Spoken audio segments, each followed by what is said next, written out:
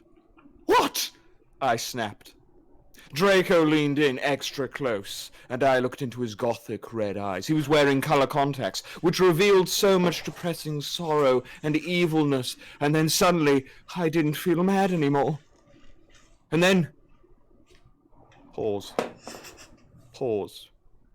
Suddenly, just as Draco kissed me passionately, Draco climbed on top of me and we started to make out keenly against a tree. He took off my top and I took off his clothes. I even took off my bra. Then he put his thingy into my you-know-what and he did it for the first time. Oh! Oh! Oh! I screamed. I was beginning to get an orgasm. We started to kiss everywhere and my pale body became all warm and then...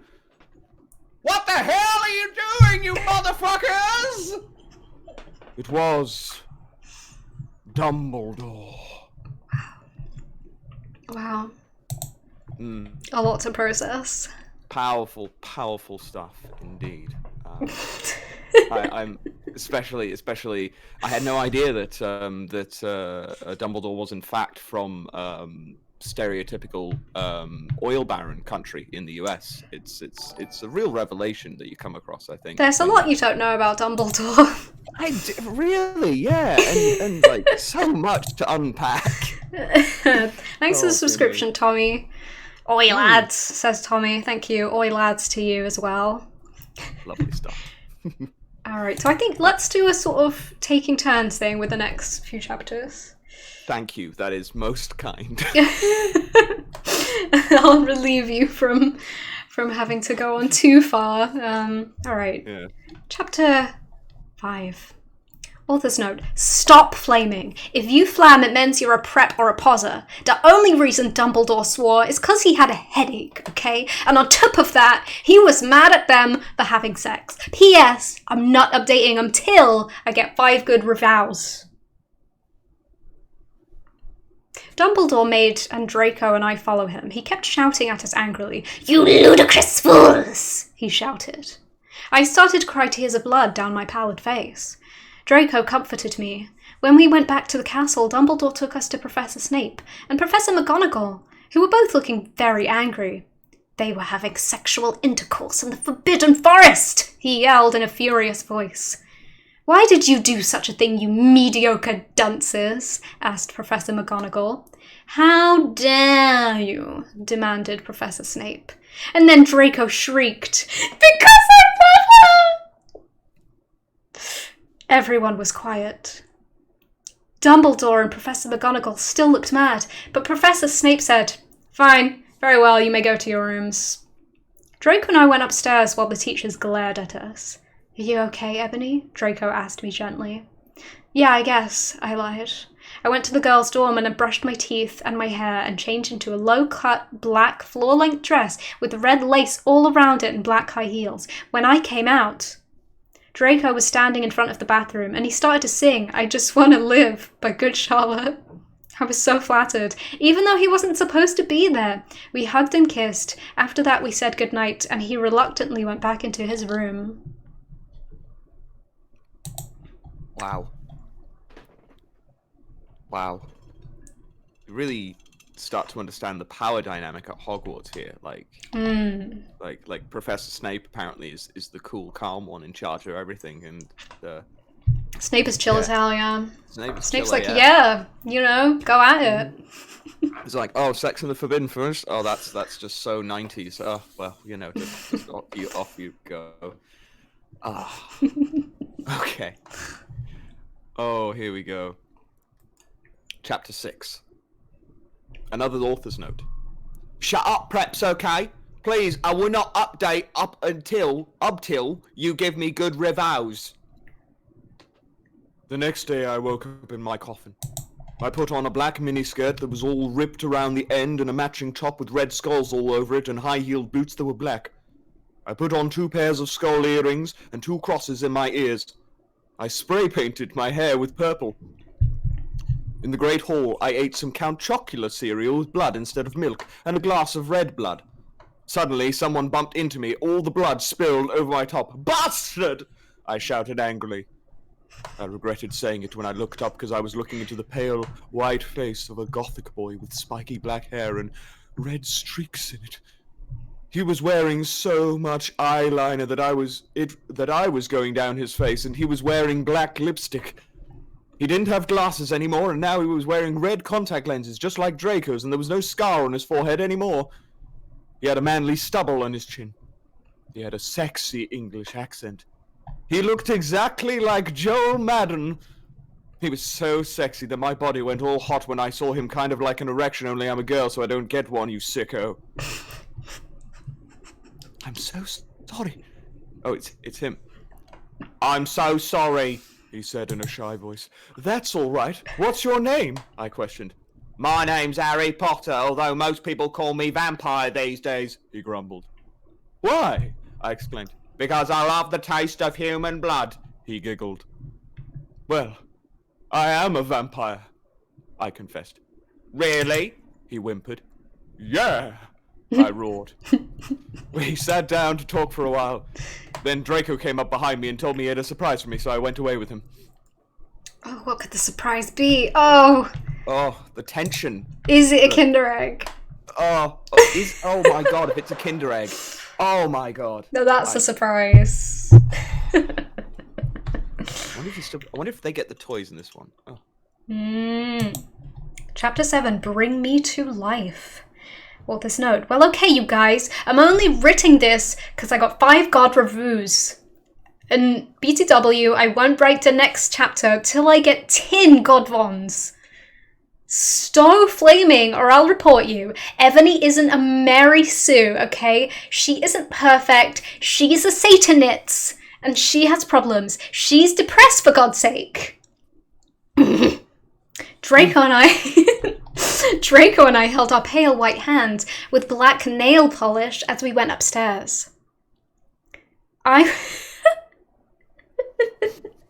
was wearing red Satanist things on my nails and red nail polish. Author's note, see, does that sound like a Marasu to you? Does it? I waved to Vampire. Dark misery was in his depressed eyes. I guess he was jealous of me that I was going out with Draco. Anyway, I went upstairs excitedly with Draco. We went into his room and locked the door. Then we started Frenching passively, and we took off each other's clothes enthusiastically. He felt me up before I took off my top. Then I took off my black leather bra, and he took off his pants. We went on the bed and started making out naked, and then he put his boy's thingy in mine, and we had sex. See? Is that stupid? Oh, Draco, I screamed while getting an orgasm, when all of a sudden I saw a tattoo I had never seen before on Draco's arm. It was a black heart with an arrow through it. On it in bloody Gothic writing were the words, Vampire! I was so angry. You bastard! I shouted angrily, jumping out of the bed. No, but you don't understand, Draco pleaded, but I knew too much. No, you fucking idiot, I shouted. You probably have AIDS anyway. I put on my clothes all huffily and then stomped out. Draco ran out even though he was naked. He had a really big you-know-what, but I was too mad to care. I stomped down and did so until I was in Vampire's classroom, where he was having a lesson with Professor Snape and some other people. Vampire Potter, you motherfucker, I yelled. I love it. Whew. It's like, being too mad to care about a really big you-know-what, relatable experiences. Yeah. I kind of want Vampire Potter, you motherfucker on a mug or something. I don't know why, but yeah. Chapter 8. Author's note. Stop flashing, okay? If you do, then you are a prep. Everyone in the class stared at me, and then Draco came into the room even though he was naked and started begging me to take him back. Ebony, it's not what you think! Draco screamed sadly. My friend Bloody Mary Smith smiled at me understatedly. She flipped her long waist-length gothic black hair and opened her crimson eyes like blood, and she was wearing contact lenses on. She had pale white skin that she was wearing white makeup on. Hermione was kidnapped when she was born. Oh. Her real parents were vampires, and one of them is a witch, but Voldemort killed her mother and her father committed suicide because he was depressed about it. She still has nightmares about it, and she is very haunted and depressed.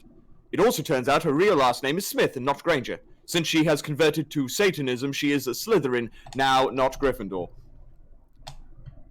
What is it that you desire, you ridiculous dimwit? Snape demanded angrily in his cold voice, but I ignored him. Vampire, I can't believe you cheated on me with Draco! I shouted at him. Everyone gasped. Oh. I don't know why Ebony was so mad at me. I went out with Vampire, I'm bi, and so is Ebony. Wait, have we... Oh, right. I don't know why Ebony was so mad at me. I had went out with Vampire, I'm bi, and so is Ebony for a while, but then he broke my heart. He dumped me because he liked Brittany, a stupid preppy fucker. We were just good friends now. He had gone through horrible problems, and now he was gothic! Aha, like I would hang out with a prep. But I'm not going out with Draco anymore, said Vampire. Yeah, fuck right off! Fuck off, you bastard! I screamed. I ran out of the room and into the Forbidden Forest, where I had lost my virility to Draco, and then I started to burst into tears. This is so sad. That's so a sad sad. situation. It is. Alright, we have another beautiful guest coming on. In you come. Hello. Hello. Is everyone hearing me okay? Mm-hmm. Cool. Hello. Hi, everyone. Welcome to my twisted stream. Oh, that's okay. What a thing to say. Yeah, and then Natalie and I will be around for like the next half an hour, and we can like do. We're thinking of taking turns doing chapters. Sounds good. Cool. Okay. Woo!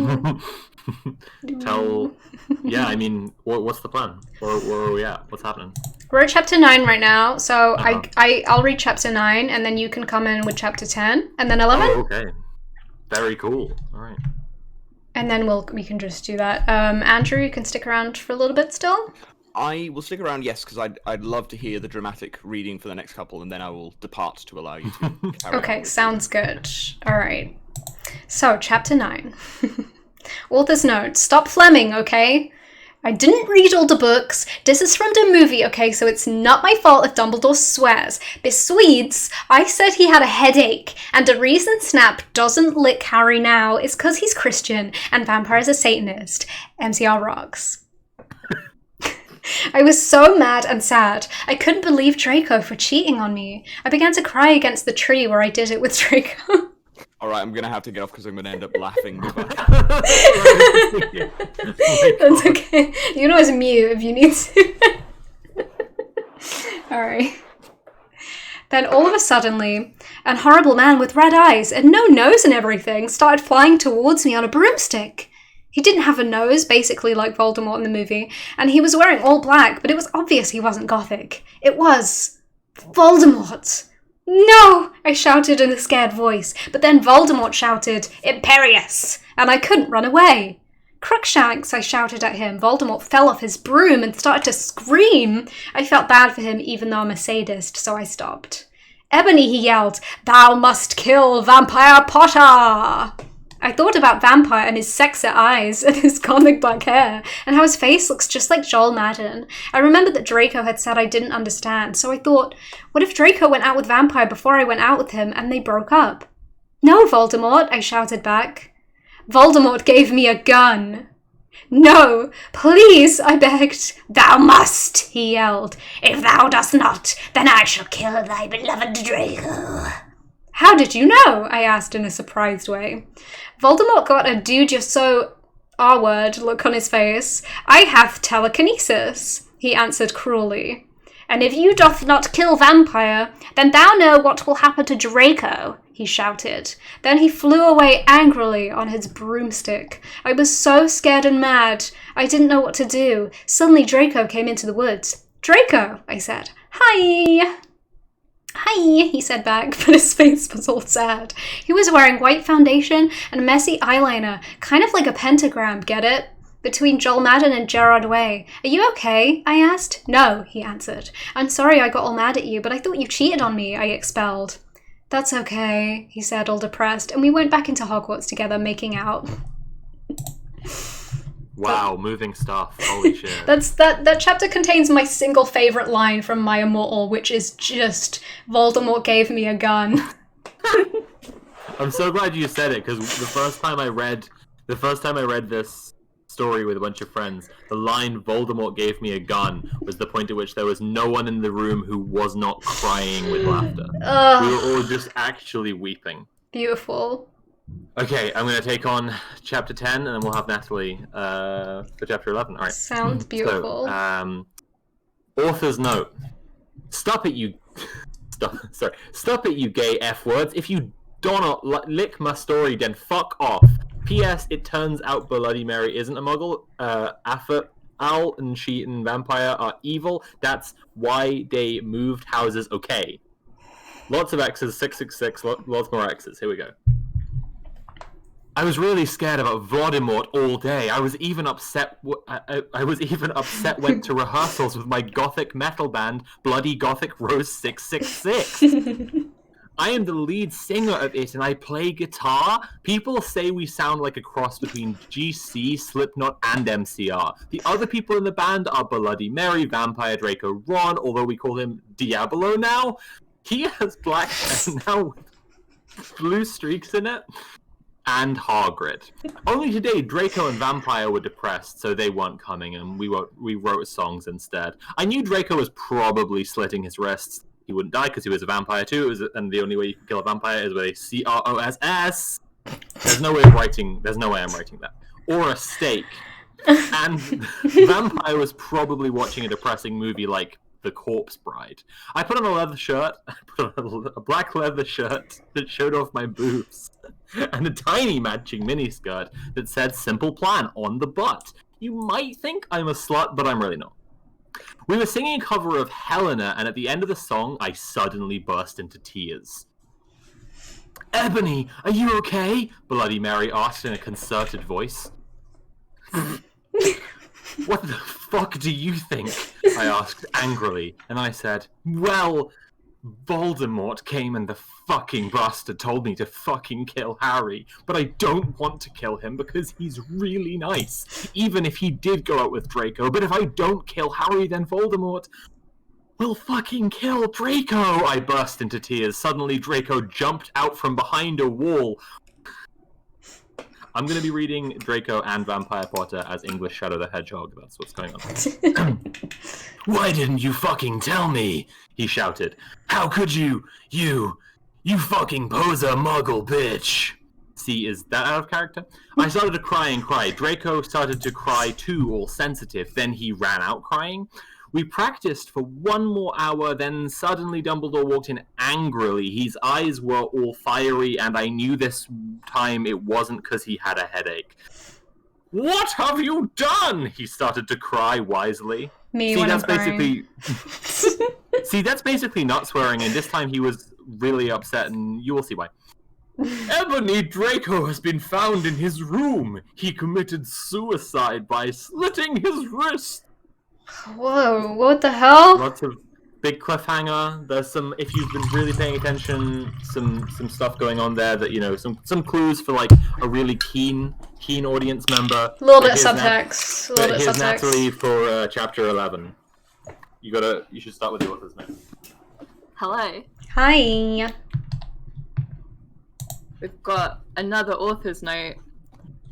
I said stop flaming up, preps. See, if this chapter is stupid 1111, it dealt with really serious issues.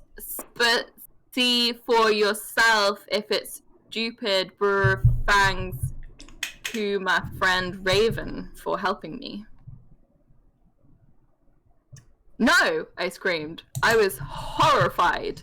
Bloody Mary tried to comfort me, but I told her to fuck off, and I ran to my room crying myself. Dumbledore chased after me, shouting, but he had to stop when I went into my room, because he would look like a perv that way. Anyway, I started crying tears of blood, and then I slit both of my wrists. They got all over my clothes, so I took them off and jumped into the bath angrily while I put on a Linkin Park song at full volume.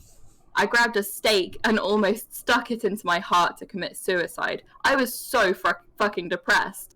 I got out of the bathtub and put on a black low-cut dress with lace all over it. Sandly. I put on black high heels with pink metal stuff on the ends and 6 pairs of skull earrings. Metal. I couldn't fucking believe it. Then I looked out of the window and screamed. Snap was spying on me, and he was taking a videotape of me, and Lupin was masticating to it. They were sitting on their broomsticks. Ew, you fucking pervs! Stop looking at me naked! Are you pedos or what?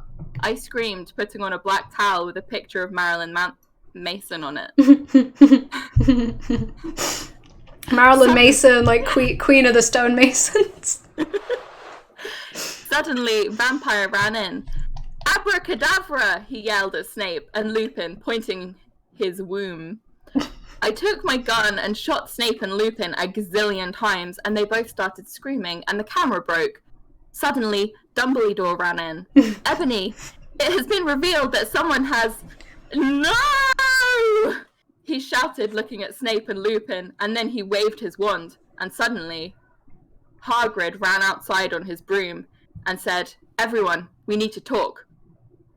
What do you know, Hagrid? You're just a little Hogwarts student.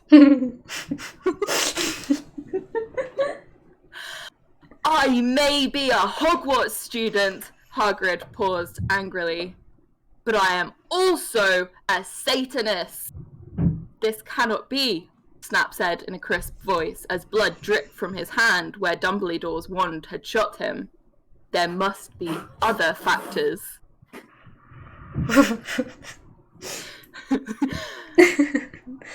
You don't have any, I yelled in madly. Lupin held up the camera triumphantly. The lens may be ruined, but the tape is still there. I felt faint, more than I normally do, like how it feels when you do not drink enough blood. And then I heard the words that I had heard before, but not from him. I did not know whether to feel shocked and happy or to bite him and drink his blood because I felt faint. Because, Hagrid said, and he paused in the air dramatically, waving his wand in the air. Then swooped he in, singing to the tune of a gothic version of a song by 50 Cent. Who knows which one? Because you're gothic? Snap asked in a little afraid voice, because he was afraid. It meant he was connected with Satan. Because I love her!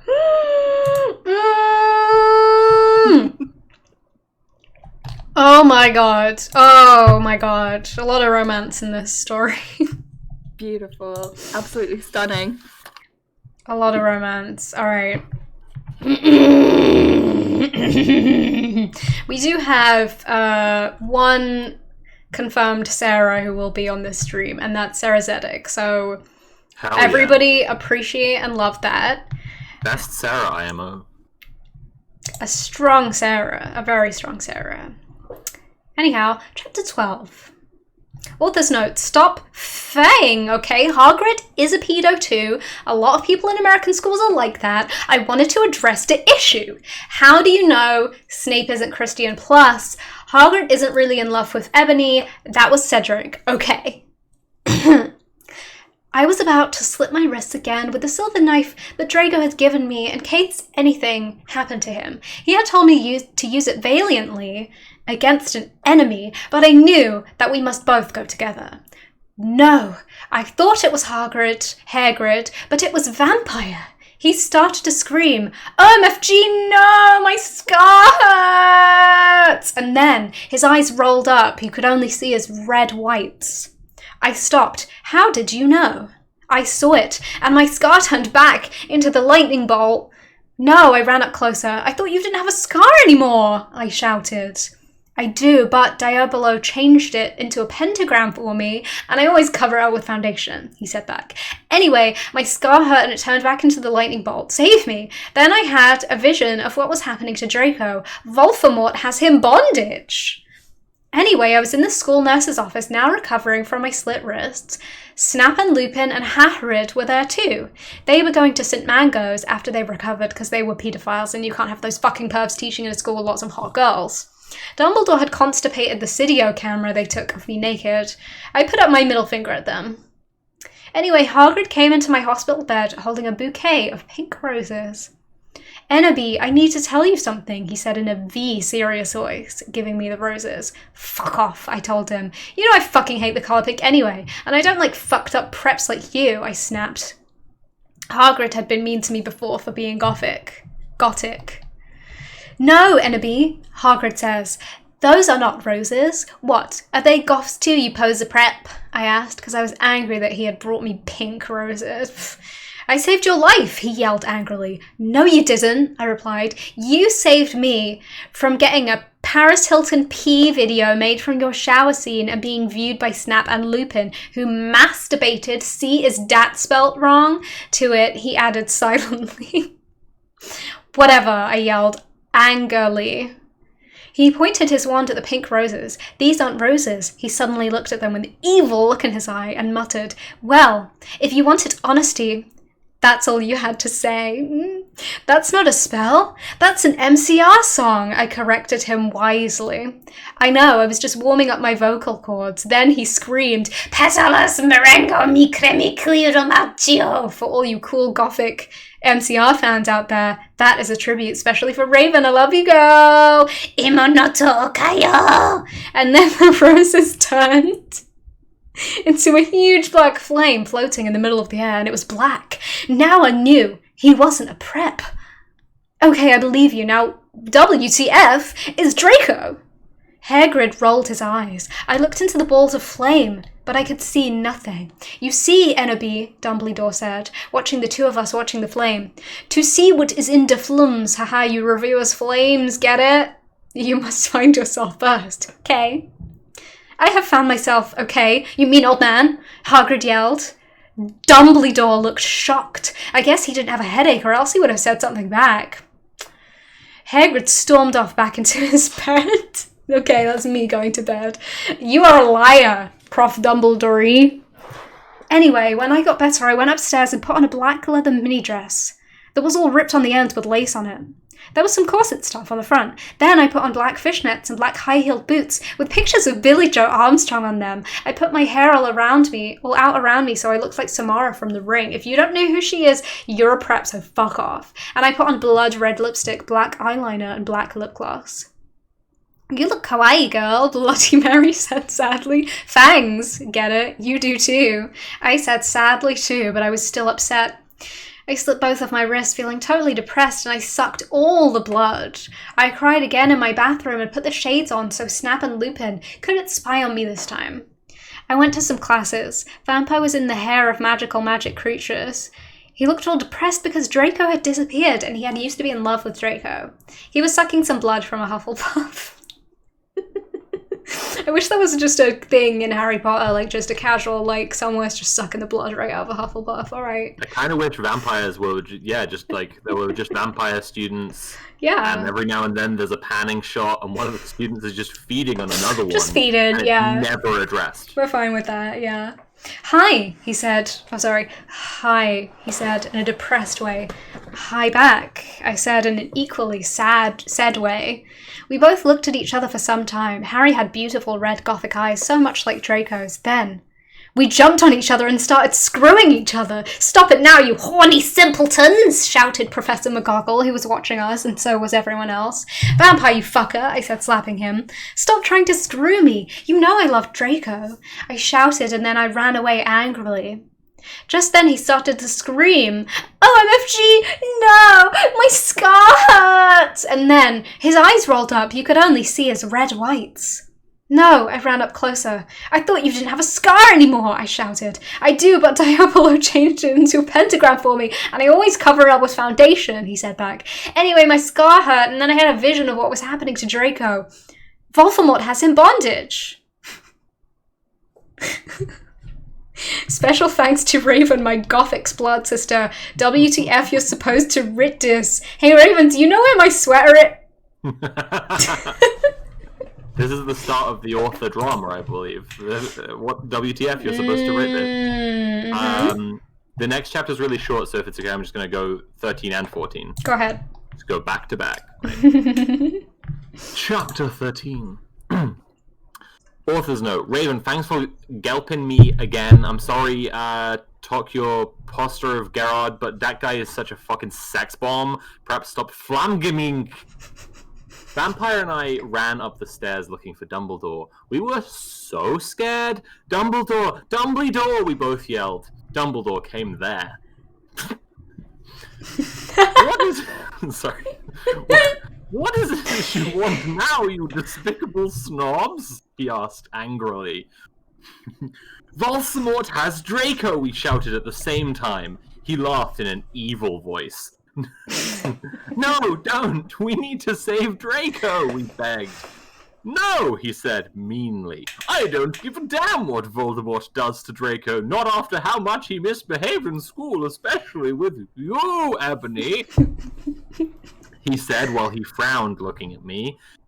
Besides, I never liked him that much anyway. Then he walked away. Vampire started crying. My Draco! He moaned. Author's note, don't you think gay guys are, like, so hot? It's okay, I tried to tell him, but that didn't stop him. He started to cry tears of blood. Then he had a brainstorm. I have an idea! He exclaimed. What? I asked him. You'll see, he said. He took out his wand and did a spell. Then... Suddenly, we were in Voldemort's lair. We ran in with our wands just as we heard a croon voice say, Allah!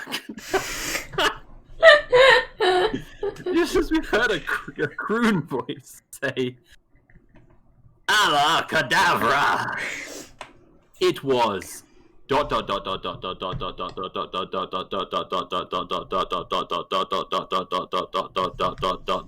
anyone know who it is? Voldemort! Oh god, oh. Chapter 14, author's note. Fuck off. Traps, okay. Raven, thanks for helping again. I'm sorry I couldn't update, but I was depressed. I had to go to the hospital because I slipped my wrist. P.S. I'm not updating again. Give me 10 god revowies. Warning, some of this chapter is extremely scray. Voyeur expression advice. We ran to where Voldemort was. It turned out Voldemort wasn't there. Instead, the fat guy who killed Cedric was. Draco was there crying tears of blood. Snaketail was torturing him. Vampire and I ran in front of Snaketail. Rid my sight, you despicable preps! He shouted as we started shooting him with the gun. He looked at me and fell down with lovey-dovey look in his eyes. Ebony, I love you, will you have sex with me? He said. In this, he is 16 years old, so he's not a pedophile, okay. Huh? I asked.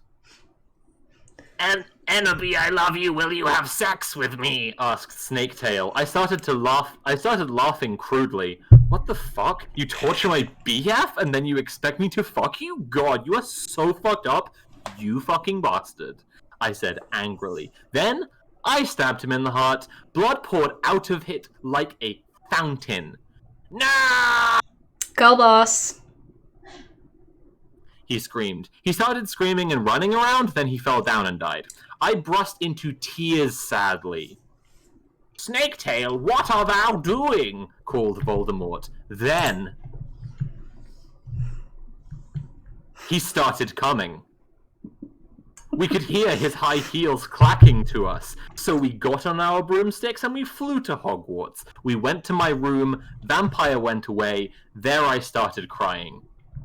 What's wrong, honey? Asked Draco, taking off his clothes so we could screw. He had a sex pack. Get it? Because he's so sexa. And a really huge you-know-what and everything. It's so unfair! I yielded. Why can't I just be ugly or plain like all the other girls and preps here except for Bloody Mary, because she's not ugly or anything? Why would you want to be ugly? I don't like the preps anyway. They're such fucking sluts, answered Draco. Yeah, but everyone is in love with me. Like Snape and Lupin took a video of me naked. Hagrid says he's in love with me. Vampire likes me, and now even Snaketail is in love with me. I just want to be with you, okay, Draco? Why couldn't Satan have made me less beautiful? I shouted angrily. And don't worry, because Enemy isn't a snob or anything, but a lot of people have told him he's pretty. I'm good at too many things. Why can't I just be normal? It's a fucking curse! I shouted, and then I ran away. And that's chapter 15, so here's Natalie. It's pretty relatable stuff there. I know, that's my life, so... Yeah.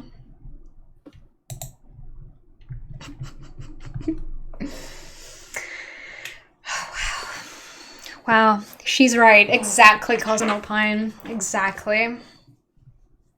That's it. Hello again. Hello. Another author's note. Stop flaming, okay? BTW, you suck from now on. Every time someone flames me, I'm gonna slit my wrists. Thanks to Raven for helping.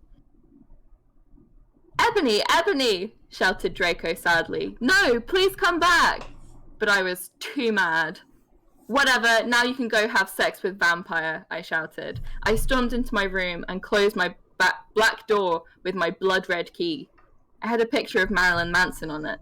He looked so sexy in a way that reminded me of Draco and Vampire. I started to cry and weep. I took a razor and started to slit my wrists. I drank the blood, all depressed. Then I looked at my black GC watch and noticed it was time to go to biology class.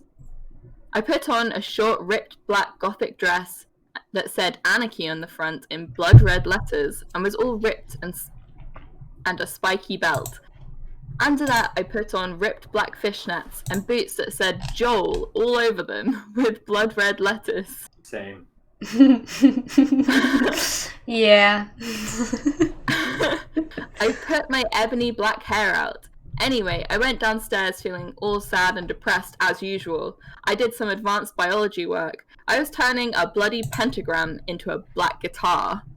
Suddenly, the guitar turned to Draco. Enemy, I love you, he shouted sadly. I do not care what those fucker preps and posers think. You are the most beautiful girl in the world. Before I met you, I used to want to commit suicide all the time. Now I just wanna fucking be with you. I fucking love you. Then he started to sing. The Chronicles of Life and Death. We considered it our song now, because we fell in love when Joel was singing it. Right in front of the entire class. His singing voice was so amazing and gothic and sexy, like a cross between Gerard, Joel, Chestnut, Pierre, and Marilyn Manson. Author's note. Don't you think those guys are so hot? If you don't know who they are, you can get the fuck out of here. OMFG, I said after he was finished. Some fucking preps stared at us, but I just stuck up my middle fingers that were covered in black nail polish and were entwined with Draco's now. At them. I love you, I said. Then we started to kiss, just like Hilary Duff. I fucking hate that bitch. And CMM in a Cinderella story. Then we went away, holding hands. The only two people I've seen kiss. Lupin shouted at us, but he stopped because everyone was clapping by how sexy we looked together. Again, relatable as fuck. Yeah, me every time I leave the house. Then I saw a poster saying that MCR would have a concert in Hogsmeade right then. We looked at each other, all shocked. And then we went together. Nice. Fucking jinx. Chapter 16. Author's note. You know what? Shut up, okay? Prove to me you're not preps. Raven, you suck, you fucking bitch. Give me back my fucking sweets. You're supposed to rip this. Raven, WTF, you bitch, you're supposed to do this. BTW, thanks to Brittany5655 teaching me Japanese. Ooh. We ran happily to Hogsmeade. There we saw the stage where GC had played. We ran in happily. MCR were there playing Helena. I was so fucking happy. Jared looks even sexier than he did in the pictures. Even Draco thought so. I could totally see him getting an erection. But it didn't matter, because I knew that we were the only true ones for each other. I was wearing a black leather mini dress and black leather platinum boots with red ripped fishnets. Draco was wearing a black baggy MCR t-shirt and black baggy pants. Anyway, we started moshing to Helena. We Frenched. We ran up to the front of the band to stage dive. Suddenly, Gerard pulled off his mask.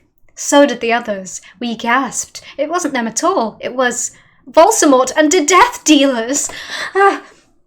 WTF, Draco, I'm not going to a concert with you, I shouted angrily. Not after what happened to me last time, even if it's MCR and you know how much I like them. What, because we, he gadgeted uncomfortably, because guys don't like to talk about you-know-what. Yeah, because we, I yielded in an angry voice. We won't do that again, Draco promised. This time, we're going with an escort. OMFG. WTF? Are you giving it to the mainstream? I asked. So I guess you're a prep or a Christina or what now? No, he muttered loudly. Are you becoming a prep or what? I shooted angrily. Enemy, I'm not. Please come with me.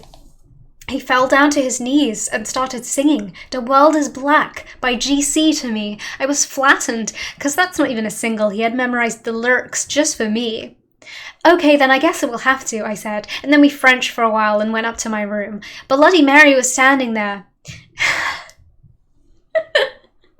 Hajime mashite, girl, she said happily. She speaks Japanese, so do I. That means, how do you do in Japanese? BTW, Willow, that fucking poser, got expelled. She failed all her classes, and she skipped math. And Raven, you fucking suck. Fuck you. It serves that fucking bitch right, I laughed angrily. Well, anyway, we were feeling all depressed. We watched some gothic movies like Das Nightmare before Christmas. Maybe Willow will die too, I said. Kawaii, Bloody Mary shook her head energetically, lethargically.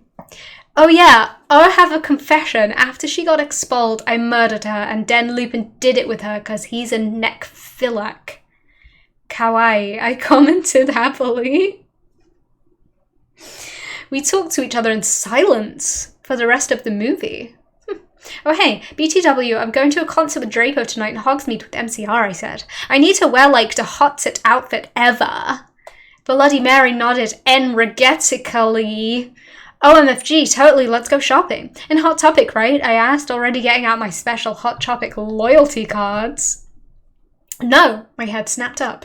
What? My head spoon. I couldn't believe it. Bloody Mary, are you a prep? No, she laughed. I found some cool gothic stores near Hogwarts, that's all. Who told you about them? I asked. Sure it would be Draco or Diabolo or Vampire. Don't even say that name to me. Or me.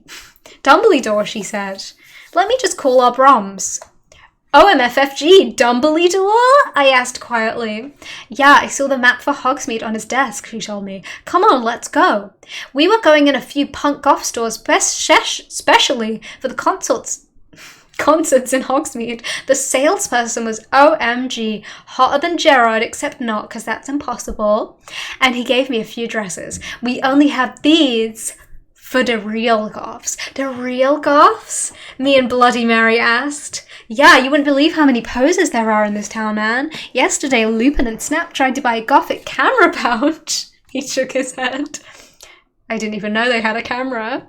OMFG, no! They're gonna spy on me again! I cried, running out of the changing room, wearing a long black dress with lots of red tulle coming out and very low cut with a huge slit. Oh my Satan, you have to buy that outfit, the salesperson said. Yeah, it looks totally... It looks totally hot, said Bloody Mary. You know what? I am gonna give it to you free, because you look really hot in that outfit. Hey, are you gonna be at the concert tonight? He asked. Yeah, I am actually. I looked back at him.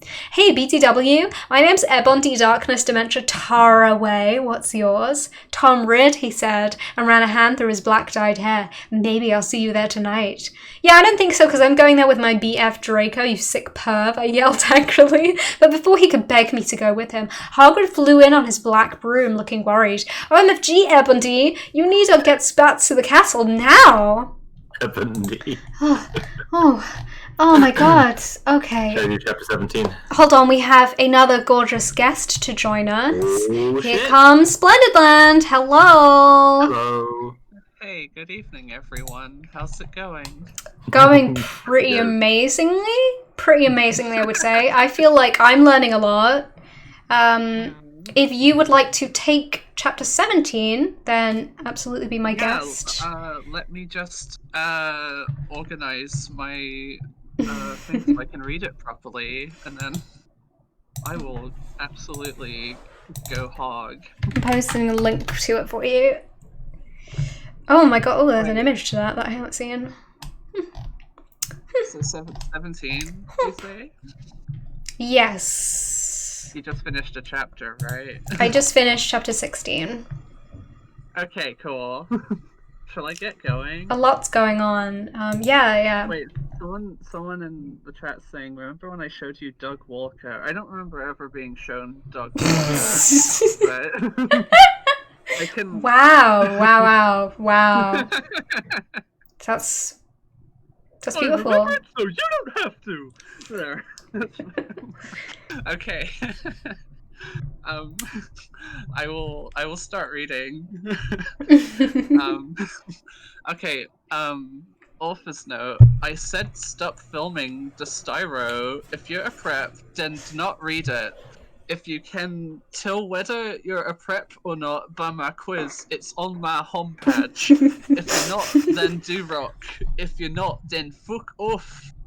P.S. Willow isn't really a prep. Raven, please do this. I promise to give you back your poster. XXXXXXXXXXXXXX. Tom Riddle gave us some clothes and stuff for free. He said he would help us with makeup if he wanted, cause he was really into fashion and stuff. In parentheses, he's bisexual. Hagrid kept shooting at us to come back to Hogwarts. WTF, Hagrid, I shouted angrily. Fuck off, you fajucking bastard. Well, anyway, Willow came. Hagrid went away angrily. Hey bitch, you look kawaii, she said. Yeah, but not as kawaii as you, I answered sadly, because Willow's really pretty and everything. She was wearing a short black corset thingy with blood red lace on it, and a black blood red miniskirt, leather fishnets, and black pointy boots that showed off how pale she was. She had a really nice body with big bobs and everything. She was thin enough to be anorexic. So, are you going to the concert with Draco? She asked. Yeah, I said happily. I'm going with Diabolo, she answered happily. Well, anyway, Draco and Diabolo came. They were both looking extremely hot and sexy, and you could tell that they thought we were hot too. Diabolo was wearing a black t-shirt that said 666 on it. He was wearing tons of makeup, just like Marilyn Manson. Draco was wearing black leather pants, a gothic black GC t-shirt, and black Vans he got from the Warped Tower. Bloody Mart was going to the concert with Dracula. Dracula used to be called Naval, but it turned out he was kidnapped at birth, and his real family were vampires. They died in a car crash. Wait, where is it? Naval converted to Satanism, and he went goth. He was in Slytherin now. He was wearing a black warped t-shirt, black jeans and shoes, and black hair with red streaks in it. We call him Dracula now. Well, anyway, we all went to Draco's Black Mercy Bends. Get it? Because we're quick. That his dad Lucian gave him. We did pot, coke, and crack. Draco and I made out. We made fun of those stupid fucking preps. We soon got there, I guess. Gerard was the sexiest guy ever! He looked even sexier than he did in pics. He had long raven black hair and piercing blue eyes. He was really skinny and had an amazing ethnic voice. We mushed to Helena and some other songs. Suddenly Gerard pulled off his mask. So did the other members. I gasped. It wasn't Gerard at all. It was an ugly, preppy man with no nose and red eyes. Everyone ran away but me and Draco. Draco and I came. It was Voldemort and the Death Dealers. You moronic idiots, he shouted angstily. Enemy, I told you to kill Vampire. Thou have failed, and now I shall kill thou and Draco. No, please. We begged sadly, but he took out his knife. Suddenly, a gothic old man flew in on his broomstick. He had long black hair and a long black beard. He was wearing a black robe that said Avril Lavigne on the back. He shotted a spell, and Voldemort ran away. It was Dumbledore. My That's goodness. chapter 17. Dumbledore prime Avril Lavigne fan. Absolutely, I liked when he mentioned that in the books. It's pretty cool. Shall I read the next chapter as well? How are we doing this? Let's have Soph, if you want to read this next chapter. Yeah, I'll read this one and I'm probably gonna head off after that. Okay. I'm so glad to learn Dumbledore is gothic and loves Avril Lavigne. I mean, Yeah. J.K. Rowling said that he was gay without being clear about that in the books, but I feel like Ebony has been clear about that here by telling us that he just loves Avril Lavigne. Right. It's a real message of acceptance. Like some people like make fun of people because they're just getting into being a goth. Right. You know, but in this case, it's like that nobody cares. Dumbledore's just decided this, like, found his goth self. Everyone's okay with it. I think there's more, like, substance in the text of Harry Potter to say that Dumbledore is into Avril Lavigne than there is saying he's gay. There's certainly more to both in this. So what I'm trying to say is by sheer quality of writing, Ebony or Ebony, if you'd rather, or Ennaby is the real author of the Harry Potter franchise. Anyway, chapter 18. I'm gonna pee as well, so bye. I'm gonna pee. Author's note. I said stop flamming! If you do, then you're a fucking prep. Thanks to Raven for the help and stuff. You rock. And you're not a prep. Thanks for my suitor. P.S. Fucking hell. This is just a nightmare of like 2000s, 90s kawaii talk. P.S. The other reason Dumbledore swore is cause he is trying to be gothic so dare. Lots of X's, 666, lots more X's. I woke up the next day in my coffin. I walked out of it and put on some black eyeliner, black eyeshadow, blood-bed lipstick, and a black, really low-cut leather dress that was all ripped and in stripes so you could see my belly. I was wearing a skull belly ring with a black and red diamonds inside it. The night before Draco and I went back to the skull, get it, because I'm gothic and like death, Dumbledore chased Voldemort away. We flew there on our brooms. Mine was black and the broom stuff was blood red. There was lace all over it. Draco had a black MCR broom. We went back to our rooms and we had you-know-what to a Linkin Park song. Well, anyway, I went down to the Great Hall. All the walls were painted black and the tables were black too.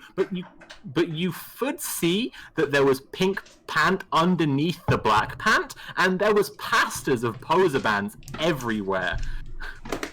like Ashley Simpson and the Backstreet Boys. WTF, I shouted, going to sit next to Bloody Mary and Willow. Bloody Mary was wearing a black leather miniskirt with a good Charlotte t-shirt, and black fishnets and black pointy boots. Willow was wearing a long gothic black dress with blood red writing that was all lacy and came up to your thighs, and black boots and fishnets. Vampire Dracula and Draco came. Wait, Dracula? What the fuck? Wait, Yeah, Dracula. Okay. Dracula's in this. Okay, cool. I missed that part. Okay. Vampire Dracula and Draco. I thought she just got Draco wrong. Okay. Vampire Dracula and Draco came. We started to talk about who was sexier, Mikey or Gerard Way or Billy Joe Armstrong. The boys joined in because they were bi. Those, wait, who's Navel? Fuck. Is that Neville? I was just trying to figure out the voice to do here. It's a challenge to the brain. It's a challenge to the brain, the story. Those guys are so fucking hot, Navel was saying, as suddenly a gothic old man with a black beard and everything came. He was the same one who had chased away Voldemort yesterday. He had normal tan skin, but he was wearing white foundation and he had dyed his hair black. Dumbledore? We all gasped. WTF, I shouted angrily. I thought he was just wearing that to scare Voldemort. Hello, everyone, he said happily. As you can see, I gave the room a makeover. What do you think about it? Everyone from the poser table in Gryffindor started to cheer. Well, we goths just looked at each other, all disgusted, and shook our heads. We couldn't believe what a poser he was, one. By the way, you can call me Albert, he called as we left to our classes.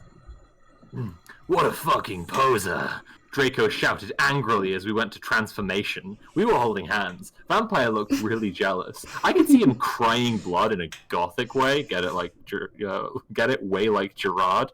But I didn't say anything. I bet he's having a midlife crisis, Willow shouted. I was so fucking angry. And that's my chapter. Okay, I'm gonna head off. Do you wanna? I'm just asking Natalie. Do you want to do one more before you go? All right, we're gonna head off. Thanks for having us on. Okay. Thank you for your gorgeous readings. Goodbye. Bye-bye. All right, so I'll read the next one, and then we can, take in turns until you're exhausted by this emotional journey. I have a lot of endurance for my Immortal. Like, Good. I can be here, Thank you so much, Chief of the Sky. I do feel like goth makeup, like as soon as you're using black, it's like easy to have something that looks kind of like wildly cool that really you didn't do anything with. Like I think just wearing like black lips, that's enough. Like you look frightening to people. Like you would look frightening. I'm like going in the opposite direction because I recently bought a vintage clown shirt and I'm gonna get some face paint and just have big freckles or something. So I'm going clown this year. I feel like clowns is a thing. Like on Instagram, there's a few people there's like one person I follow who does like a clown goth thing, and I'm like, okay, that's like a thing, I guess.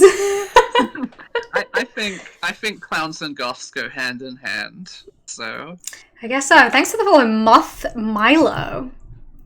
Woo! Alright, okay. Chapter 19. I'm not okay, I promise. Author's note, please stop flaming the story. If you do, you're a fucking prep and you're jealous, okay? 1-1. From Knock.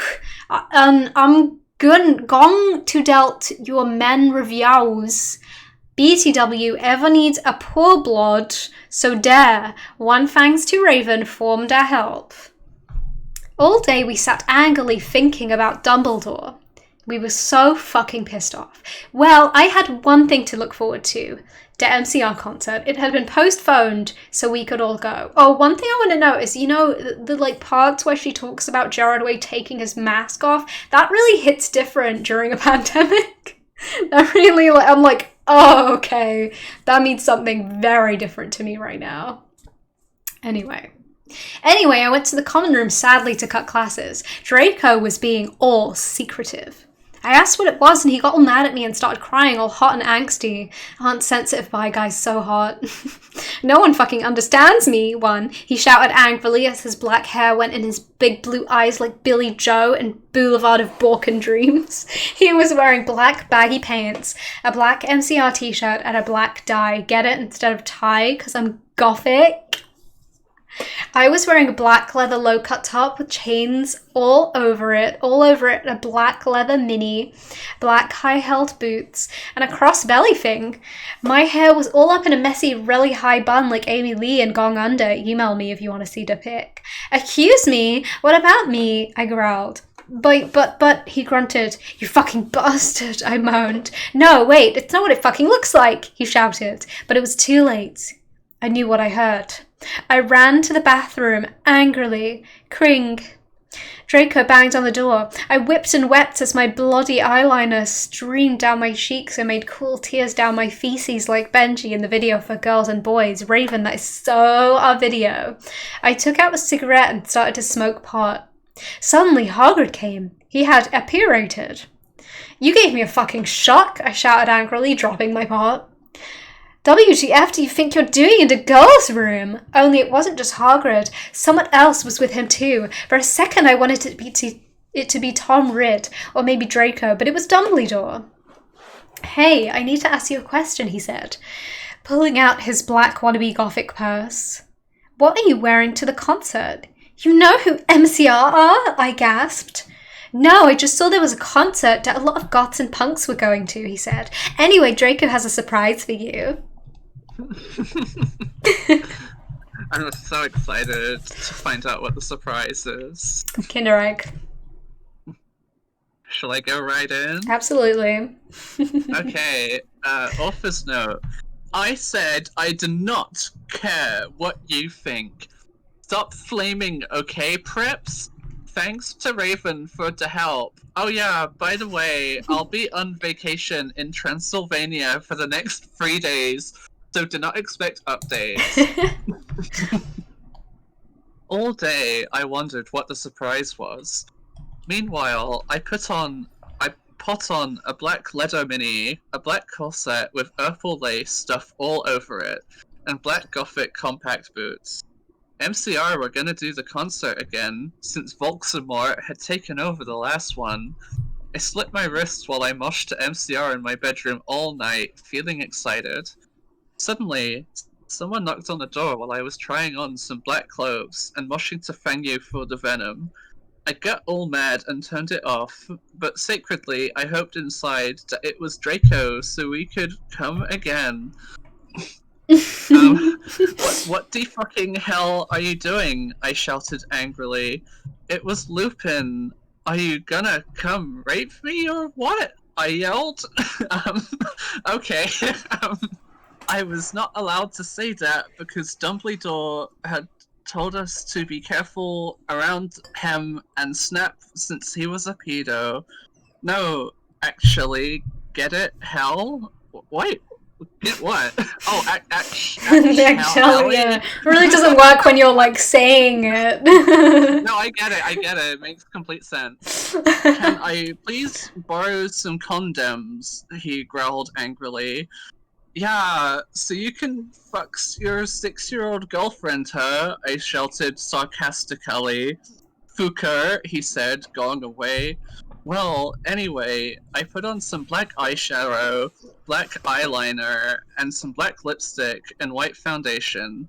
Then I gasped. Snake and Lupin were in the middle of the empty hall doing it, and Dobby was watching. Time you read my Immortal on stream, Dobby! have this. Oh my god, you ludicrous idiot! They both shouted angrily when they saw me. Dobby ran away crying. They got up, though.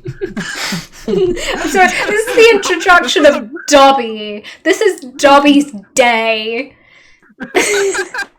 Dobby was like emotionally distraught by this. He really wanted to to see that happen.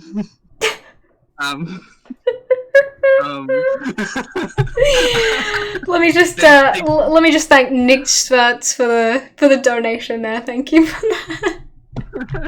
All right. Wait, let me find my place again. This is shaking me. It's got me rattled. Dobby's appearance just destroyed me. I'm sorry. Has Dobby appeared so far? No, this is Dobby's. He is Dobby, I guess. Dobby into like a little voyeurism, I guess. Dobby ran away crying. They got up though. Normally I would have been turned on because I love seeing guys do it, but both of them were fucking craps. BTW, Snake is moved to Gryffindor now. WTF, is that why you wanted condoms? I asked sadistically. See, I spelled that. Only you wouldn't give them to me, Lumpkin shouted angrily. Well, Lolly Lumpkin. Lolly Lumpkin. I didn't know she was in this. Yeah, prime character. To be fair, characters kind of just like enter and leave at random, so I wouldn't even be surprised. I mean, have you ever seen Lolly Lumpkin and Lupin in the same room? That's true, I can't say I have. Well, you should have told me, I replied. You dimwit! Snake began to shoot angrily, and then I took out my black camera and took a pic of them. You could see that they were naked and everything.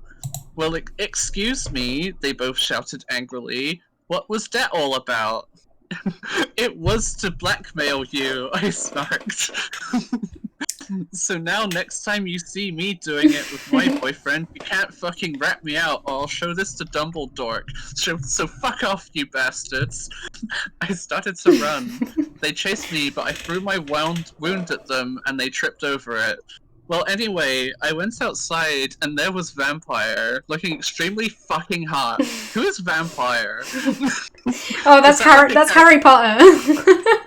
Oh, right, I see. But his name is Vampire because he's a vampire, but he's Harry Potter. Vampire, got it. WTF, where'd Draco? I asked him. Oh, he's being a fucking bastard. He told me he wouldn't come, Vampire said, shaking his head. You wanna come with me? To the concert? Then, he showed me his flying car. I gasped. It was a black car. He said his dog father, Sirius Black, had given it to him. The license plate on the front said MCR 666 on it. The one on the back said Enemy on it. I gasped. Oh, which one's illegal? I don't know, one of them is. My Immortal's not up to date on like the DVR rules. Didn't know the law, it's fine. No, it's okay, they're goths. We flew to the concert hall. MCR was there, playing. Vampire and I began to make out, moshing to the music. I gasped, looking at the band. I almost had an orgasm. Gerard was so fucking hot. He began to sing Helena, and his sexy, beautiful voice began to fill the hall. And then, I heard some crying. I turned and saw Draco crying in a corner. Wow. Why is Draco crying? That one was rough. He opened a Kinder Egg and it was like a jigsaw. That's why he's crying. No one wants to get those. All right, we have our next gorgeous guest waiting, and this is Henry is Human. Hello. Hello. Hi. Good. How are you dealing with life right now? I'm doing fine. Currently experiencing this story once again. It's sent my mind right to hell. It's powerful. It's very powerful. Oh my goodness! Thank you for cheering. 69 bit float both. Saw a stream link on Tumblr and I'm not late. Well, you're very welcome to this beautiful story. I'm gonna read chapter 21. After that, Henry, you can take chapter 22. Samantha, if you're still hanging around, you can take chapter 23. Yeah, I'd like to hang around for a bit. So Lovely. All right, let's go. Let's go into this beautiful chapter, chapter 21. We're like approaching the halfway point, which is cool. Author's note. Fuck you, okay? You fucking suck. It's not my fault if it's spelled wrong, okay? Cause that bitch Raven, cause it fuck you preps. Whoops sauce Raven, thanks for the help. BTW Transylvania rocks red. I even got to go to the castle where Dracula was filmed. Let's all go on like a group trip to Transylvania after this. Like all 94 viewers and us. Let's do that. Later, we all went in the skull. Draco was crying in the common room. Draco, are you okay? I asked in a gothic voice. No, I'm not, you fucking bitch, he shouted angrily. He stated to run out of the place in a suicidal way. I stated to cry because I was afraid he would commit suicide. It's okay, Enemy, said Vampire comfortably. I'll make him feel better. You mean you'll go fuck him, won't you? I shouted angrily. Then I ran to get Draco. Vampire came too. Draco, please come. He began to cry. Tears of blood came down his pale face. I was so turned on because I love sensitive bi guys. If you're a homophobe, then fuck off. And then we heard some footsteps. Vampire got out his black invisibility cloak. We both got under it. We saw the janitor, Mr. Norris, there, shouting angrily with a flashlight in his hand. Who's there? He shouted angrily. We saw filth come. He went under the invisibility cloak and started to meow loudly. Okay, me. Is anyone there? Yelled Mr. Norris. No, fuck you, you preppy little poser son of a fucking bitch, Vampire said under his breast in a disgusted way. Excuse me, who said that? Yelled Mr. Norris. Then he heard Filch meow. Filth, is there anyone under the cloak? He asked. Filth nodded. And then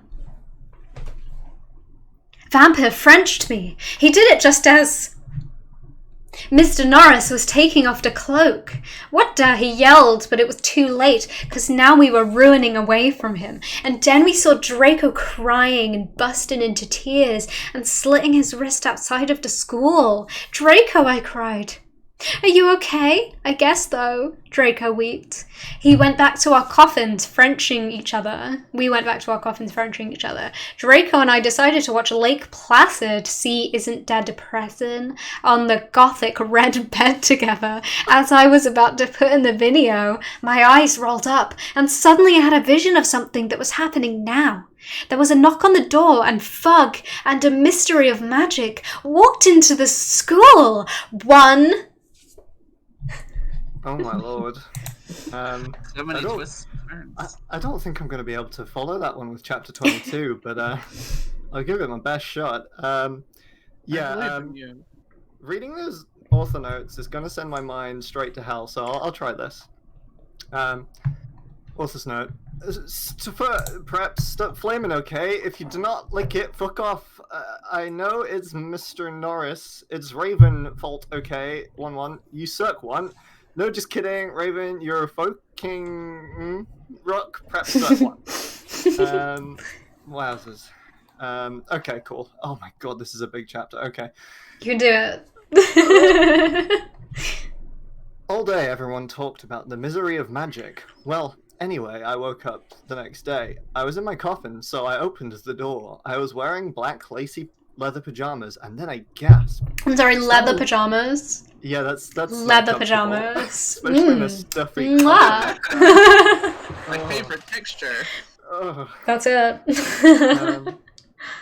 Standing in front of me were a Bloody Mary, Vampire, Diabolo, Draco, Dracula, and Wait.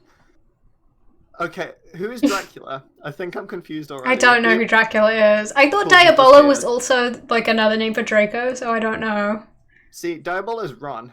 Dracula I thought was Ron, but now they've used them in the same sentence, so I'm a bit confused. Ron, right. I forgot that because it was like so barely mentioned. Oh, Ron, we call him Diabolo now, and then he's just not in the story.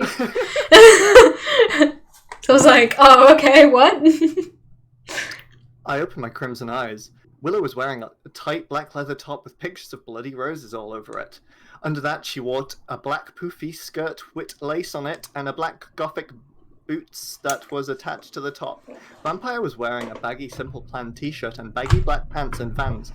Draco was wearing a black MCR t-shirt and black jeans and a leather jacket. He looked just like Gerard Way and almost as fucking sexy.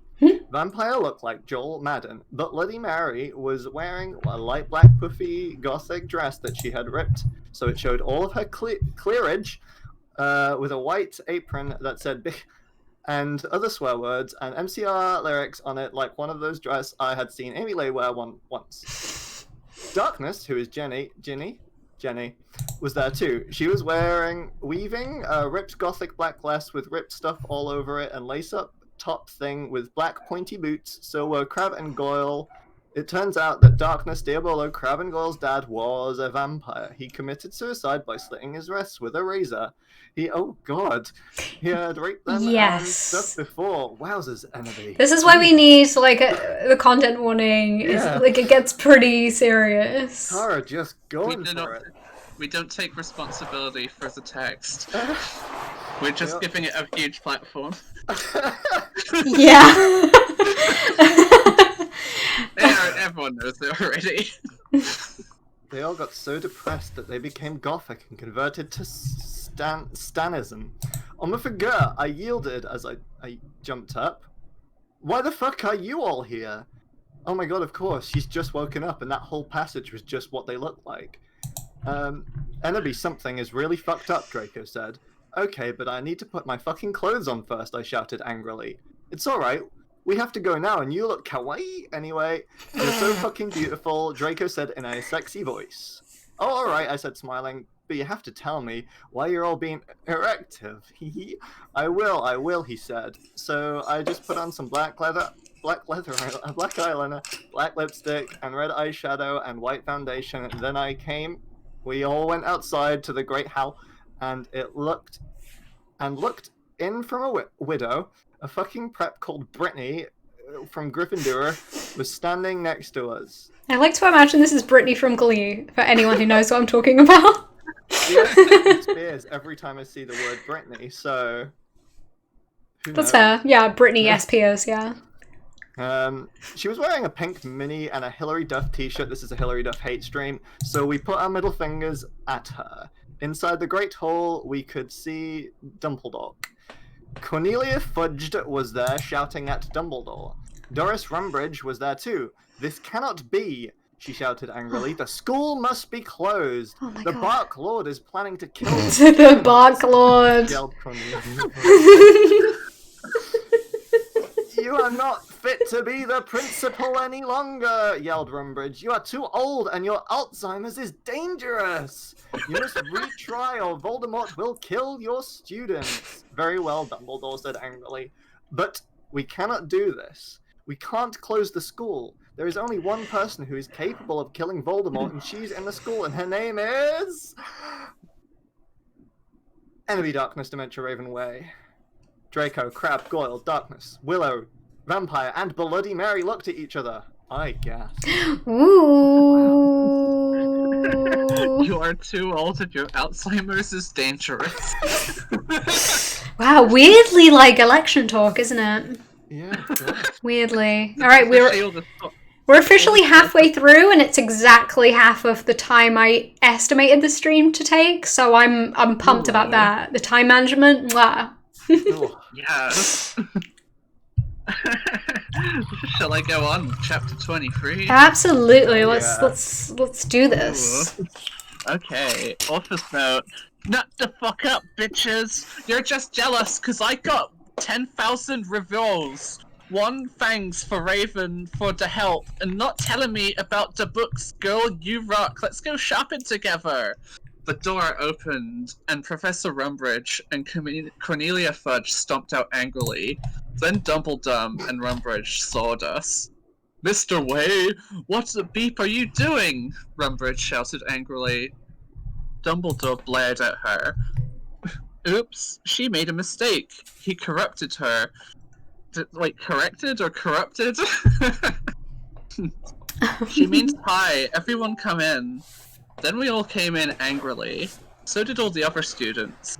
I sat between Darkness and Draco, and opposite Bloody Mary. Crab and Goyle started to make some morbid jokes. They looked exactly like Vile Volo. I ate some Count Chocula and drank some blood from a cup. Then I heard someone shooting angrily. I looked behind me. It was Vampire. He and Draco were shooting at each other. I think Vampire, Draco, WTF? I asked. You fucking bastard! Yelled Draco at Vampire. I want to shit next to her! No, I do! Shouted. No, she doesn't fucking like you, you son of a bitch! Yelled Draco. No, fuck you, motherfucker! She laves me, not you! Shouted Vampire. And then he jumped on Draco. No, not in that way, you perv. They started a fight and beat up each other. Dumbledore yelled at them, but they didn't stop.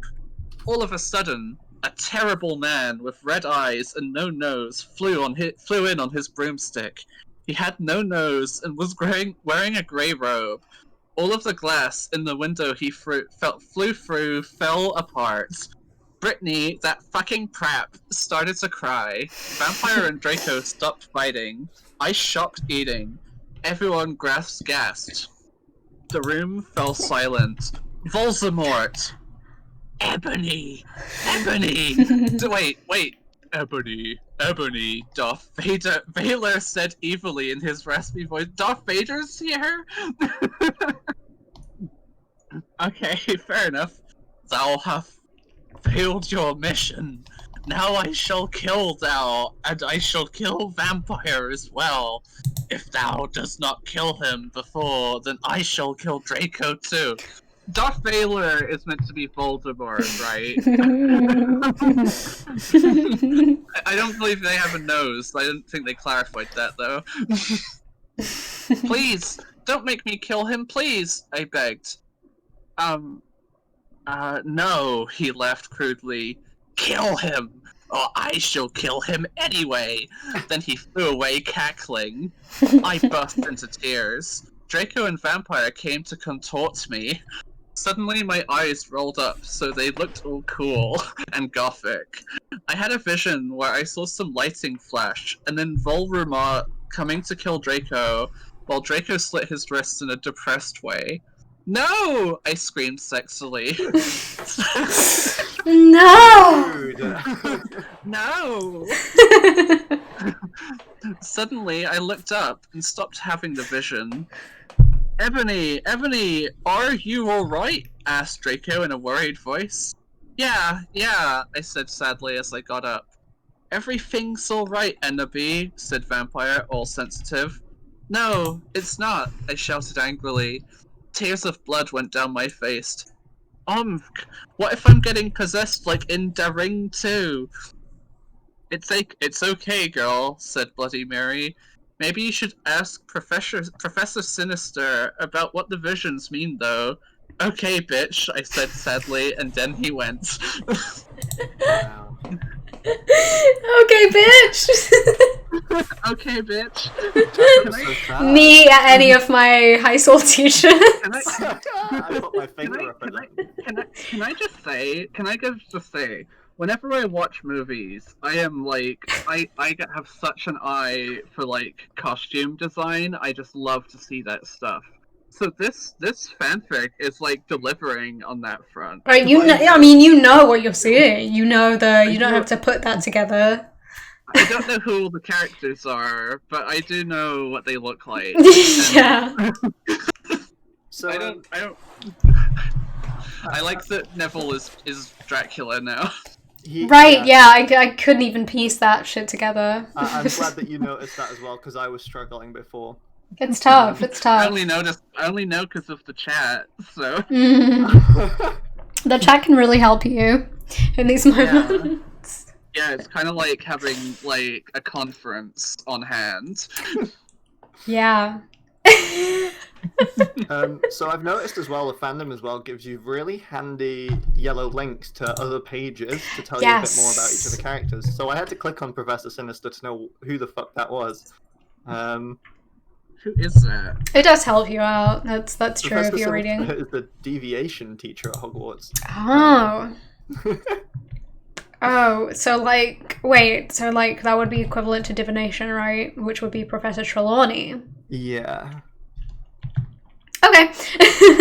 They're like, yeah, we'll just delete Trelawney and make her like weird goth. Like a cool goth woman. Okay. Alright, good. Is everyone feeling okay? Is everyone feeling, energized? Hell yeah. Didn't Professor Sinister fight the Fantastic Four? I thought they were from X-Men. I God. don't know. I know so little about that. I'm full of energy. X-Men was always like my favorite thing, like my favorite like comic book type of thing, like movie. And then it became not good.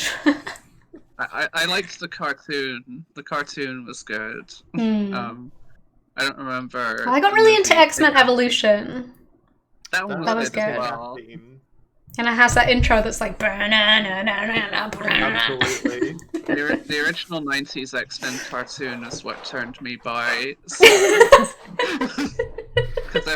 there's something for everyone in that one. Beast. There's a lot of blue men, if that's your thing. Blue guys. Blue Man Group really speaks to a certain demographic. It does. If you like it when men are blue, then... Nightcrawler is the love of my life, Halsa Rosie. When I was a kid, I kid you not, when I was like a teenager in school, I would carve into every single desk in every single class Nightcrawler. Oh my god. That was that was like my tag. I don't know what it was. I just loved Nightcrawler. We all love Nightcrawler. Good, alright. So who's doing chapter 24? Is that you next, Lily? Yes, I'll do that. Alright, chapter 24. Author's note, prep, stop flaming the story. You're just jealous, so fuck you, okay? Go to hell, 1-1. Raven, fags for the help. Oof. How unfortunate. Well, we had deviation next, so I got to ask Professor Travelry about the visions. Konnichiwa, everybody! Come in! Said Professor Sinister in Japanese. She smelled at me with her gothic black lipstick. She's the coolest fucking teacher ever. She had long, dead black hair with blood-red tips and red eyes. Her mom was a vampire. She's also half Japanese, so she speaks it and everything. She and Bloody Mary get along great. She's really young for a teacher. Today she was wearing a black leather top with red lace and a long gothic black ripped dress. We went inside the black classroom with pastors of Emily the Strong. I raised my hand. I was wearing some black nail polish with red pentagrams on it. What is it, Ebony? She asked. Hey, I love your nail polish. Where'd you get it? Hot Topic? Yeah, I answered. All the preps who didn't know what HT was gave me weird looks. I gave them the middle finger. Well, I have to talk to you about some things. When do you want to do it? How about now? She asked. Okay, I said. Okay, class fucking dismissed, everyone! Professor Troublery said, and she let everyone go. Except for you, Brittany. She pointed at Brittany and some other preps. Please do exercise, get it, 1 on page 3. Okay, I'm having lots of visions, I said in a worried voice. I'm so worried, is Draco going to die? Well, she gave me a black crystal ball to lock in. I looked at it. What do you see? She asked. I said I see a black gothic skull and a pentagram. Suddenly there was a knock at the door. I looked at it. It was Draco. He was looking really sexy, wearing a black leather facet, a black gothic Linkin Park t-shirt, and black Congress shoes. Okay, you can go now. See you, cunt, said Professor Sinister. I love her energy. Bye, bitch, I said, waving. I went to Draco and Vampire was sitting next to him. We both followed Draco together, and I was so exhibited. I love Professor Sinister. Yes, absolutely. Oh, Oh my god! Wow. black gothic skull as opposed to a normal black skull. Alvocasm in chat. Yeah, correct. Yeah, a black like preppy skull, a normie skull, if you will. Oh wow, it's a lot to think about. Okay. Chapter 25, short and sweet. That's good. Okay, cool. Author's note. Stop flamming, okay? If you do not, then I'll tell Justin to bet you up, 1111. And I'll tell all the nerds to put verses in your computer, 111111. Fuck you, one. Raven, thanks for the help, one. I was excited. I followed Draco, wondering if we were going to do it again. We went outside and then we went into Draco's black car. Ennaby, what the fuck did Professor Trevolori say? Whispered Draco, plotting his gothic wet hand on with black nail polish on mine. Oh man. She said she would tell me what the visions meant tomorrow. I grumbled in a sexy voice. He took out a heroin cabaret and he spiked it. And gave it to me to spork? Started to fly the car into a tree. We went to the top of it. Draco put on some MCR. And all the things that you never ever told me, and all the smiles that are never gonna haunt me, sang Gerard sexy. Oh, those were song lyrics. Whoops. We started tilling each other's clothes fervently. He took off my black thong and my black leather bar. I took off his black boxers. Then he put his throbbing you-know-what in my tool sexily. On for good, Draco, I screamed, having an orgasm. We're Frenching passively. Suddenly, I fell asleep. I started having a dream. In it, a black guy was shooting two... Okay, Ebony. Was shooting two gothic men with long black hair. No, please don't fucking kill us, they pleaded. But he just kept shooting them. He ran away in a red car. I just want to note that like a black guy in the wiki has its own page. Oh my god, of course it does. Like this is just a character who is the black guy. And the picture on it, by the way, the picture on this page entry for this character is Steve Harvey with a gun. Like that's yeah. Alright, that's all. So they're dead. Bang, he ran away in a red car. No, my fucking god, 11, I shouted in a scared voice. Ebony, what's wrong? Draco asked me as I woke up, opening my icy blue eyes. I started to cry and tears of blood went down my face. I told Draco to call Vampire. He did it with his black Linkin Park mobile. But, spelled B-U-T-T, the worst thing was the people who were shot in the dream were Lucian and Sirius, 111. Oh, fuck. Oh. Twists and turns, emotional highs and lows. Wow. Should I get going? Should I get going with 26? Yep. Go ahead. Okay. Gotta start with the office note. Preps! Stop flaming Stardust 3, okay? If you do not lick the story, then go fuck yourself, you fucking prep. You suck! Oh, yeah, and I wasn't being racist, okay? Okay, glad she cleared that up. A few mutates later, Vampire came to the tree. He was wearing a black leather Jackson, black leather pants, and a good Sherlock t-shirt. Hi, Vampire, I said flirtily as I started to sob. That's like a lot, like, hi, Vampire! Draco hugged me sexily, trunked to comfort me. I started to cry tears of blood, and then told them what happened. Oh, fuck it! Vampire shouted angrily. He started to cry sadly. What fucking dick did that? I don't know, I said. Now come on, we have to tell Dumbledore. We ran out of the tree and into the castle. Dumbledore was sitting in his office. Sire, our dads have been shot, Draco said, while we whipped some tears from his white face. Ennaby had a vision in a dream. Dumbledore started to cockle. And how do you expect me to know that Ebony's not divisional? I glared at Dumbledore. Look, motherfucker, he said angrily as Dumbledore gasped. See, Institute of Character. I don't know what that means. You know Is that out of character? Institute of Character. See, is that Institute of Character.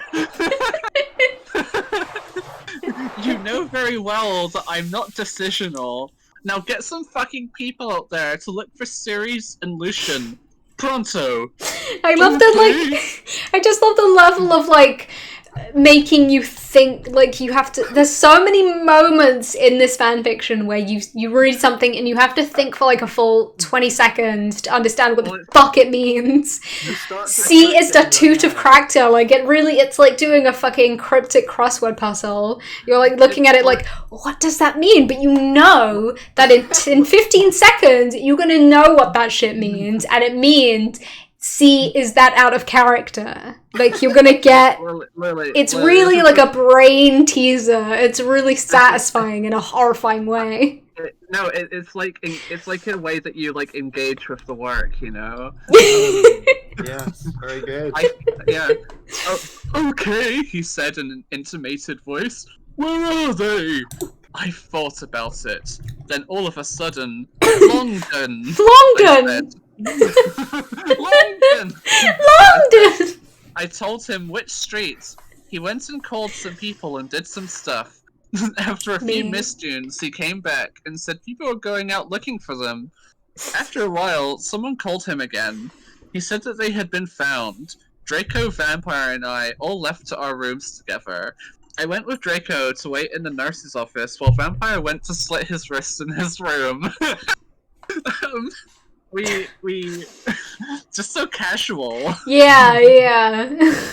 We looked at each other's gothic, derp-arrest eyes. Then we kissed. Suddenly, Sirius and Lucian came in on stretchers, and Professor Sinister was behind them. Oh my god. Oh my god. Are they okay? I hope Oh. so. I'm really worried. Long Dawn. Oh, the streets of Long Dawn. Oh my god. Okay. Chapter 27. Vampires will never hurt you.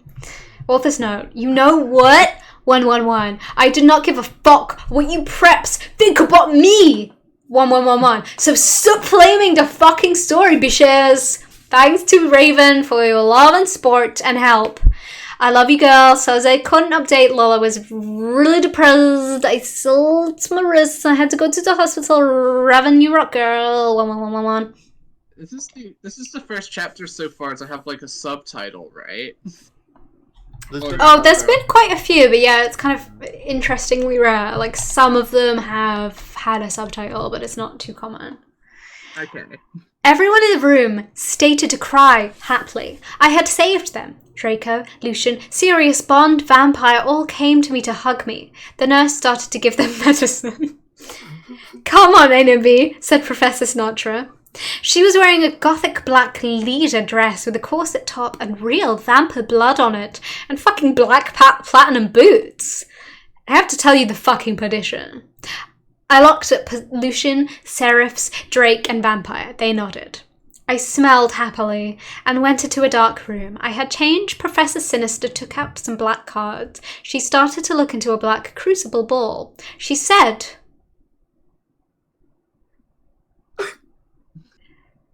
Tara, I see Drac times are near, she said badly. She peered into the balls.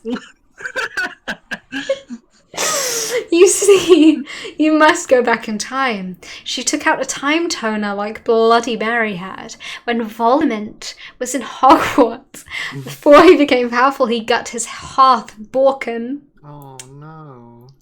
Now, do you think he would still become Voldemort if he was in love? I shook my head. You must go back in time and seduce him. It is the only way. If he is still evil, then you must kill him. You can come to my room tomorrow and you can do it. Okay, I said sadly. We did Death's touch sin? Death's touch sin? I'm sorry, what? I'm gonna click on what the fuck that is. Death's touch sin is a gothic gesture first mentioned in chapter 27. Okay. Alright. We'll understand that. I'm sure we'll understand the fuck out of that. I went outside again, sadly. What fucking happened? Asked Draco and Vampire. Yeah, what happened? Asked Darkness, Willow, and Baldy Mary.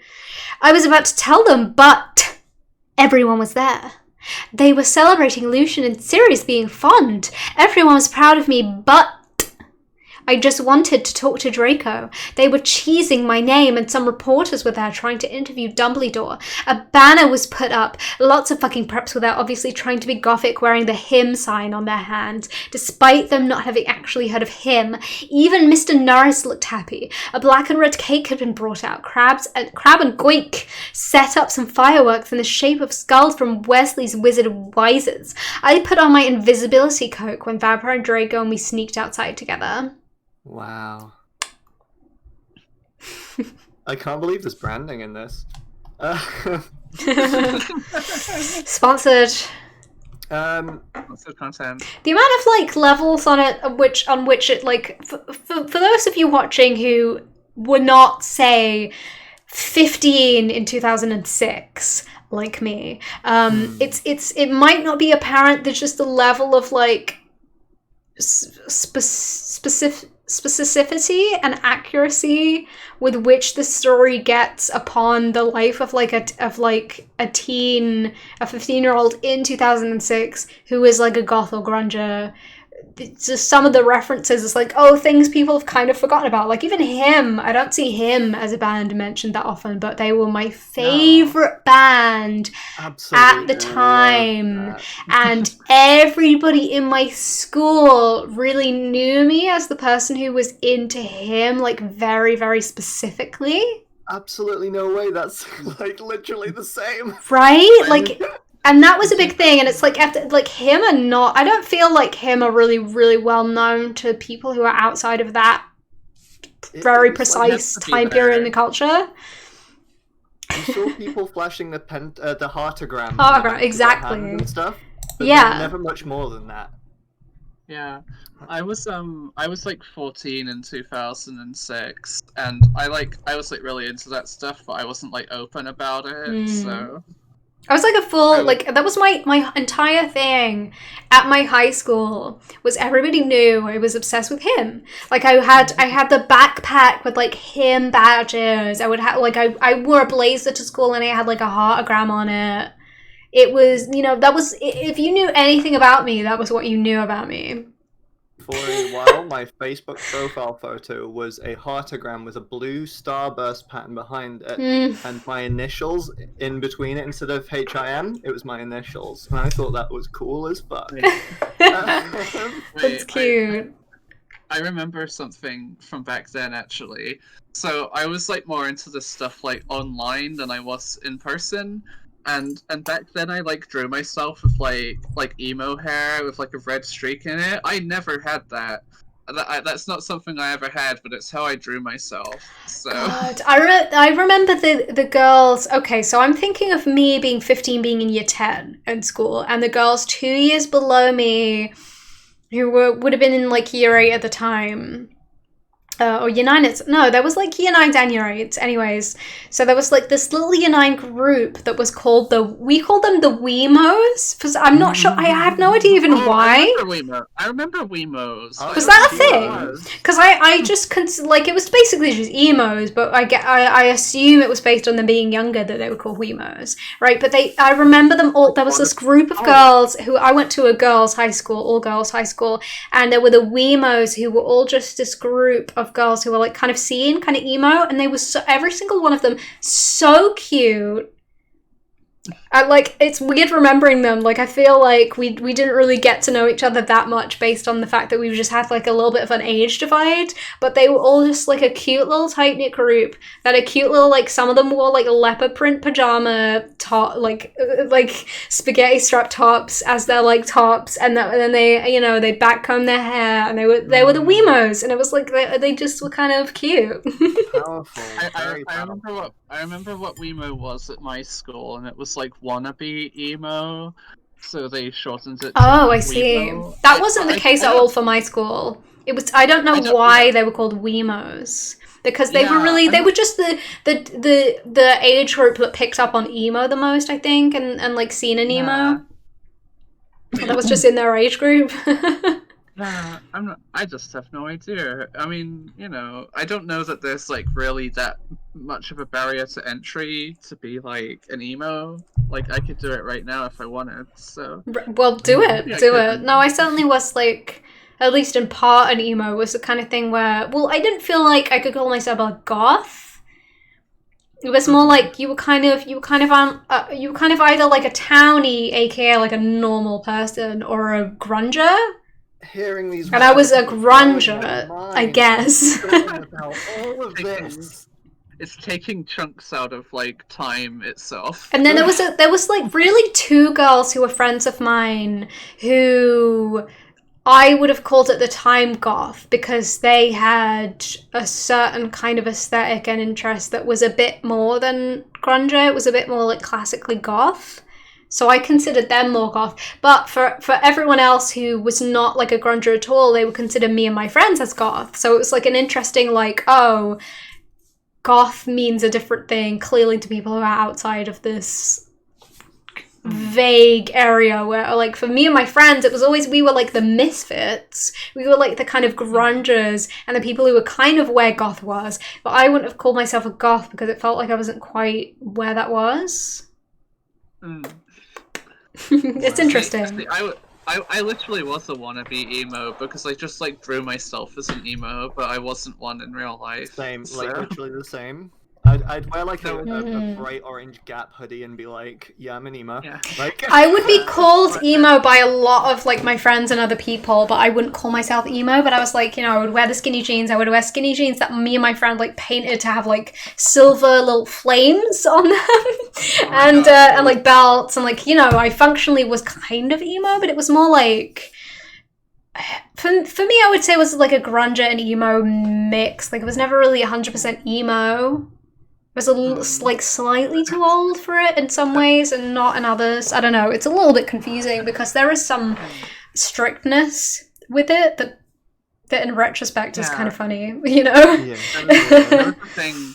I just remember my memory from this is that back then, and now even, but back then I was like playing RuneScape, and I met a friend on there who turned out to like live not that far away from me. We never met up, but I was just like, oh yeah, and by the way, I look like this, and I drew like my emo Sona, and they just said, oh, I bet I look cooler than you, and then that was like the end of our conversation. Oh, so good.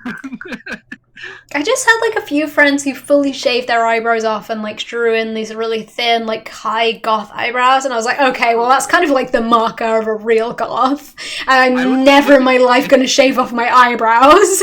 I think about doing that sometimes. I'm just like, I was just afraid, like it's a very drastic change. I was like, I can't go to school and have shaved my eyebrows off. It's not gonna happen.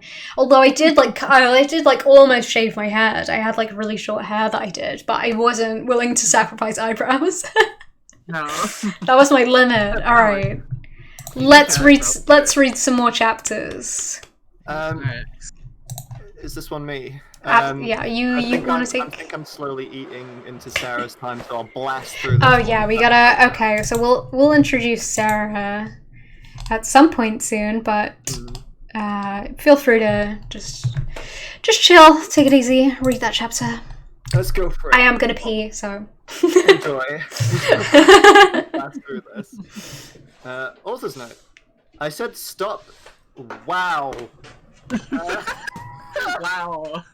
I said stop okay, that's flaming. I stopped flaming the story. It was a miscat when Professor Rellery said, Dad, okay, 11111, go to fucking hell.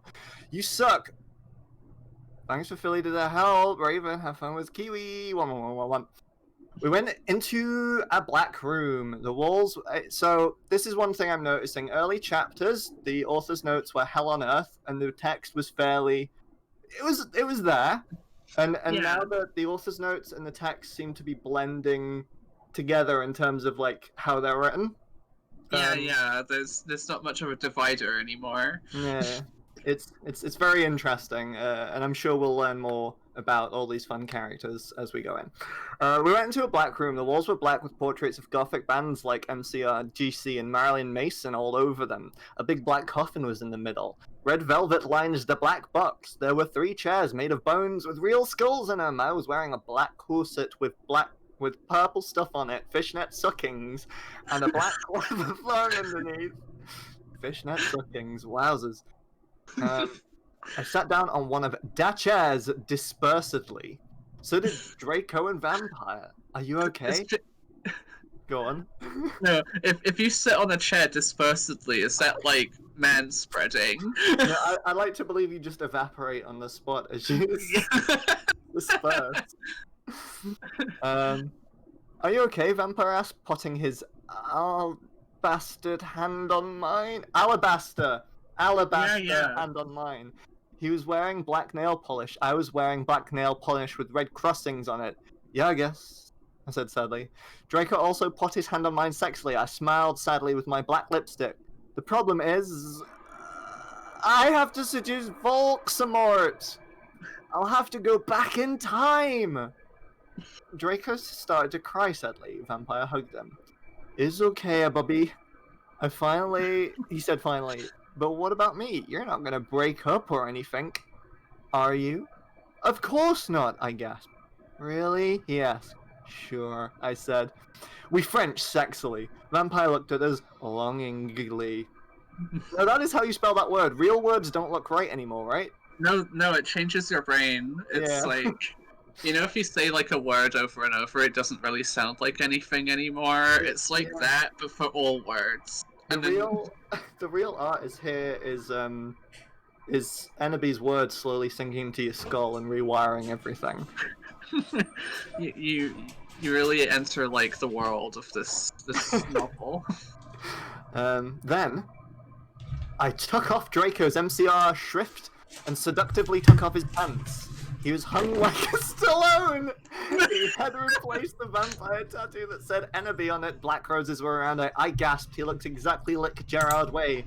Vampire took the video camera. I had said it was okay before. I took off my clothes and we were in for the rid of our life. We started freshing as we were climbing into the coffin. That seems a bit cumbersome. He put his spot into my you-know-what, and passively we did it. I love you, Ennaby. Oh, let me feel you. I need to feel you. I didn't feel comfortable reading that. He screamed and got an orgasm. We watched Vampire filmed everything perfectly. Suddenly... What the fuck are you doing? It was... Snope and Presser... Oh, fuck me, I can't... Professor McGoggle 111. Thank you very much for inviting me onto this stream, Lily. It was a good you're time. Absolutely welcome. I'm gonna bounce and make way for Sarah to bounce on in, but it was real cool. See you all around. Alright, goodbye. Oh, if you want to promo yourself, I don't think anyone's really done that too much, so I want to encourage that. Oh, hell yeah. Oh, nice. I do YouTube videos, I guess, of cool presentations, mostly on software, but I'm branching out. I've been writing a script for 2 months now, and I hate it. My channel is called Henry is Human. Please like, subscribe, favorite, and smash that like button. I'm on Twitch and YouTube. Yeah, I realize I'm not good at promoting myself. Follow Henry for more chaos. Avocasm Zads. Absolutely, that's what you want.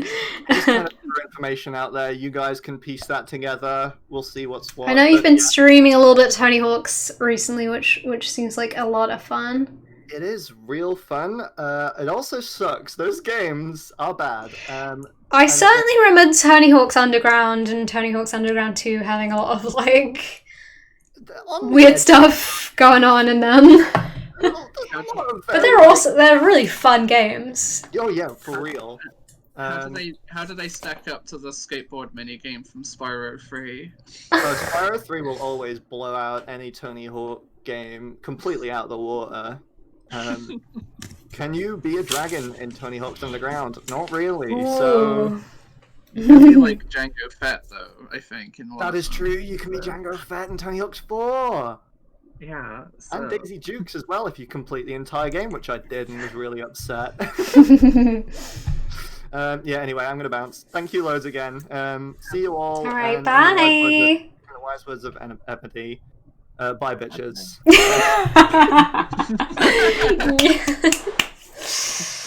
Oh god.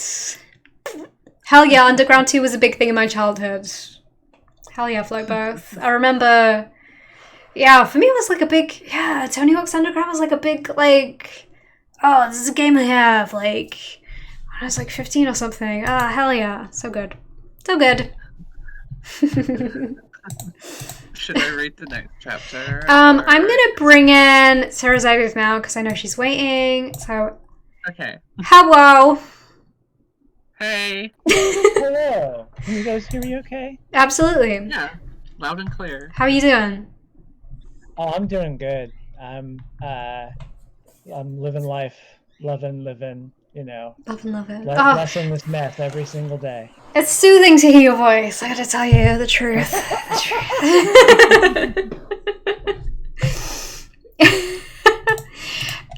Do you want to take the next chapter, Sarah? Sure. Are we on chapter 28? It's chapter 29 now. I see. That delicious chapter. A little baby chapter. Okay. Go ahead when you're ready. You'll have to forgive the background noise. I'm in a loud area, but this is just the life we're living. Is it bird? Author's note. There is a bird, yes. So we're gonna have A little commentary squeaky bird. from Pomeroy the cockatiel. Oh, lovely. Author's note. Sawdust, fuck up. You're just jealous because you're prepped, so fuck you. Raven, you rock girl, Fangs for the help, MCR rock, 666, many ones, etc., etc. Oh my Satan! We screamed as we jumped out of the coffin. Snap and Professor McGonagall started to shoot at us angrily. Come now, Preacher McGonagall yielded. We did guiltily. We left the room, putting on our clothes. Snoop garbed the caramel and put it in his pocket. Hey, what the fuck? Vampire shooted angrily. Yeah, Buster, what the fuck are you going to do with that fucking camera? Draco demanded, all protective, looking at me longly with his gothic red eyes. Look, Dumbledore knows your little secret. If you do this again, then you will go to Saint Mango's, so give back the camera. Ha ha ha ha ha. The mystery of magic thinks he is crazy. There is no way they will believe him. Spoop laughed meanly. Snoop. Sorry, I keep saying the P instead of the N. Snoop! I'm trying to be very respectful to the material here. Yes, so shut your mouth, you innocent fools, yelled Professor McGonagall. She made us come into a weird room with white stones all around it. There were all these weird tools in it. Draco started to cry all sexy and sexative. He's a sex bomb, lol. Tom fell not rules for life, but not as much as Gerard. Your sex on legs, I love you, you fucking rock, marry me. Lightscreen, I'm sorry, Lightscreen says drop it like it's goth, and yes, thank you. I started to cry tears of blood. It happens in Vampire Chronicles Raven, so read it, fuck you. Vampire took out a black handkerchief and started to wipe my red eyes. And then he and Snoop both took out guns using magic. They started to shoot each other angrily. None of the ballots but got on each other yet. I took out my wand. Cresio, I shouted. Snap stated to scream. He dropped the gun. But it was too late. Both of them had run out of ballots. I stopped to curse. Professor McGoogle did a spell so that we were all chained up. She took out a box of tools. Then she said, "Okay, Cerberus, I'm going to go now." She left. Snap started to laugh evilly. Vampire started to cry. "It's okay, Enemy," said Draco. "Evergreen will be all right. Remember the video you took of Snake?" Snape laughed again. And then he took out some whips. No, God. No. Oh, God, no. Incredible stuff. It's not right. Is it my... Shall I do the next one? Absolutely, go ahead. Okay, office note. Stop flaming the story, okay? You do not know what's gonna happen, okay? So fool you. If you flam, you will be a prep. So all flamers can kiss my ass. Soz for saying Alzheimer's is dangerous, but that's all the mysteries opining cause society basically sucks. Thanks for Raven, you rock bitch. That's a very good, like, hand wave of that. Society basically sucks. Yeah, sorry Jesus. for being ableist. Sorry for being ableist, but society sucks, so, like... Sorry for saying Alzheimer's is dangerous. Oh, sorry, I mean Alzheimer's. I said it wrong. So... no, we screamed sadly. I love the descriptions in this. Yeah. We screamed sadly. Snap stated loafing meanly. He took out a camera anvilly. Then he came towards Darko. He took some stones out of his pocket. He put the stones around Draco and lit a candle. "What the fuck are you doing?" I shouted angrily. Snoop laughed meanly. He pulled down his pants. I gasped. There was a dark mark on his you-know-what. Oh my God. He waved his wand and a knife came. He gave the knife to me. "You must stab Vrompir," he said. "If you don't, then I'll rap Draco." Oh my God. "No, you fucking Bestrad," I yielded. But then Draco looked at me sadly with his evil gothic red eyes that looked so depressant and sexy. He looked exactly like a pentagram? Wait. he looks like a pentagram. Pentagram. He looks Lol, get it? exactly like a pentagram. No difference between Draco and pentagram. None. Lol, get it? Cause I'm a Satanist. Between he looks like a pentagram between Kurt Cobain and Gerard. But when I looked at Vampire, and he looked so smexy too, with his gothic black hair, I thought of the time when we screwed. The time I did it with Draco and Dumbledore came, and the time where Draco almost committed suicide and Vampire was so sportive. Snipe laughed angrily. He started to pray to Voldemort. He started to do an incapacitation dancing around the Stokes, whipping Draco and Vampire. Suddenly, an idea I had. I closed my eyes, and using my vampire powers, I sent a telepathic message to Draco and Vampire so they would destruct Snape. "Dumbledore will get you," Draco shouted. "Yeah, just wait up till the mystery find out," Vampire yelled. Meanwhile, I took out my wand. "You ridiculous dunderhead!" Snoop yielded. He took off all of Draco's clothes just as he was about to do him. "Crozio!" I shitted, pointing my wound. Snoop screamed and started running around the room screaming. Meanwhile, I grabbed my black mobile and sent a text to Sirius. I stopped doing Crucio. "You dunderhead! I'm going to kill!" shouted Snape, but suddenly Cerberus came.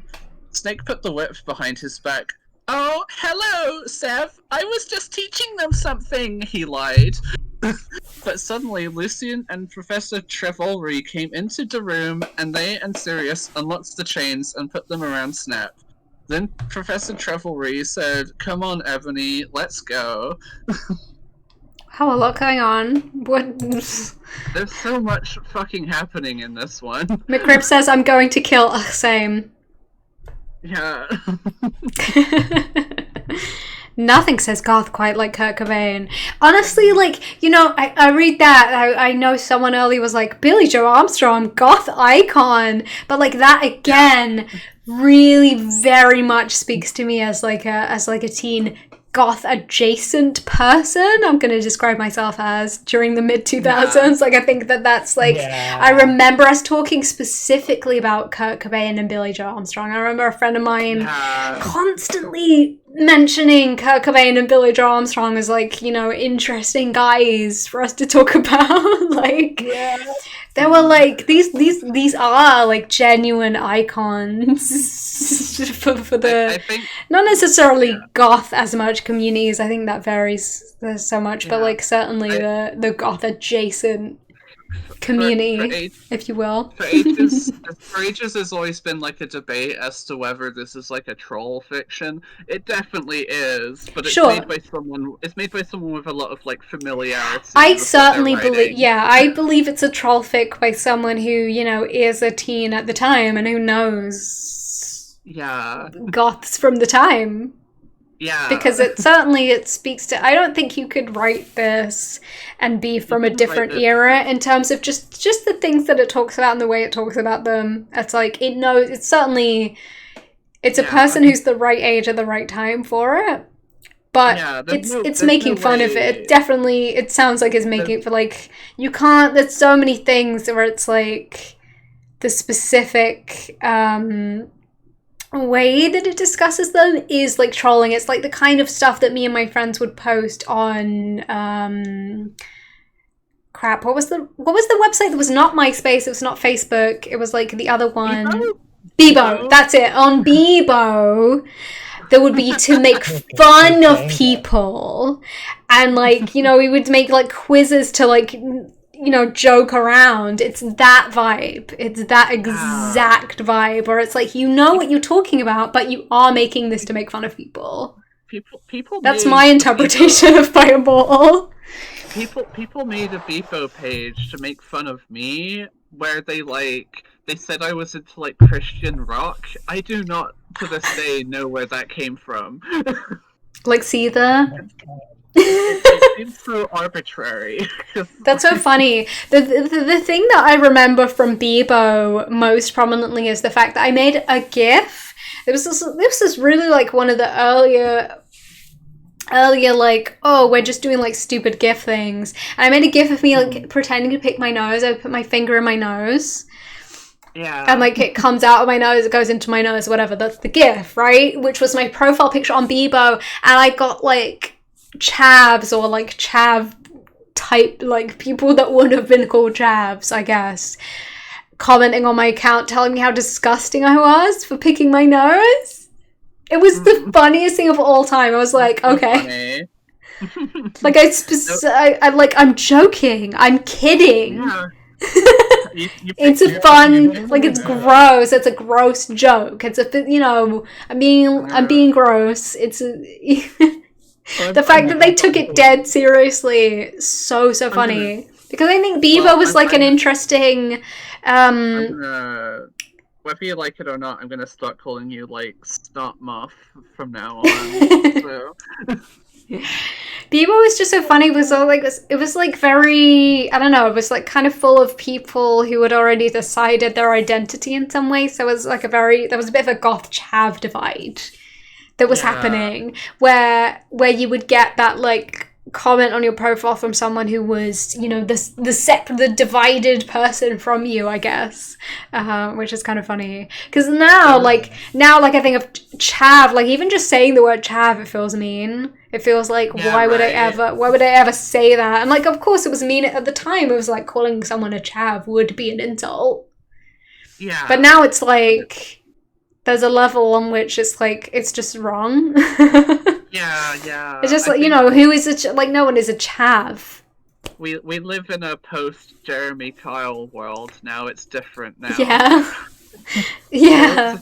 The thing with Bebo is that like it was a different era because it was so like you could customize your page so much. Right. Yeah, and Bebo was very specific at that time. It's like certainly MySpace had like its certain amount of like it had a moderate amount of like a few years where it was popular, and then Facebook took over, I guess, and it became like a Facebook thing. But Bebo was even shorter lived. Bebo was like a little like it was 2007 for a little bit that Bebo was a thing, and then it was gone. And you kind of had to be a certain age to like be into it as well. Right. Like, if you weren't in like late secondary school or whatever, it's like what are you here for? Bebo, that puts you in a certain time.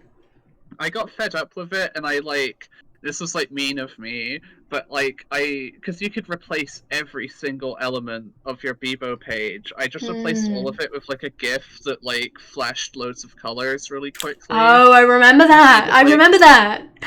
Yeah, so I just like I made my page. I changed my name on it to like Twinkie House for some reason. And I just replaced all of the graphics with like a red and neon green flashing GIF, and it was just like unbearable to see. Oh my god! Yeah, I remember. I completely missed out on this era, and for Twitter me, it just was doesn't like... let you do that. I also feel like Bebo. I don't know if Bebo was like a British thing, but it feels like there's a level of that where it has that. I'd never even heard of this. My version of that. And I think this was some years before, like this would be 2004 or 5-ish, was Zanga with an X. And you could, I remember like, it's sort of like Tumblr where you could grab themes that people had made, but you could have music auto-playing on your page.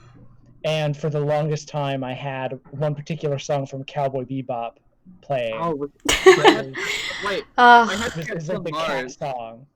Wait. I had that on my fucking Bebo page. I had Cat Samar on there. Ah! Wow.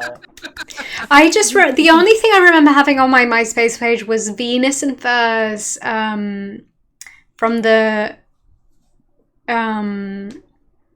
like Lou Reed Venus and Furs. Velvet Underground. Yeah. Venus and Furs. That's the only thing I remember having. And it was like no one who was my age who had ever heard this song in their fucking life. We really need to bring this energy back of like websites that you customize and you can just make them as obnoxious and like a little web development vibe that we had. It was really cute. It was really cute. Twitter used to let you like set a background, and then they took that, and you used to be able to set at least a color. I just had my MySpace page, and my high school friends would go there and listen to "Shiny, shiny, shiny boots of leather" and not know what the hell was going on. Like, yeah. Also, people said, yeah, Chav was an acronym for Council Housing Violent. I heard that, but it was like, I think at the time I felt like we didn't believe that was the real origin. You know, it was like we heard that, but we were like, but that doesn't, you know. There was like that, and there was other theories about it, and it was, but either way, it was like there was this classist bent to it that was incredibly weird. Incredibly weird stuff, and that I always remember specifically the Little Britain, like all the Little Britain sketches that were about that, and it was like, wow, those were like fucked up. Little Britain was like the worst thing. It's so bad. It's so like, oh, we've created a disabled character to make disabled people are faking like. Yeah. I around don't know, the disabled time- people, fat people, poor people, like all of Trans it is like gays. we're just yeah, like a fun I wouldn't- fake haha. Very I wouldn't weird. mind- Very weird. I wouldn't mind so much if it wasn't for the fact that it's also like the laziest thing, because like every single sketch featuring like that character is exactly the same. They never change it up. It's just Right. like, well, it's that Chev one doing the Chev thing. Right, Well, and the it's like trans one regardless of what you doing- think about people you could call chavs, those were people that I saw at school every day and who were normal people. So it was like there's a level on Yeah. which I'm like they're people, Yeah. you know, like they're just people. Yeah. A very interesting Sounds like. sus to me. Yeah. All right, let's see. Oh, Sophie Lancaster. Like, wait, someone's talking about. Wasn't this a like a murder case, in which there was like a foundation formed after the fact, because there was like there was a targeted murder of someone who was like a goth. I think that's what you're talking about, Lorcan, and other people. Really, really sad, but there was like a foundation formed because of it. If you're talking about the thing that I'm aware of, which was like a big thing in the mid 2000s. Really, really sad. But they formed like a whole charity for it. They were to raise awareness. They had little armbands for it that they sold after the fact. It's very, very sweet. So, all right, we're at chapter 31. I guess it's been a while where we've not been reading any of this fucking story, so I'm gonna get back to it. We have to chip away at it. Oh, it just like I don't know. It touches me to be reminded of certain things. Look. It's I cannot read my Immortal without like going back to where I was when it like came out and was like a big thing. Yeah. So this stuff is gonna come out as we read it, you know. Right. Yeah, You that's know what we're where talking you about. were. Okay, thanks, Lorcan. Yeah, I thought so. Yeah, like I remember that case as a thing brought to my attention at the time. Like, ugh, so sad. Just like a goth. And they started a foundation that was like, respect goths, essentially, right? Yeah. And now, of course, everybody does respect the goths unilaterally. Yeah. So, a friend of mine wears a Sophie Lancaster armband all the time. Aww, that's so cute. That's so cute. All right. I'm going to read chapter 31. Then we're going to have... Let's have Samantha, you can read 32. Oh. All right? And Sarah, you can read Yeah, 33. And we'll go on yeah. from there. All right, we'll finally be back to the story. We took a moment. We took a long moment to reminisce. All right, chapter 31. Author's note. I said, shut the fuck up, you creeps! Stop calling Ebony a Mary Sue, okay? Do not even know what's going to happen. Okay, so fuck you. Thanks to my BFF Raven for the help. I always knew you were on Voldemort's side, you son of a bitch. Buffy Rocks 111. Serious, said to Snape. No, I'm not. I was teaching them something. Snape clammed. Oh, fucking yeah? I took some black Voldemort serum out of my pocket and gave it to Severus. He made Snap drink it. He did angrily. Then Luscious took out a tape recorder and started playing it while he did curses on Snap. Then Professor Sinister and Lucian made us get out with them. Well, Snap told his Socrates. Lucian told Vampire and Draco to the nurse after thanking me 1,000,000 times. Professor Trevelry told me to a dark room. Now I was going back in time to seduce Voldemort. Moving posters of MCR and Ivana were all over. Darkness and Willow came too. Bloody Mary gave me a black bag from Tom Ridd's store. What's in the bag? I asked Professor Trevelry. You will see, she said.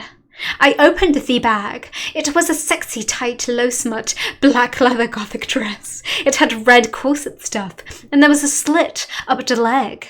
I put it on. My friends helped me put on the black fishnets and black pointy boots Willow had chosen. Willow in darkness helped him put on black eyeliner and blood red lipstick. You look fucking kawaii, bitch, Bloody Mary said. Thanks, I said. Okay, now you're going to go back in, Tim, said Professor Sinister. You will have to do it in a few seconds. She gave me a black gun. Ooh, I put in a strap on my fishnets, like in Red is Net Evil. Then she gave me a black time tuner. After an hour, use the time tuner to go back here, Professor Travelry said. Then she and Bloody Mary put a pensive in front of me. Everyone went in front of it. Good luck, one. Everyone shooted. Darkus and Willow gave me Death's Touch Sin. Then I jumped sexily into the pensive. Suddenly I was in front of the school. In front of me was one of the sexiest goth guys I had ever seen. He was wearing long black hair, kind of like Mikey Way, only black. He had grand eyes, like Billy Joe Armstrong, and pale with skin. He was wearing a black ripped-up suit with Vans. It was Tom Bombadil? What? He's in this. Tom Bombadil. That's right. Wow. Yeah, okay. That's it.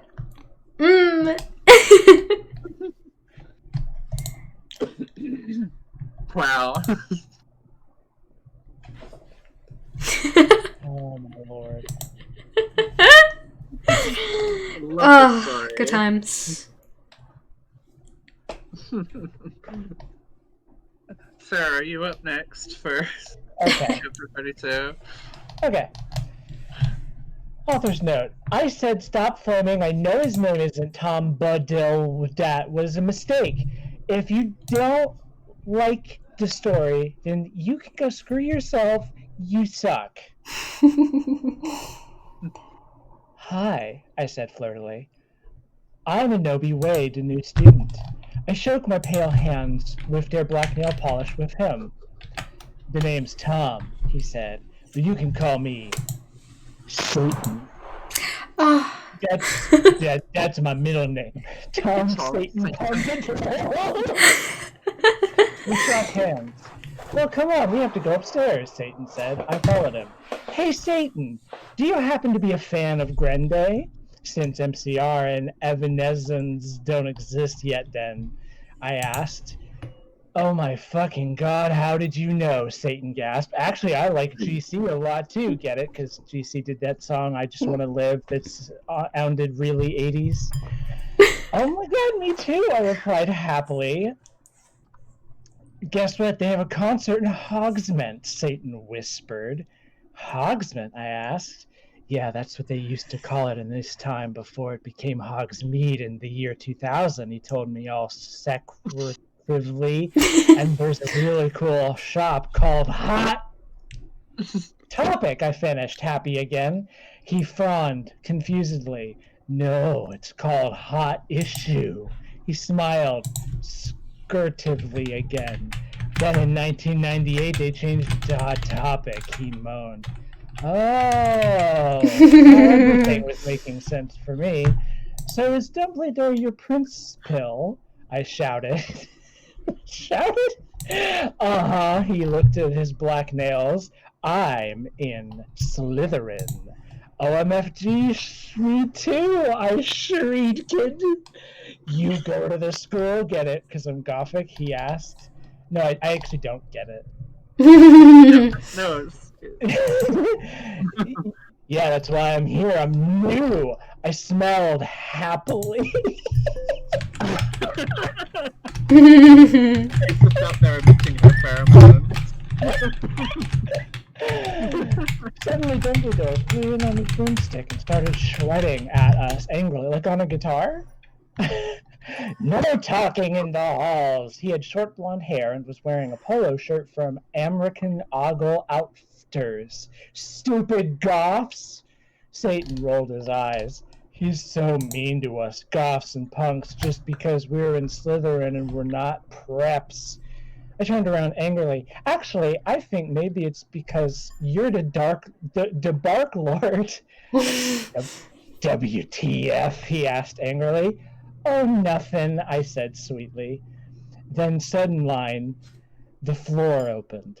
OMFG, no, I schemed as I feel down. Everyone looked at me weirdly. All of that was in quotes as they were describing that action.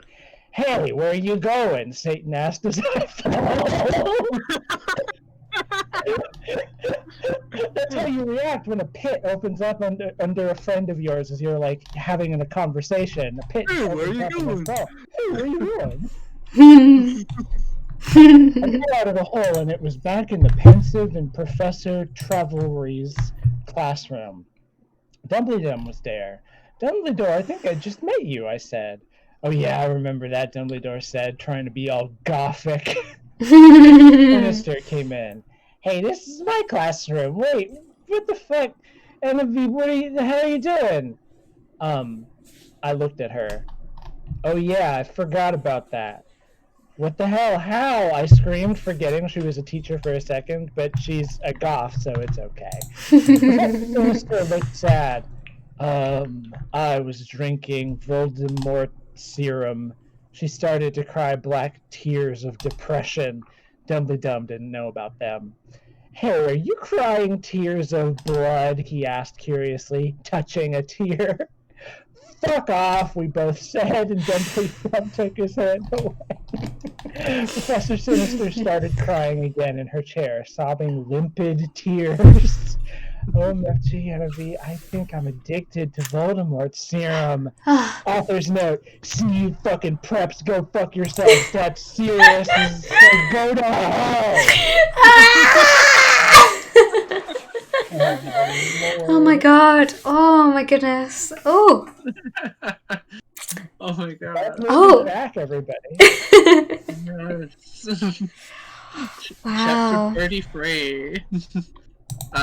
Right. Office note. I said shut up, it's not my fault, okay? If you don't like the story, then you're a prep, so fuck you, flamers. P.S. I'm not updating until you give me 5 good reviews, and this time I mean it, you suck. Thanks Raven for the help, I promise to help you with your story, lols. Oh my fucking god, I shooted sadly. Should we get you to Saint Mangas, bitch? Hell no, she said. Listen, Egagi, I need your help. Next time you go back in Tim, do you think you could ask Tom Anderson for some help? Sure, I said sadly. I went outside the door. Draco was there! He was wearing a big black juicy t-shirt, which was his Panamas. Hey, sexy, I said. How'd it go, Envy? He asked in his voice, which was so sexy and low, kind of like Jared Way when he's talking. Fine, I responded. We started to go back into the dorm. How far did you go with Satan? Draco asked jealously. Not too far, lol, I borked. Will you have to do it with him? Draco asked angstily. I hope not too far, I shouted angrily. Then I felt bad for shooting at him. I said sorry, we Frenched. What happened? What? They French just so casually. They're just like, yeah, it's cool. Just, it's like a form of like respiration. yeah. What happened? Oh, sorry. What happened to Snipe? I growled. I had to growl that one. You see, Draco giggled mistressly. He opened a door. Snap and Lumpkin were there. Sirius was pokering them by stabbing them with a black knife. No, please! Lumpkin begged as Sirius started to suck his blood. I laughed statistically. I took some photons of him and Snap being torqued. Okay, I know this is mean, but think about it. They are pedos, and Snape tried to rap them, and anyways, Sadit's Rock. Has anyone seen Shrek Attack 3, lols? We took some of Snape's blood, and Draco and I went back to our rooms. We sat on my gothic black coffin. My clothes were kinda gritty, so I put on a black leather outfit thingy, kinda like the one Stuline has in Underworld. If you haven't heard of it, then fuck you! I put on some black platform high heels. Darko put on Desolation Livers by MCR. Then we started to take off each other's clothes. I took off his shit, and he had a nice six-pack, lols. We started to mech out like in The Grudge. He put his wetness in my you know what sexually. Oh. I got Oh my an goodness. orgy. Oh. Drake! Oh, Woo! Draco! Oh my fucking good, Draco! I screamed passively as he got an eructation. I love you, Taeberi, he whispered sexually, and then we fell asleep, lol. That was a hell of a sex scene. My God. goodness. Wow. Wow. I feel titillated. Oh. I am rattled. My cage has been shaken by this. I feel I will be contacting the law. Yeah, it's getting too hot. But hey, we're in. Last page though. Last page of the. Yes, we're into the last 10 chapters of My Immortal, 34 to 44. I know some people are asking about what chapter Toby did. I actually don't know. I've seen the like Sarah Z videos about Toby, but as far as I understand, the first to the 44th chapters that we're reading today are like the Tara chapters. Yeah, I don't know. I mean, obviously, if you know differently, then you can let me know. But I think that they're all by the same person. I believe that the Toby ones are considered like My Immortal 2, and it's like a different thing. Right. I would I would assume that would be separated from these that we're reading. We're reading up to 44 here. Yeah, no, this is only the Tara Gillespie stuff. we only respect Tara. Whoever Tara is, we only respect Tara, I guess. Alright, so I'll get going on chapter 34. We're close to the end here. I mean, how does everybody feel? Good as hell. Up to 44 is our Tara canon, says Lysgrint. Confirmed. Confirmed. I'm down to like stick in for the end if you're okay with that. Sure. So. Sure. I've never heard like a beyond. I've never heard past Tara's 44 My Immortal stuff. I've never heard it because I've just only seen this. I don't touch the stuff, you know. I don't touch that. I don't touch that.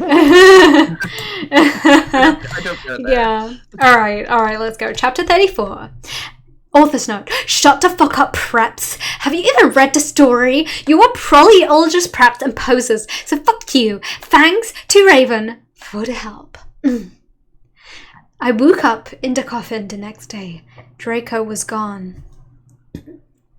I got up and put on a black, tight, sexy dress that was all ripped at the end.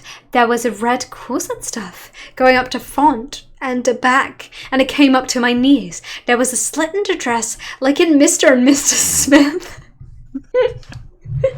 I put on ripped black fishnets and black Stilton boots.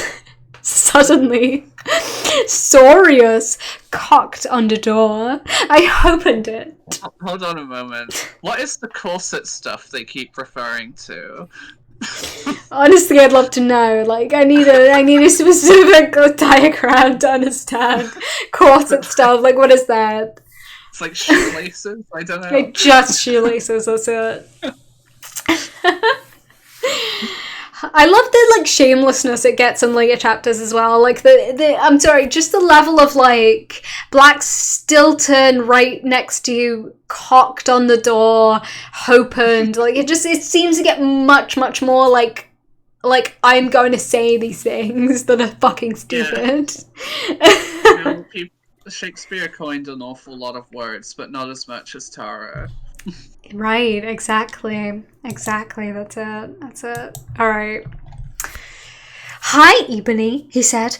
Guess what? You have to come to Professor Sinisor's office. Okay, I said in a depressed voice.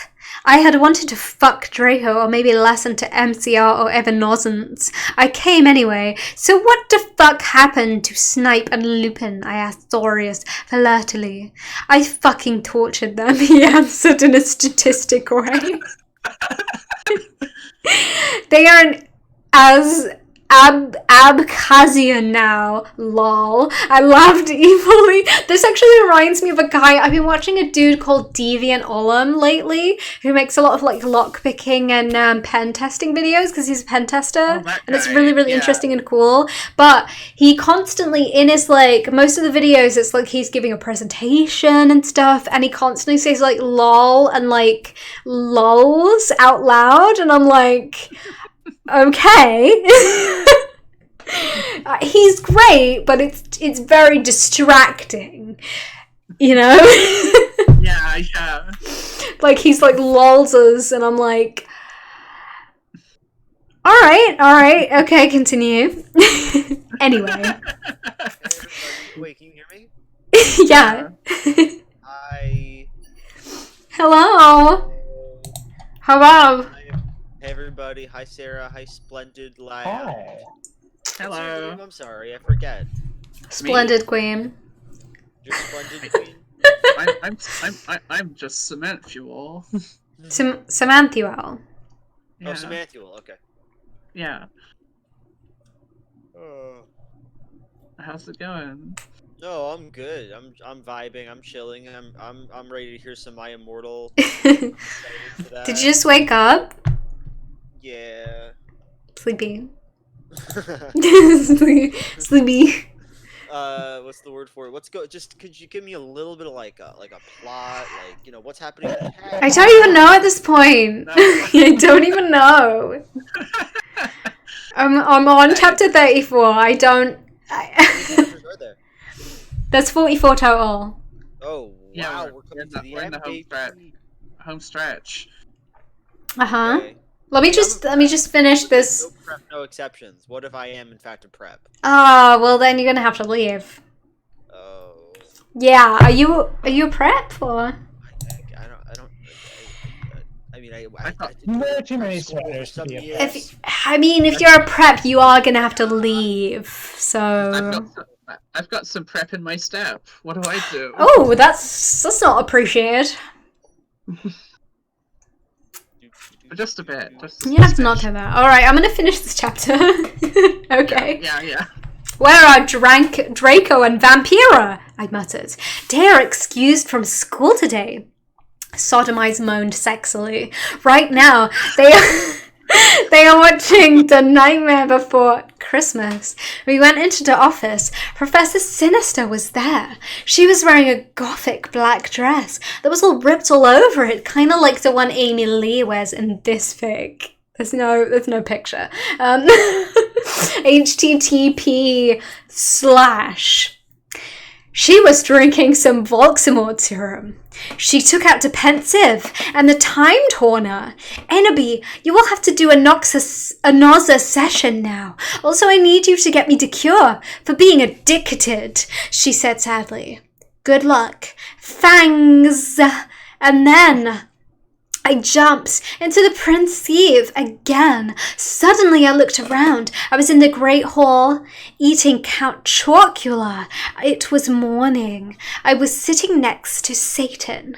On a table was a tall, gothic man with long black hair, pale skin, and blue eyes, wearing a suit and black Cranberries shoes. He looked like Charlene Manson. I noticed he was drinking a portent. Who's he, 1-1? I asked. Oh, that's Professor Slutborn, Satan said. He's the portent's teacher.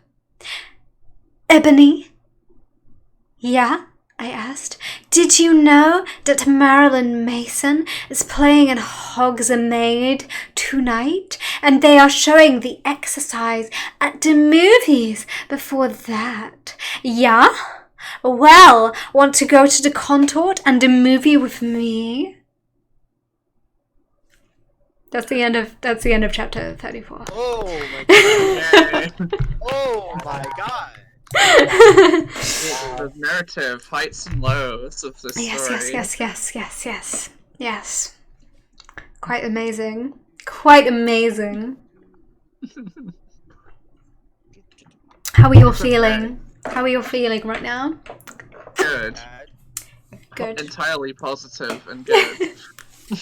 I probably have to run relatively soon. I could probably do another chapter Okay. Yeah. if you want me to do chapter 3. Okay, Henry, if you want to read the chapter 35, Okay. All right. and then Sarah can read 36. Should I Yeah. tweet this? That sounds good. Sure. I'm Whatever you gonna want. tweet. Whatever you want. You can tweet. Okay, I'm gonna tweet. I'm gonna make a little tweet and then I'm gonna read the chapter. Okay. Okay. I'm not. It's not gonna be a related tweet, by the way. Mhm. I'm just gonna tweet. And then, Gotta get your tweets off. about to read it. Slotborn sent me. I know, Slotborn destroys me. It's my favorite entry in the Soulspawn series. Okay. Alright. Let me find the book. Also, I gotta find the book. You can't read a book without finding it. Do you need a link? Okay. I can give you a No, link. No. I found it. Okay. Chapter 35. So it's chapter 35, Ghost of You, correct? Yes. What's AN? Yes. What is AN? And it's an author's note. You gotta read that. You gotta really go for that. Okay. Give me 1 second. I gotta get into some sort of an emotional headspace. I'm so sorry. I'm just trying to figure it out. Sorry. Lily, people in the chat are saying they can't hear Joel. Oh, really? Wait. Say a lot of. can Can you jam. say like a lot of? Can you just groan a lot, please, Henry? No. Oh. That's strange because you sound quite loud to me, relatively loud. Is it any better, chat? No. No. Oh. Lily, if you're using OBS, you could like. That's gotta be turn better. your mic- you could turn your mic down and like the computer volume up. Yeah. Maybe I don't know. It should be okay. It should be better now. Oh, people are saying it's better now. Are people saying it's better? Do I sound good as fuck? Do I sound good as shit right now? That's right, I curse. I don't give a fuck about it. That's me. That's my identity. Oh my god. Oh my god. I This has curse. been I such a- This has been such like a chest, like nice stream so far, and you're ruining it. Right. Yeah. It's been a really chaste, like, kid-friendly stream, and you come in and you're like destroying it. Wow, this is an intimidating book to read. Like, I guess you could say you just gotta get Get your to it. fangs into it. alright. Ooh.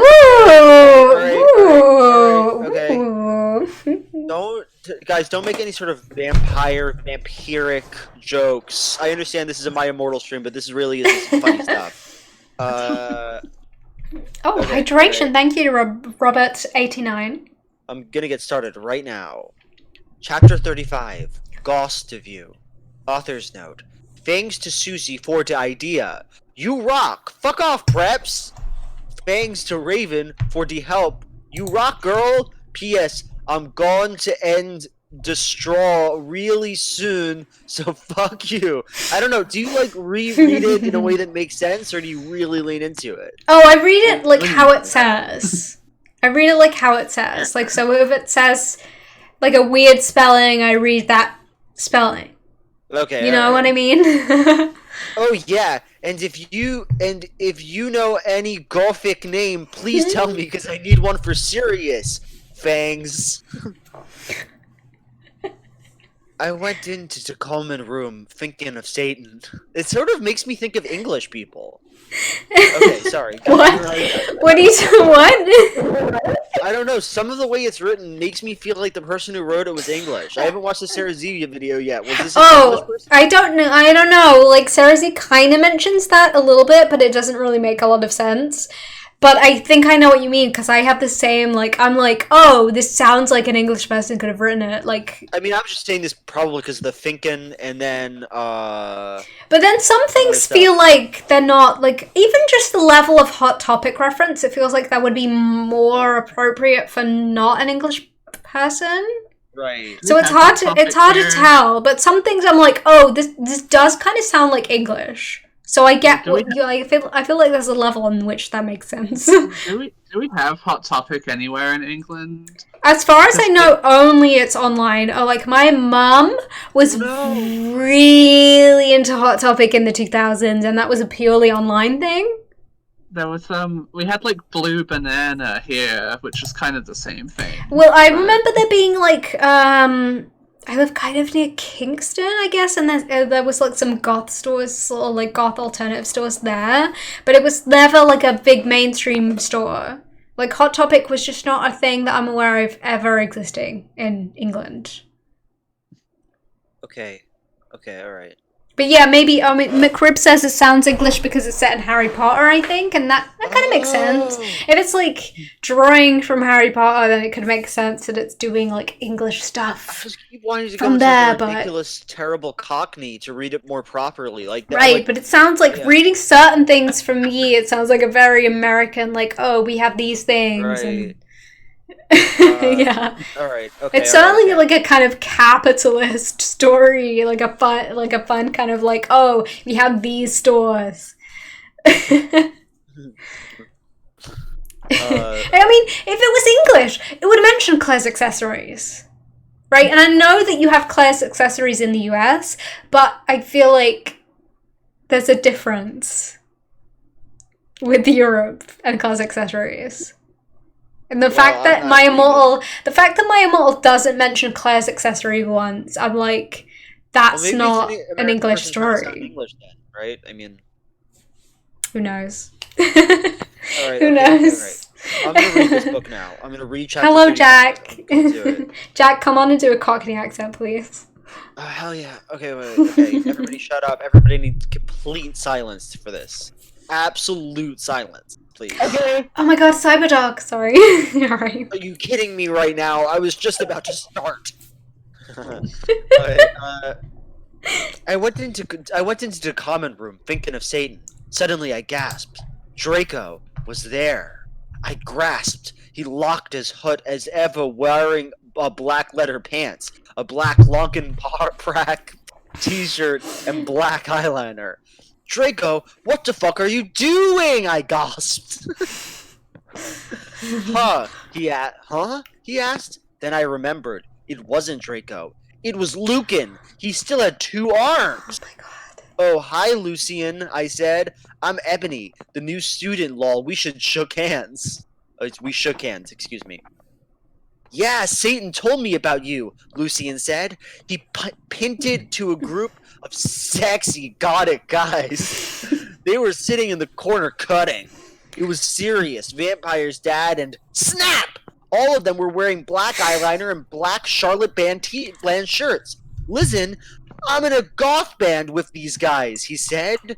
We're playing tonight at the Marilyn Manson show as backup. Oh, really? I asked. What? Okay. Yeah. We're called X Black Tear X. I play to gutter. Oh my god.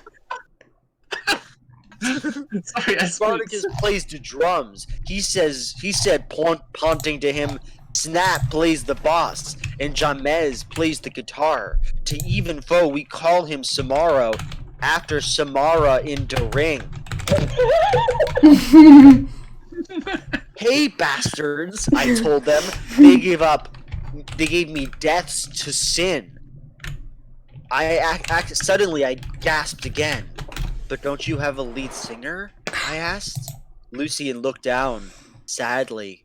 We used to, but she did. She attempted suicide by slitting her wrist. Oh my fucking god, that's so fucking sad! I gasped. It's okay, but we need a new lead snigger, Samaro said. Well, I said in a bnad myself. That's what he says. Really? Asked Snap. I couldn't believe it. He used to be gothic. Yeah, we're called Bloody Gothic Rose 666. Do you want to hear me sing? Yeah, said everyone. So the guys took off their guitars. They began to play a song by Get It, 'Cause Bye Guys Are So Sexy. Nah.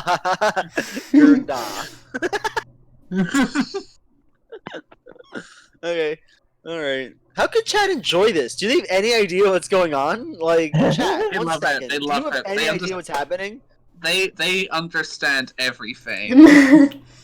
Because I'm, Yeah, like, they know reading this, level. like, I barely have a through line here, and I'm looking at it. Are you reading along, or what's going on there? No, It makes some more No, sense, I no. feel like, when you just ignore the, like, overall arc of it. Right. I think the thing is that you missed out on a lot of it, and Also, so like, if some of you want it context- genuinely is, like, very of its time in terms of, it's very, like, specifically mid-2000s in experience.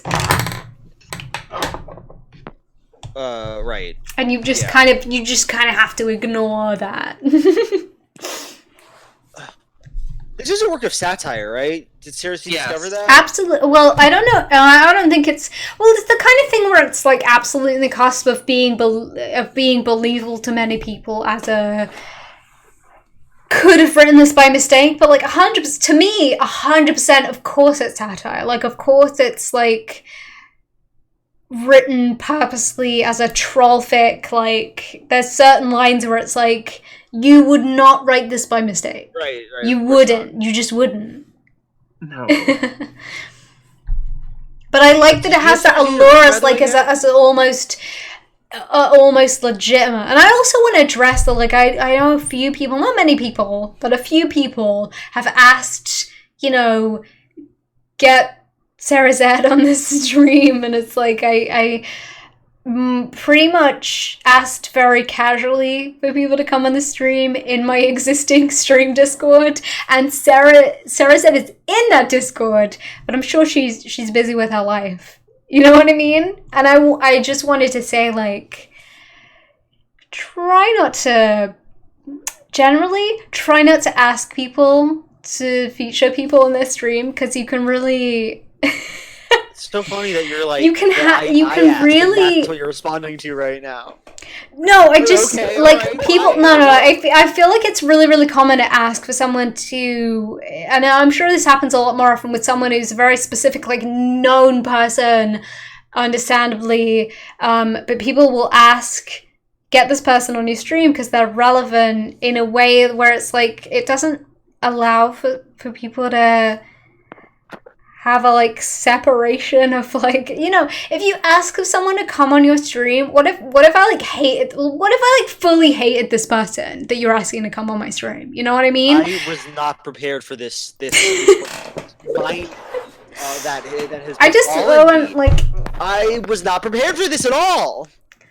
I'm sure it's not necessary at all for most of you, but it's just like, it's a little bit of a weird thing. Like, I felt a little bit embarrassed when people were tagging Sarah Z in this, like, oh, invite her to the stream. It's like, well, I mean, I technically did, but it's like, it's a weird, like, you always build, like, an expectation that's, like, built on a certain element of fame as well. Like, oh, I know this person is associated with this fanfic, I want to invite this person. Like, that's fine, that's cool, that's like, you know, I like this person, I want to see this person in this place. But there's a lot of streams where I've seen people in the audience being like, I want you to invite this person that I know of to the stream, and I'm gonna just repeatedly say that, and I'm gonna keep saying that, and I'm gonna be like, invite this person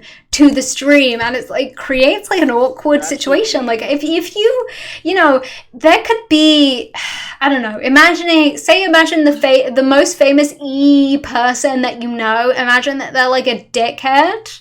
Imagine they're a dickhead and everyone who knows them doesn't like them. Like, just as an extreme. Like, imagine there's a person you want to see on a stream who everyone who knows them knows they're a dickhead, and you're now asking them to invite this person to the stream. It creates an awkward situation. So I just wanted to bring attention. Oh my god. for this my moment to like goodness. people, because I see this all the time. Okay. Like I've been on multiple streams, and people sometimes ask for people, and it's uncomfortable because you kind of don't make the connection that this is like a real person that has a real relationship with other people, and Yeah. you don't need to ask for people. I've like, well, I want to explain I was also just asking 'cause I was gonna slightly. invite her if you wanted me to, Lily. I'm friends Well, with the her. thing- I was gonna ask I'm her if sure- you wanted me to. I get that, but It it just is the kind of thing where it makes you a little bit uncomfortable because of the fact that I specifically, well, for this stream specifically, I invite people only. Pretty much, I was much more casual with it than I might necessarily be for a stream. I invite people who were in my existing Okay. Discord. I added people, and I was like, you can sign up for this like schedule that I have for this stream, right? Which means that there's people who are in my Discord who are just not going to reply, which is cool, right?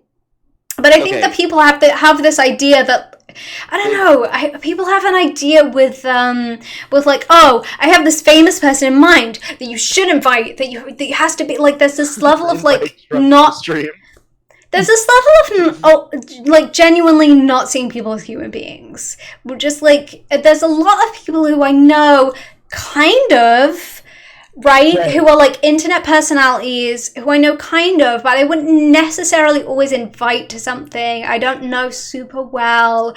I don't necessarily, it's a complicated relationship. For this specific stream, I invited people in my Discord, mostly who I'm already like relatively friends with, who have been on streams with me before, who know me quite well, to come in, right?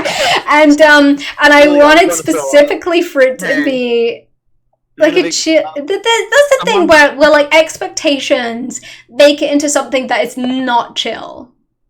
I'm sorry, someone in the chat just asked, did I make sewer rave? I don't know what that is, so I assume I didn't make it. Okay. Alright. So what we just discovered is two things. First, Lily does not want you to invite people on the stream. Number two, Lily is a prep. As Like, much it's as my- she denies it. The thing no that cop people at all. don't like, there's like a collaborative thing that people love understandably and relatably to get into, like, oh, I can suggest various multiples of people who you maybe are in the same genre as, who could come to this stream. But it's like, this is my stream. This is my stream for like 5 people I know. I don't know what's going on. I don't know what's happening. I feel like... Okay, shh. I just want people to understand that you really, when you want to suggest people perfectly innocently, to be like, oh, I want to see Tim the Tool Man on this stream.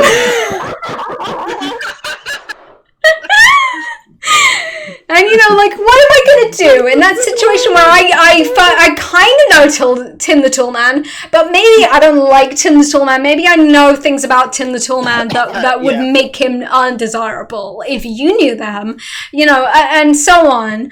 I just feel like that's an important thing to convey to people on streams, where if you ask for people, you are sometimes asking for things that aren't fair.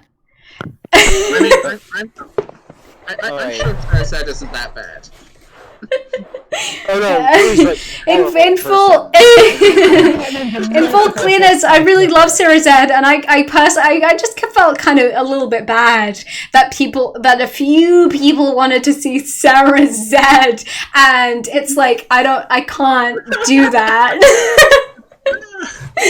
Despite my love for Sarah Zed, it's not, she's not here.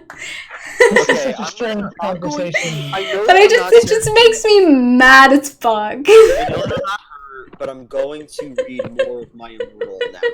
Right? I should do that. This is just very strange for me as somebody who has a very similar name.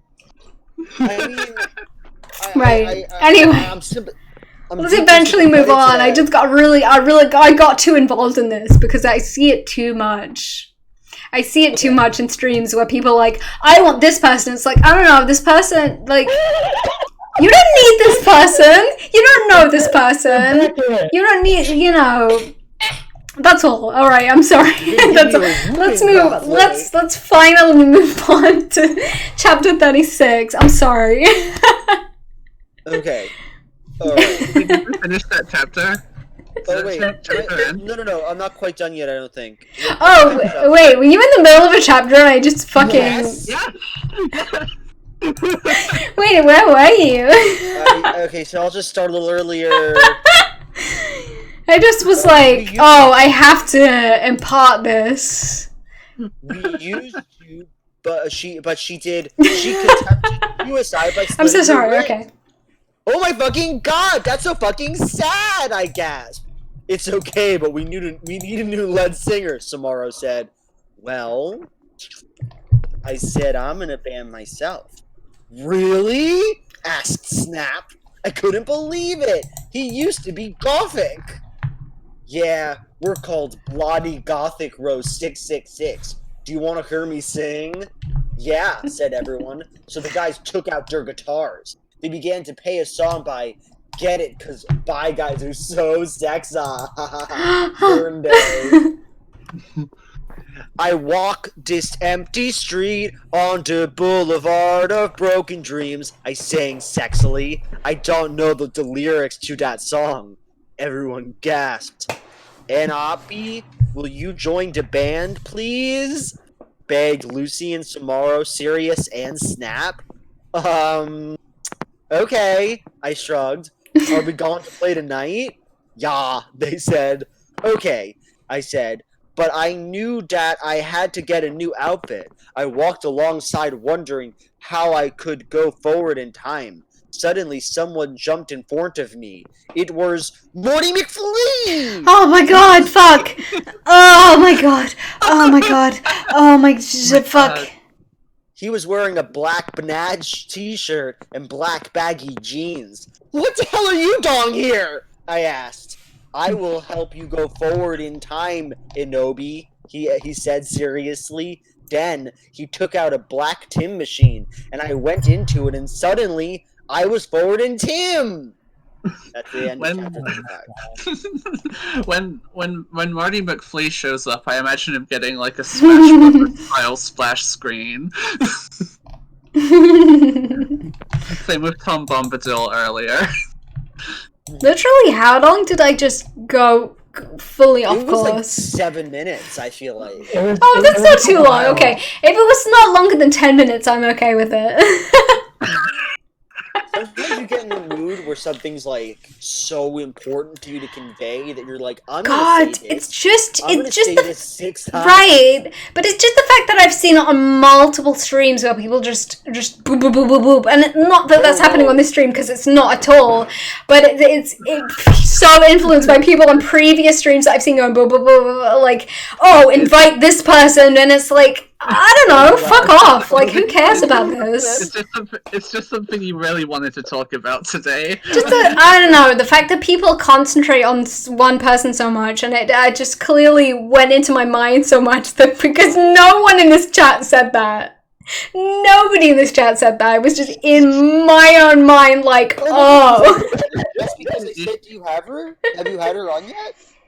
No. Oh.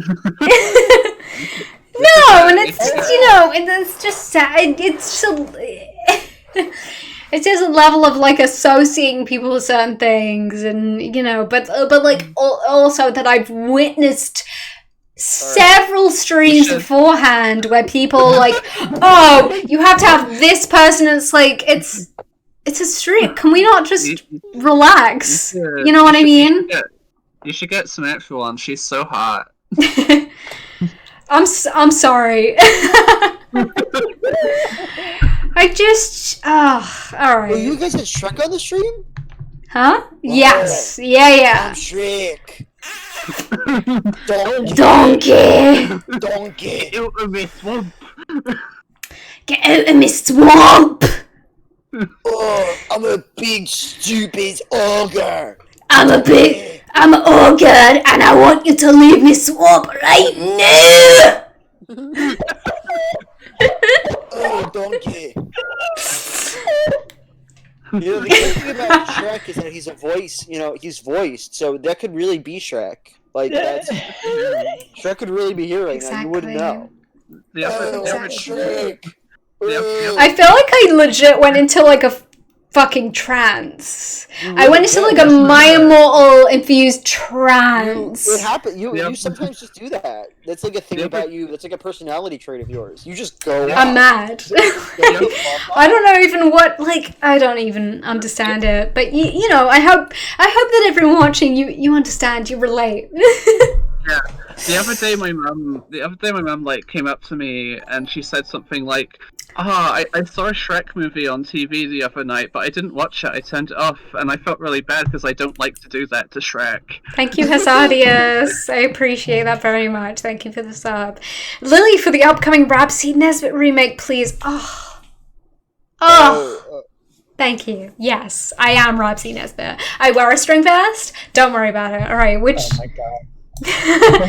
So, yeah. Who is who wants to read chapter 36? Thank you, HG Lux. Thank you so much.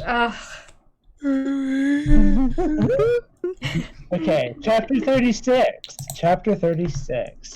Author's note. I said stop flaming, okay? I bet you're already probably old 70-year-olds. Please. Porter says you're a prep. Oh yeah, and thanks are Raven for to help. Have fun in England, girl. I walked around in a depressed way. Suddenly I saw Professor Sinister, Lottie Mary, Socrates, and Draco below were there too. OMFG, Sorius, I saw you and Samaro and Snip and everyone. I can't believe Snap used to be Gothic. Yeah, I know, Sirius said sadly. Oh, hey there, bitch. Professor Trevor said in an emo voice, drinking some Volksmort serum. Hi, fucker, I said. When you have that person, you have a strong rapport with your Gothic teacher. I said, listen, Satan asked me out to a Gothic cornet and a movie, so I need a sexy new outfit for the date. Also, I'm playing in a Gothic band, so I need an outfit for that, too. Oh my Satan! Get it, lulz, because she's Gothic? Gasped the Lottie Mary. Want to go to Hot Topic to shop for your outfit? OMFS, let's have a group cutting session. Professor Trevor. Bad behavior. Red flag, red flag. I can't fucking wait for that, but we need to get some stuff exactly first. This moment. Okay, go for it. Continue. I guess I could continue. Or I can make small talk. Carry on. Okay, fine.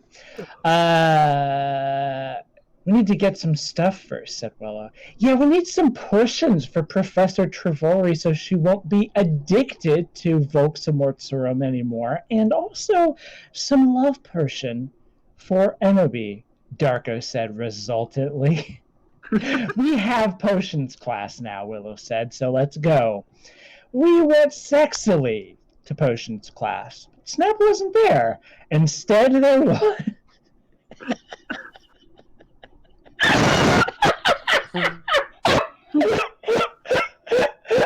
Instead, there was... I just saw that.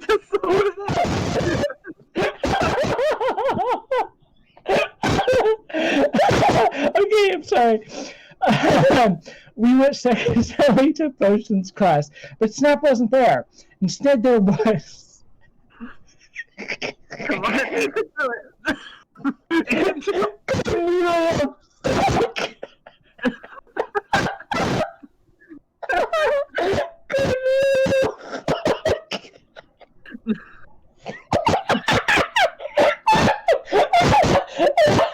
I'm so sorry, everybody. Oh my god, that kills me. I'm sorry. I'm using my webcam mic. People are complaining about the audio clipping. It's because my microphone wasn't working. So It adds a lot to this. instead, there was Cornelio. Fuck. Hey, where the fuck is Dumbledore? Draco shouted angrily. Yes, I am still reading this. So fucked up. I'm so sorry, Nico. Let's see. Shut the fuck up, shooted Cornelia fuck. He is an Abkhazian now with Snape and Lupin. He is old and weak. He has cancer. Now do your work. Our friends and I talked angrily. Can you believe Snap used to be Gothic? Vampire asked surprisedly. That's it, Cornelia fuck shooted angrily. I'm getting Professor Bridge. He stomped out angrily. Our friends and I began talking again. I began to drink some blood mixed with beer. Suddenly I saw Hagrid in the cupboard. What the fuck is he doing? I asked, and I looked at Draco. He was wearing tons of eyeliner, and he looked sexier than ever. Suddenly, Hagrid, what the fuck are you doing? He shooted. I looked around. Hagrid was putting something in my glass of blood. Darko and Vampire started to beat him up sexily. God, you are such a poser. I shooted at Hagrid. Suddenly I looked at what he was putting in the blood. It was amnesia potion. Oh my god. Fuck. Hey, Cornelia. you missed Cornelia fuck. I had a bit of a meltdown. Oh! Cornelio, fuck.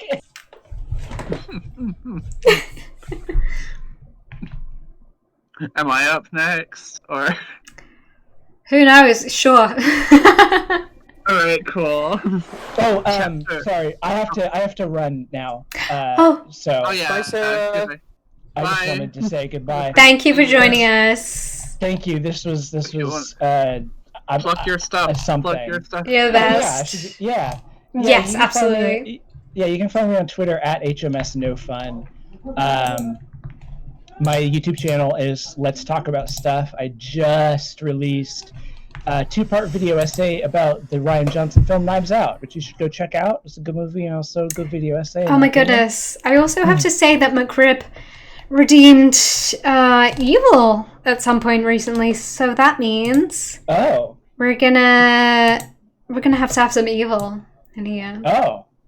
Oh, evil? Well, now you absolutely have to get Sarah Z on. That's it, yeah, we have to get Sarah Z on. No compromise there. Okay, thank you so much for having me on, y'all. Thanks for being here. Thank you so much. Bye.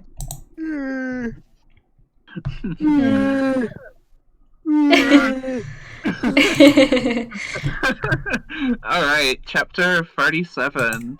Author's note. Okay, everyone, I'm going on vacation on the 1st of July, so I'm either gonna end up the frick or update it in a week's. Thanks. Oh yeah, and stop preps from flaming the story. Raven, thanks for the help. See you girl after vacation. Dorco's point of view, lol. Vampire and I chained hair grids to the floor. Oh my fucking Satan, Ennaby said. She was so hot. Maybe I could use amnesia potion to make Satan fall in love with me faster. But you're so sexy and wonderful anyway, Papa, said Vampire. Why would you need it? To make everything go faster, lol, said Ennaby. But you won't have to do it with him or anything, will you? I asked jealously. Oh my fucking god, you guys are so scary, said Brittany, a fucking crap. Willow. Okay, well, anyway, let's go to Professor Trevelry's room. Draco Ebery and I went to Professor Sinister's room, but Professor Sinister wasn't there. Instead, Tom Ridd was. "Oh, hi, fuckers," he said. "Listen, I got some cool new clothes." I took out the clothes from the bag. It was a gothic black leather miniskirt that said 666 on the back, black Stilton boots, blood red fishnets, and a black corset. "Oh, OMG, thanks," I said, hugging him in a gothic way. I took the clothes in the bag. "Okay, Professor Sinister isn't her. What the fuck should we do?" asked Draco. Suddenly, he looked at a sign on the black wall. "Oh my fucking Satan," I screamed as I read it. On it, it said, "Everyone, Professor Sinister is away. She's too gothic. She is in Azkaban now. Classes shall be taught by Dumbledore, who is back, but he shall not be principal for now. Sincerely, Professor Rumbridge."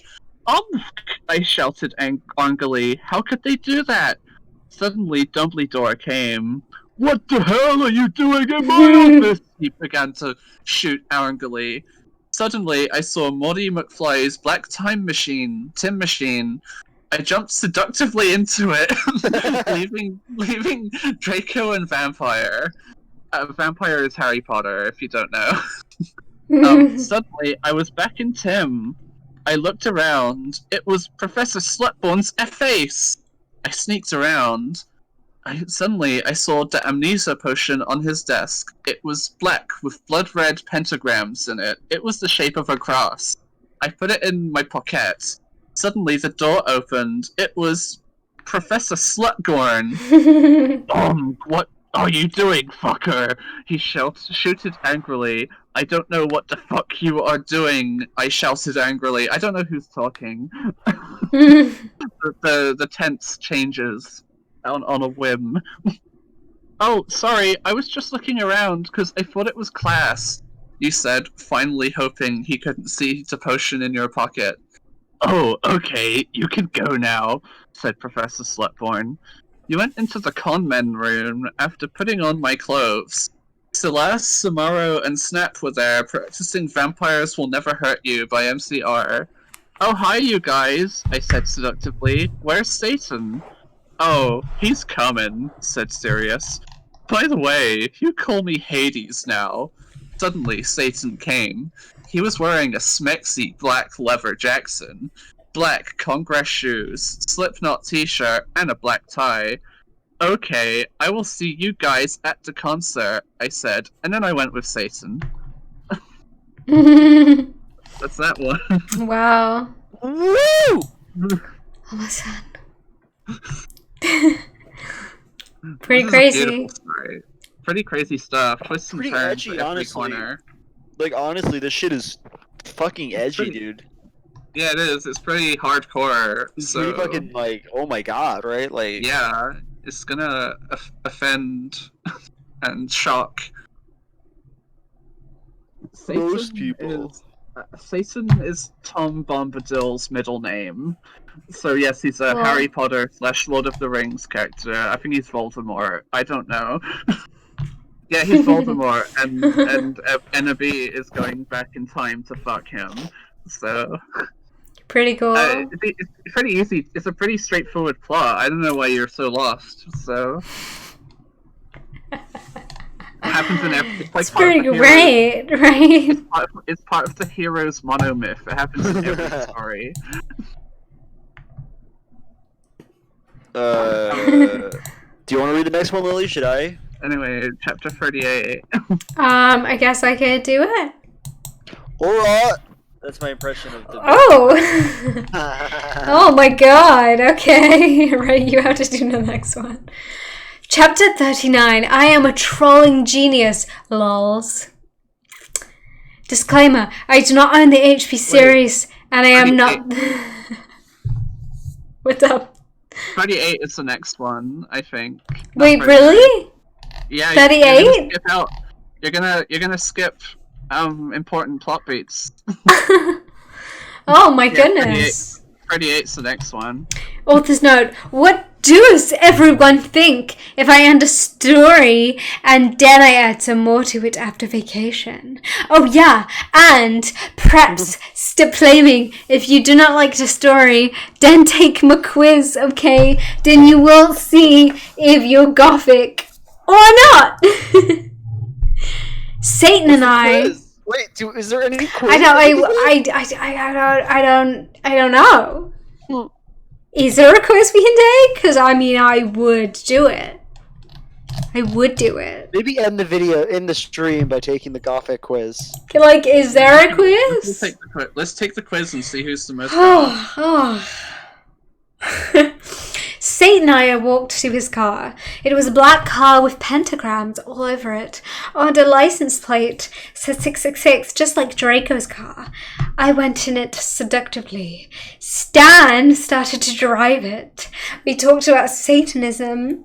Lols, he was named after Satan. Cutting, music, and being gothic. Oh, my Satan. Jared is so fucking hot. Volksamort agreed as we smoked some weed. Cause bi guys are hot. They are so sensitive. I love them, lol. Goes fucks a bi guy.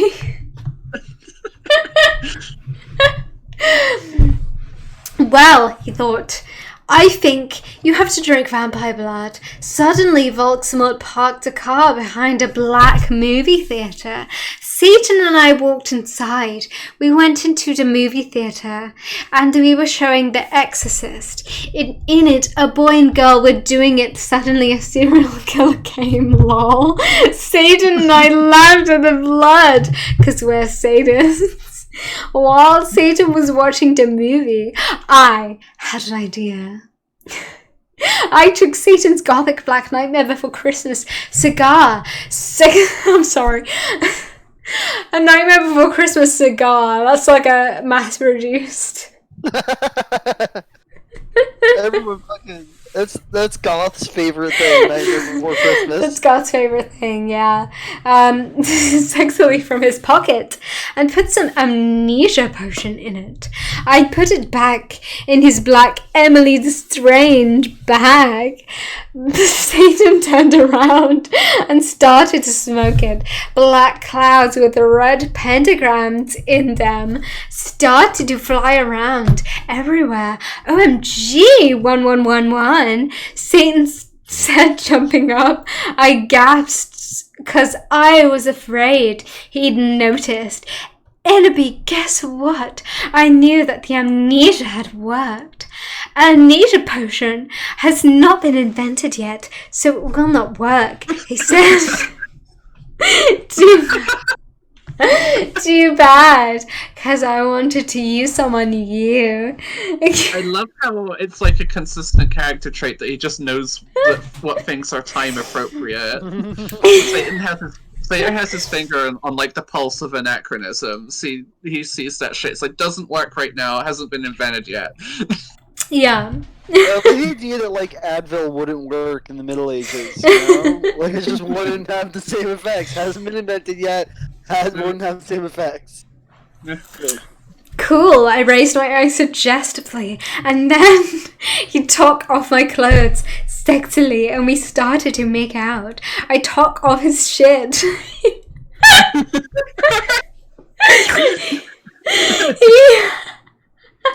He had six-pack just to like Gerard away. We Frenched. Excuse me, but you are going to have to leave, 111. Shoot it, the lady behind us. She was a prep. Fuck you, 11. I said. Suddenly, I attacked her, sucking all her blood. No! 11, she screamed. All the preps in the theatre screamed, but everyone else crapped because Satan and I looked so cute together. Satan and I started to walk outside.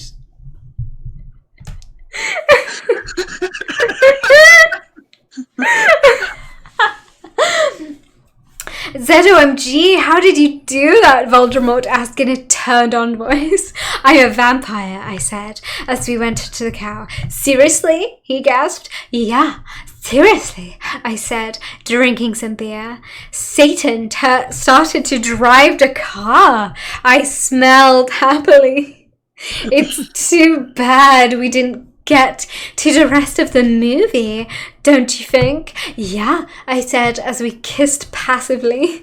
Satan parked in a black driveway next to the place where Draco and I had watched GC for the first time. We went inside where Marilyn Mason was playing and started Immortal as people. Anti-people, now you've gone too far. Jesus Christ, superstar, screamed Marlin on the stage. We did the devil fingers. I started to dance really close to Satan. He was so schmexy. He looked at me all emo with his gothic red eyes, and he looked exactly like Mikey Way. I almost got an orgasm. Suddenly, Marvelyn Marson stopped singing. I would like to present Black Tier X11, he said. I ran on stage. Lucy and Samaro, Snap and Hades were there. They started to play their instruments. I got on stage. Well, if you wanted honesty, that's all you had to say. 1111, I sang. I do not own the lyrics to that song. My voice sounded like a pentagram between Amy Lee and a girl version of Derard Way. Everyone clapped. Satan got an erection. I'm not okay, I sang finally. Suddenly, I'm not okay. Suddenly, Lucian started playing the song wrong by mistake. OFG1, yielded James. What the fuck? Whoops, I'm sorry, said Lucian. You fucking asshole, 1-1, James shouted angrily. You guys are such preps, 1-1, Stapp said. Come on, it was a mistake. Yeah, it's not his fault, serious. No, he ruined the fucking song, yelled Samaro. You guys stop! 1-1, I shooted angrily, but it was too late. They all began to fight. Suddenly, Samaro took out his knife. OMFG, no! 1-1, shouted Lucan, but it was too late. James tried to shoot off his arm, and then I jumped sexily in front of the bullet.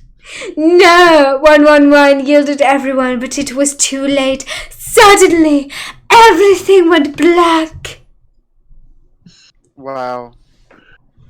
Powerful literature. That was an important chapter. Yeah, I'm glad we did. We almost skipped that. We almost skipped like, that. fuck, Could have been terrible. Jesus, that was nuts. Yeah. Wow. Wow. Fuck. Yeah.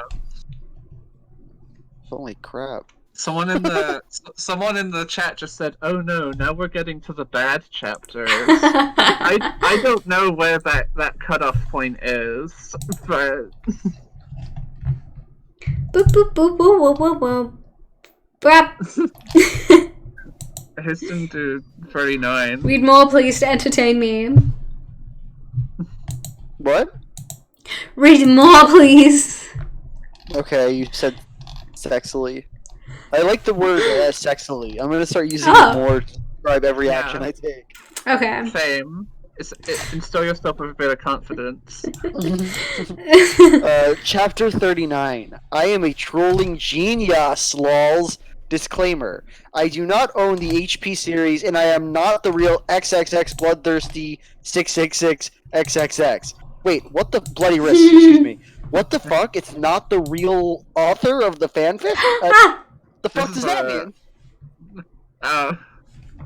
Like for real, like. You don't need to. It's a part of the text, so. That's amazing. Okay, that's like that's thought provoking right there. I can see why people are fascinated by this. Okay, anyway, author's note. I am an extremely immature, pathetic idiot girl, I know. Me. Out of boredom, I cracked this girl's passy for fun, and it took less than 8 minutes to do it, too. And will probably get in a shitload of trouble, which I probably deserve because I'm being a big troll right now. Meh. And I present to you my crappy part of this story. And take note, I haven't even finished reading this fic yet, but instead skim over to chapter 38. Flame, laugh, do whatever you want, preps. Wait, so this is actually written like a normal person now. What the fuck? Yeah, it's a plot twist. Oh, okay, alright, this is like Vonnegut shit. Alright, okay. I, the American retail wearing British vampire Sue. Me!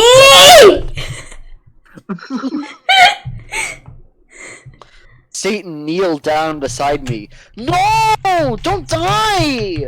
I gave him a rueful smile. I'm sorry, it's something I had to do to fulfill my duty as the noble gothic Mary Sue. I don't like this. I don't like this at all. This is bothering me. I don't like this, Lily. I don't enjoy it. These are the bad chapters according to chat, so... I can see why they said that. Satan, stop. There's a level. I love you too. There's still typos though. This is so okay. I'm sorry. Just go with it. Just go with it. I'm not gonna just go with it. I'm going to interrupt every 2 seconds. All right. Okay. I love you too. I'll see you in hell. I mumbled, already finding my surroundings fading to black.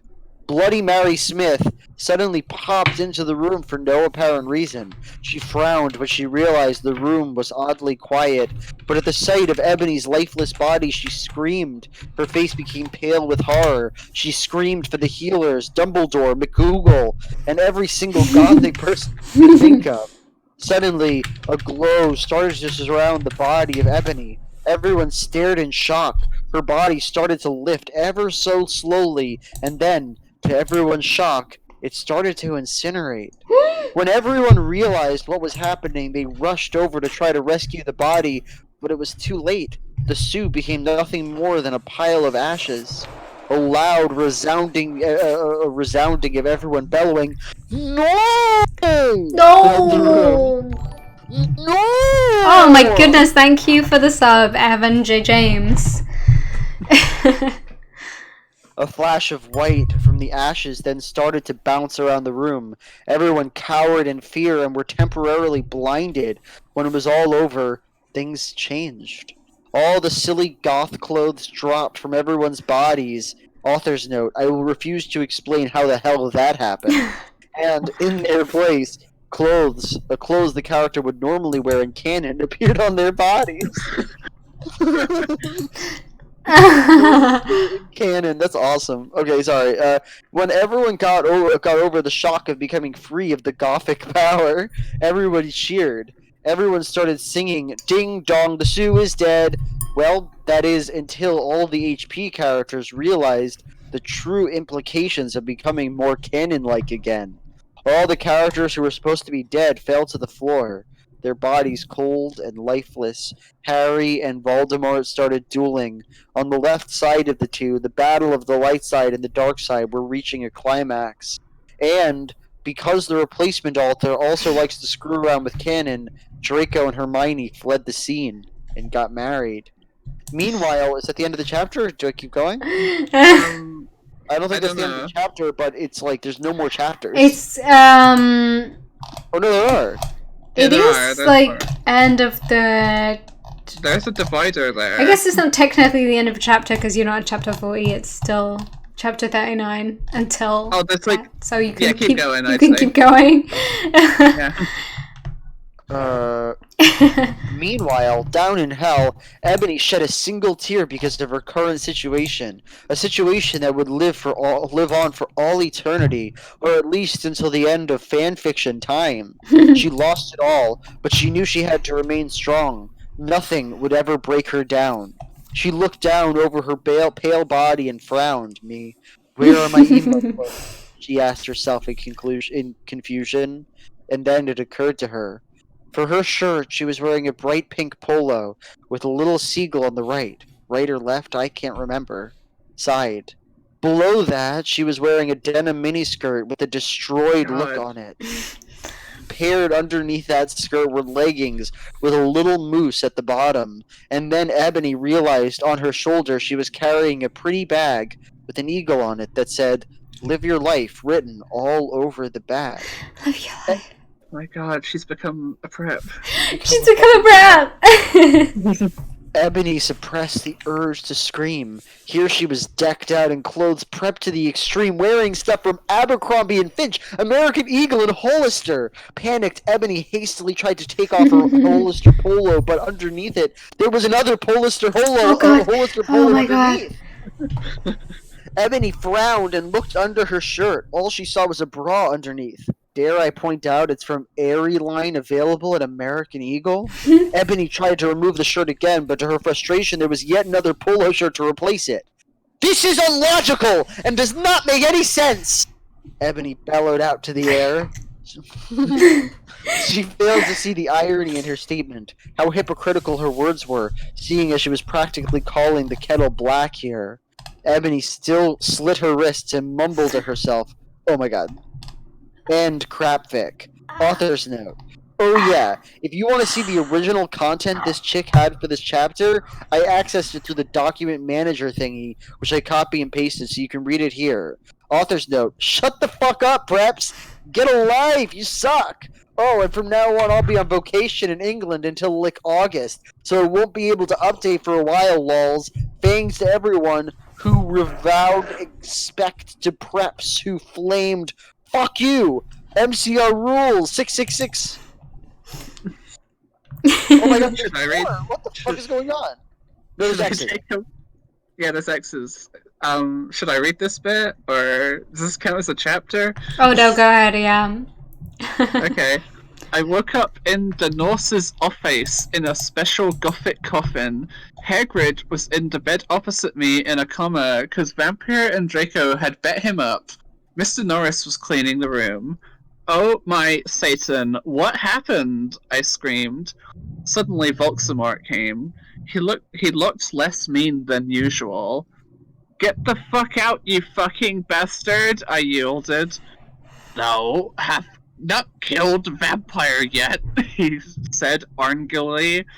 Suddenly he started to cry, tears of blood, all selective. "Voldemort, what's wrong?" I asked. Suddenly, Lucian, Professor Sinister, and Sirius came. Bloody Mary and Vampire were with them. Everyone was holding black boxes. Voldemort disappeared. Enderby, you're alive, screamed Vampire. I hugged him and Bloody Mary. "What the fuck happened?" I asked him. "Oh my Satan, am I like dead now?" I gasped. "Enderby, you were almost shot," said Sirius. "But the bullet could not kill you, since you were from another time." Glad they cleared that up. I was gonna bring that up, but thankfully they... Wait, where was I? But thanks anyway, said Lucian, holding out his arm. I gasped. He has 2 arms. Did he lose his arms at some point? Or... He had 2 arms. I can't believe Vampire's dad shot you, I gasped. Well, to be honest, Snap was possessed by Snap back then, said James. Yeah, he was a spy, Sirius said sadly. He really was a death dealer. And he was such a fucking poser too, 1-1, said Lucian. He didn't even really know who GC were until I told him. Well, anyway, everyone started to give me presents. I was opening a black box with red 666s. There was a DVD of Corpse Bride on it when I gasped. Mr. Norris looked up angrily because he hated goths. Hey, has anyone fucking seen Draco? I asked gothically. No, Draco told me he would be watching Hose of Wax, said Professor Troublery. He doesn't know that you're better.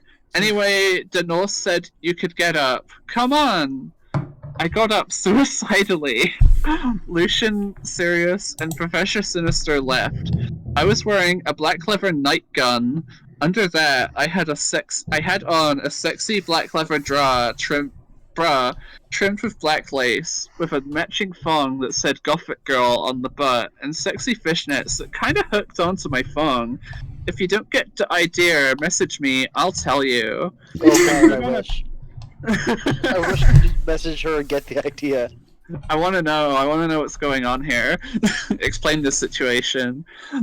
I put on a black fishnet top under a black MCR t-shirt, a black leather mini with black lace and Congress shoes. I left the hospital swings with Bloody Mary, Willow, and Vampire. Let's celebrate, gasped Willow. We can go see Hose of Wax with Draco, giggled Vampire. Let's go listen to GC and cut ourselves 66611, said Hermione. We opened the conmen room sexily, and then... Conmen room? Draco was there doing it with Snape!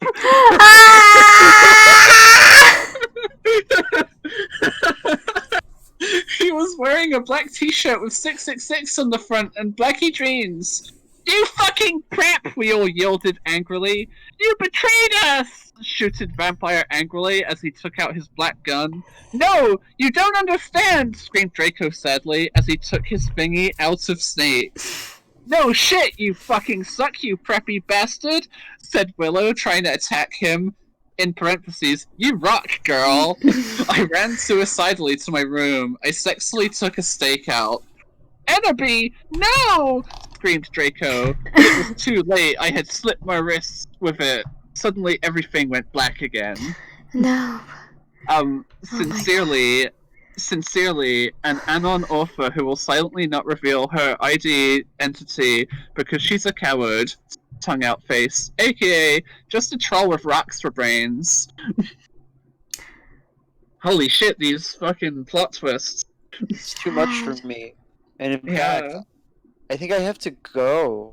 Oh no. I think I had to go because that was all too much for It's me. a lot, yeah. It's a lot. It's a lot, and I think... Draco's evil. Snape! What do we do? Could you move Right, to right. the left a little bit so you're more under the devil horns, please? Thank you. Oh, well, I turned them off, but, but Okay, yeah. could you turn them back on, or...? Sure. Thank you. It's goth. It's gothic. That's my evil. That's my 15,000 points. All you need to know about Goth is the Hex Girls from Scooby-Doo. There's nothing else to be Alright, we have like... learned, so... We have like 4 chapters to go. So I'm feeling a lot of feelings. Would you like... Would you like me to stay? Would you Are like you me to okay? Are you okay? Like... You can read chapters as you want, but you know, there's not many of them left. You can't go, Joel. The chat will ask you back. No, you cannot! You can leave if you want. You can absolutely not ask for me back. No. Lily's explaining. I truly will go on any rant for someone who does not want to be here. You know that. If you want to leave, I'll just talk for 10 minutes about how you don't want to be here. Because someone clipped the like toward the end of that rant where I was like dying and Lily was just absolutely slaying for another 3 minutes. I don't know what influenced me, honestly. I really don't know. Just a sense of like I want to invite people who I want to invite at this exact moment. It's so funny that I started don't know. with you. It's so amazing. stupid. Like I feel stupid. You shouldn't feel stupid. Though, you know, I am both friends with you. That doesn't mean anything. I'm your friend, Lily. It's exactly the And point. Also, I'm equally good friends with Sarah Z. We're all the same amount of friends. I mean, right. It's not indicative of any kind of anything. I think I'm It's gonna really go. just like people. Alright, people asking No, for no, go on. a certain thing, right? Where it's like, oh, okay, whatever. Are you tired? Yeah, I woke up and went on here, and now I feel like I have to get my day Okay. Yeah, started. get out of here. I mean, Splendid Line's the one who's supporting me through this life. Oh, Splendid Line's fun.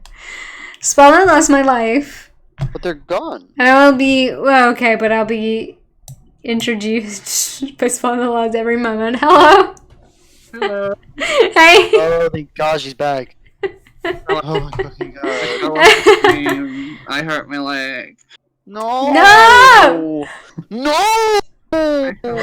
No! Okay, alright. I love you. Good luck with the rest of your stream. Okay, I love you too. It's not gonna last too much longer. You mean our relationship? Yeah. Okay. Oh, I feel awkward. I shouldn't have come back right Sounds now. good. Sounds amazing. Okay. Let's... Bye. Oh god, let's read a fucking chapter of this delicious... Okay, there's 4 chapters left. Everybody in the chat? How are you feeling? How is everybody? Oh my goodness. Scooby-Doo Goth Girls. Oh my god, Awakening. My goodness. My goodness. Ugh. Alright, let's go with chapter 40. I'm going to read it. I'm going to read it. We gotta get there. Okay. I can hear you just fine. You sound good. Okay, I was like, everything was like getting robots for me. So.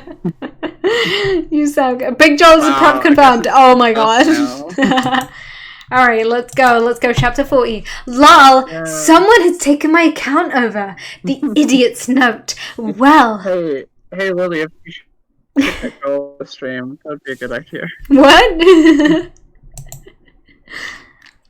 I'll destroy any man. My teeth out. Oh my god, Lady Capybara. No. No. Alright, let's move on. We have a small amount of chapters to get through. We can do this. We can get there. I think we can, you know, we can take a lot from the story. Okay. Yeah. Author's note. Shut the fuck up, preps. Get a lift. 1111, you suck. 11. Oh, and from now on, I'll be invocation in England and until like August, so I won't be able to update for a while. Lols. Thanks to everyone who reviewed. Expect the preps who flammed. Fuck you. MCR rules. 666-111. I woke up in the nurse's office on a special gothic coffin. Hagrid was in the bed opposite me in a coma because the vampire and Draco had bet him up. Mr. Norris was cleaning the room. Oh my Satan! What happened? I screamed. Suddenly Voldemort came. He looked less mean than usual. Get the fuck out! You fucking bastard! I yielded. Thou hast not killed a vampire yet. 11, he said angrily. Suddenly he started to cry, tears of blood at selective. Voldemort, OMG, what's wrong? I asked. Suddenly, Lucian, Professor Sinister, and Sirius came. Bloody Mary and Vampire were with them. Everyone was holding black boxes. Voldemort disappeared. OMG, Ebony, you're alive, screamed Vampire. I hugged him and Bloody Mary. What the fuck happened? I asked him. Oh my Satan, am I look dead now? I gasped. Enemy, you were almost shot. 11 said Sirius, but the ballet could not kill you since you were from another time. But thanks anyway, said Lucian, holding out his arm. I gasped. He had 2 arms. OMG, I can't believe Vampire's dad shot you, I gasped. Well, to be honest, Snap was possessed by Snap back then, said James. Yeah, he was a spy. Snap was possessed by Snap back then, said James. Yeah, he was a spy. Sirius said sadly he was really a death dealer. And he was such a fucking poser too. 11, said Lucian. He didn't even really know who GC were until I told him. Well, anyway, everyone started to give me presents. I was opening a black box with red 666s. There was a DVD of Corpse Bride in it. On it, when I gasped, Mr. Norris looked up angrily. because he hated goths. Hey, has anyone fucking seen Draco? I asked gothically. No, Draco told me he would be watching Hose of Wax, said Professor Travelry. He doesn't know that you're better. Anyway, Denor said you could get up. Come on. 1. I got up. Suicidally. Lucian, Sirius, and Professor Sinister left. I was wearing a black leather nightgown. Under that, I had on a sexy black leather bra trimmed with black lace, with a matching thong that said Gothic Girl on the butt and sexy vignettes. They're kind of hooked onto my thong. If you don't get the idea, message me, I'll tell you. I put on black fishnet sop under a black MCR t-shirt, a black leather mini with black lace and Congress shoes. I left the hospital wings with Bloody Mary, Willow, and Vampire. OFG! Let's celebrate, gasped Willow. We can go see Hose of Wax with Draco, giggled Vampire. Let's go listen to GC and cut ourselves 66611, said Hermione. We opened a conman room door sexily and then I gasped. Draco was there, doing it with Snap. He was wearing a black t-shirt with 666 on the front and baggy jeans. You fucking prep. We all yielded angrily. Yeah, you betrayed us, shouted Vampire angrily as he took out his black gun. No, you don't understand, screamed Draco sadly as he took his thingy out of Snake's. No, shit, you fucking suck, you preppy bastard, said Willow, trying to attack him. You rock girl. I ran suicidally to my room. I sexily took a stake out. Enemy, no, screamed Draco, but it was too late. I had slit my wrists. With it, suddenly everything went black again. Idiot's note. I know, terrible, but then again, this wouldn't be called the worst fanfic ever if not for the fact that the writing standards meets the levels of a day-old fetus. End of chapter 14.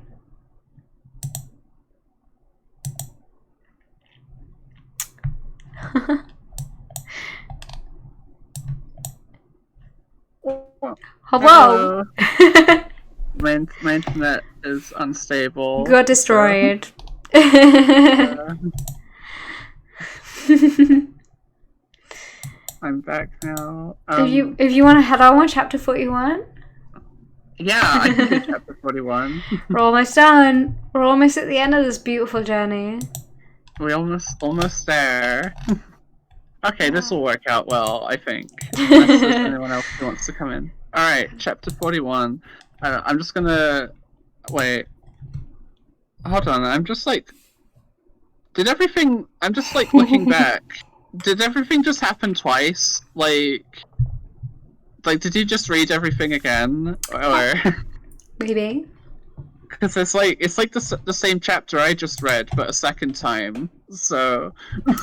Maybe. Alright, well, chapter 41.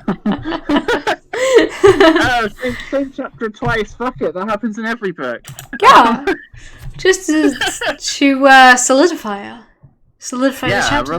Really cement it in your mind, you know. That's it. Chapter 41, author's note. To everyone who keeps flaming this Gits S life, I bet you probably don't even know who Gerard Ray is. You're probably all preps and posers. Anyway, someone hacked into my account in November and they put up my last chapter, but there is a new one. I'm sorry for not updating while, but I've been really busy. I'm trying to finish the story before the new movie comes out. I'm going on vacation for a month, so I won't be back until about 2 weeks. OMFG, Draco is so hot in all the pics for the new movie. I wanted them to put a cameo by Gerard Way. Lol, he should play Draco. If you flame, I'll slit my wrist. Raven, you rock girl, have fun in England. When I woke up, I was in a strange room. I looked around. I was wearing the same outfit I had when it's performed with X Black X Tier X. I looked around confusedly. It was the Norse's office, but it looked different. On the wall was a pic of Marilyn Manson. Just imagine that he is an 80s gothic band, Oh okay? shit. Because he is more old than Panic at the Dixo or MCR. There was also a gothic black Beatles calendar with a picture of the Beatles wearing eyeliner and black clothes. On it said 1980. I'm back in Tim again, I screamed loudly. Suddenly, Satan, in parentheses, this is actually Voldemort for photo reference. Voldemort was wearing a black leather Jackson. They keep saying Jax. Is Jackson. Jackson kind of? Are they meant to be saying jacket, or is that actually like an article of clothing called a Jackson? Who knows? Black tight jeans and fishnet pants. He looked so sexy. I almost had an orgy. 1-1. Enderby, are you okay? He asked gothically. Yeah, I'm okay for your information, I snapped sexily. Oh my god, am I dead? Because I remembered I had jumped in front of the bullet from James Gunn. I also remembered seeing Draco doing it with Snap. I guessed that when I had slit my wrists, I went back in time instead of dying. I know I could go forward in time if I found a time toner or the timed machine. No, you're not dead, Satan reassured suicidally as he smoked a cigarette sexily and smoke came all over his face. You're a vampire, so you can't die from a bullet. Come on now, let's go see how Harry's dad is doing. I know that the real reason I didn't die from the bullet was because I was from the future. What the fuck? James almost shot Lucius, I said indigoally. I knew that James had really been possessed, but I didn't want him to know I knew. Yeah, I know. But he had a headache, so he was under a lot of stress, Satan reasoned evilly. I guess that's okay, I said, because James hadn't really shot Lucian. Also, I know that Lucian would now have 2 arms instead of 1. I walked seductively outside with Satan. Suddenly, I saw a totally sexy gothic bi guy. He had bleached blonde hair with black streaks up to his ears, and he was wearing gothic black Illinois, a black Green Day shirt. It showed Billy Joel with blonde hair since it was the 80s, black Congress shoes, and black baggy pants. He walked in all sexily, like Gerd Way, in the video for I Don't Free You Like I Did yesterday, and you could see a black tear on his face, like the woman in that video. Hey, he said quietly and gothically. Who the fuck is that? I asked angrily, because I did not know him. This is Hedwig. Fuck!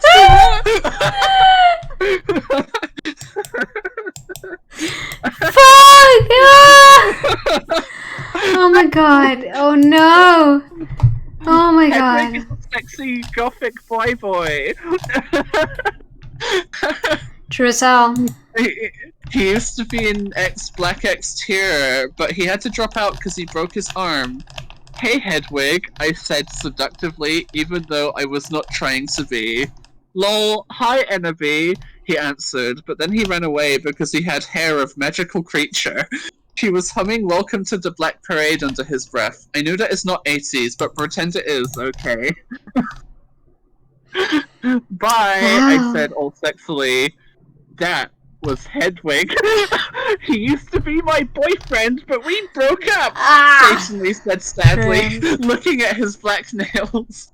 Oh my fucking god, can I get you back together? I said, fingering something I didn't know was in my pocket. A black coot is what we aim for. Studio iPods that I could take videos with. Does anyone else know about them? They kick ass. Okay, you can forget about your class for now, Hedwig. I'm going to show you something great. I led them to the Great Hole. Come on, you guys. Lucian, James, Sirius, and Snake were all in the Great Hall. Lucian wouldn't talk with James because he had tried to shoot him. Go f*** yourself, you fucking douche, he shouted at him. Draco is never going to be friends with Vampire now. Yeah, go fuck yourself, Samaro, Snape agreed, but I knew he was lying, because it had been his fault James had almost shot Lucian. Be quiet, you guys, I said sexually. My plan was working out great. Now I could make Voldemort good without doing it with him. Now Vampire's dad would never die, and okay, Satan and Hedwig, you guys can start making out, I said, and I started to film them with the iPod. Cool, said Sirius as Voldemort.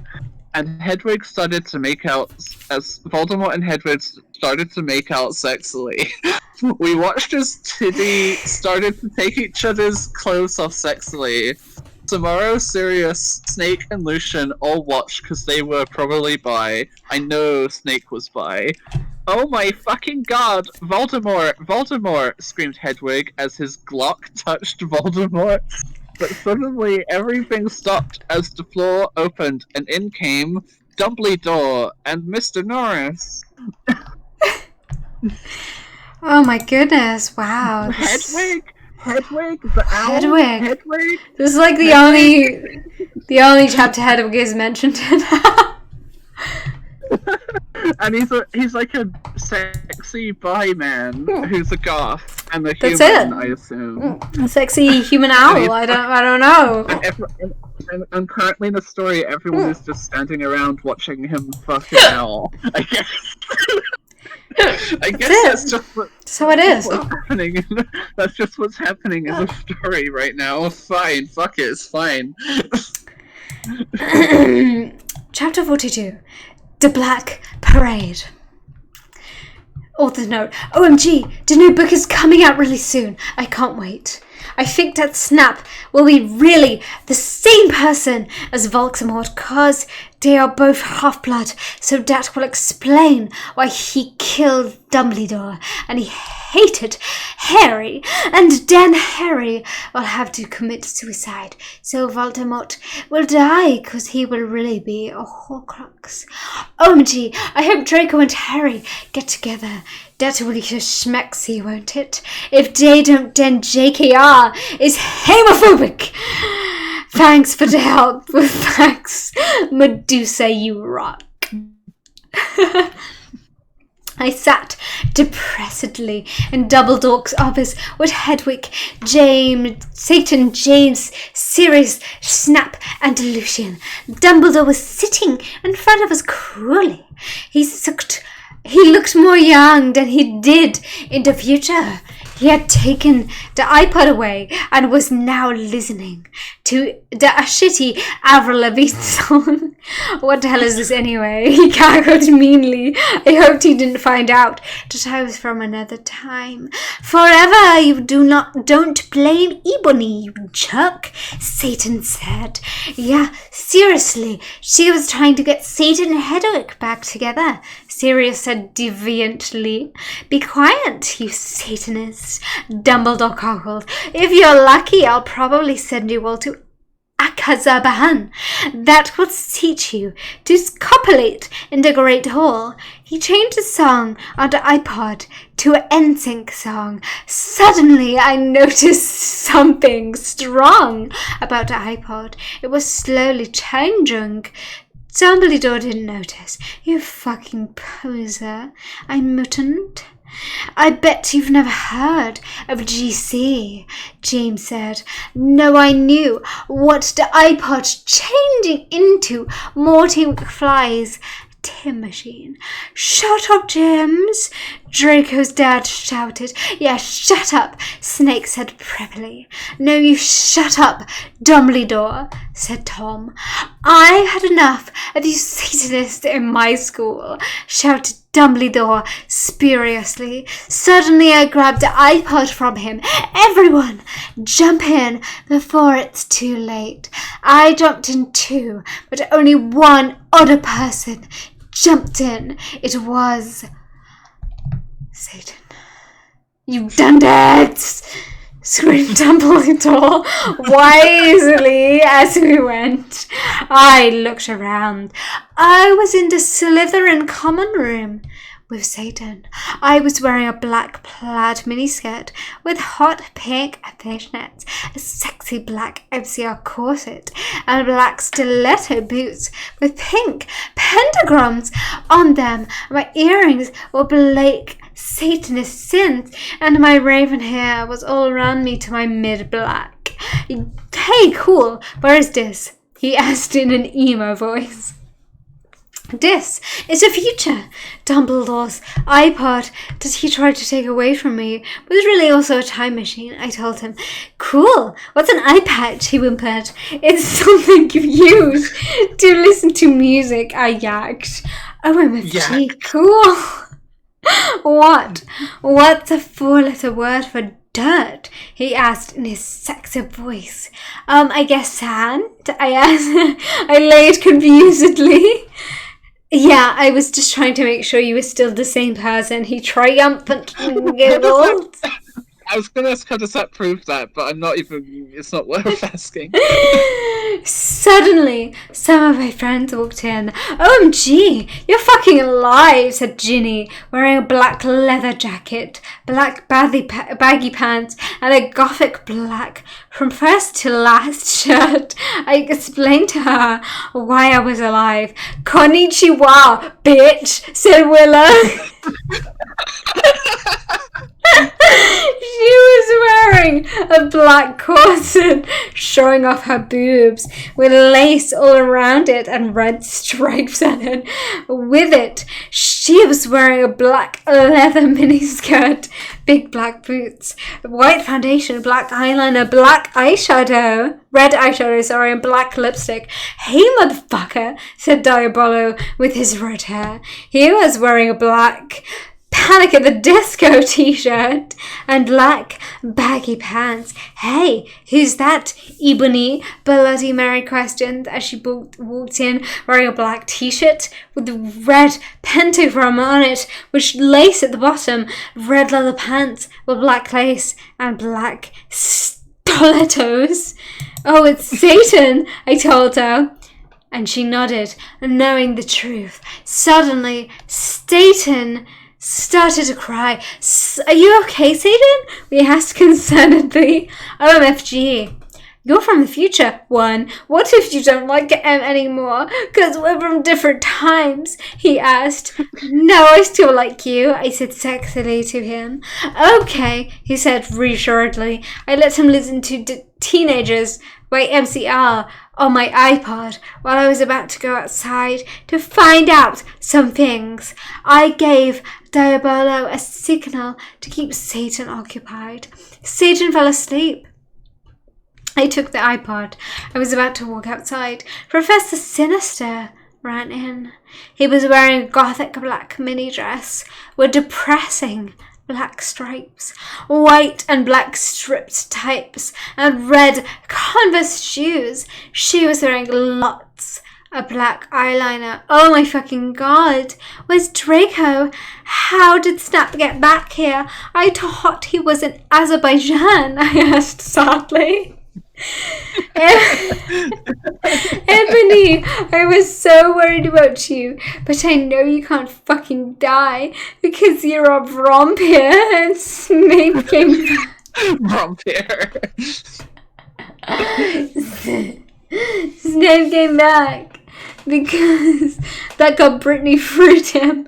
I never liked her. She was a bad student, Travelry said reassuringly. That bitch. Did she also bring Hagrid and Lupin? I shouted angrily. I hated Brittany because she was a fucking prep. Yes, they are on the loose at the school. Dumbledore is back. Cornelius on his way to help everyone. Tell everyone you see to lock themselves in their common room, Travelry said worriedly. Okay, but where's Draco? How come he was doing it with Snap? I don't know why. But he almost tried to commit suicide after he saw you almost kill yourself, she said. OMG, that's terrible, I gasped.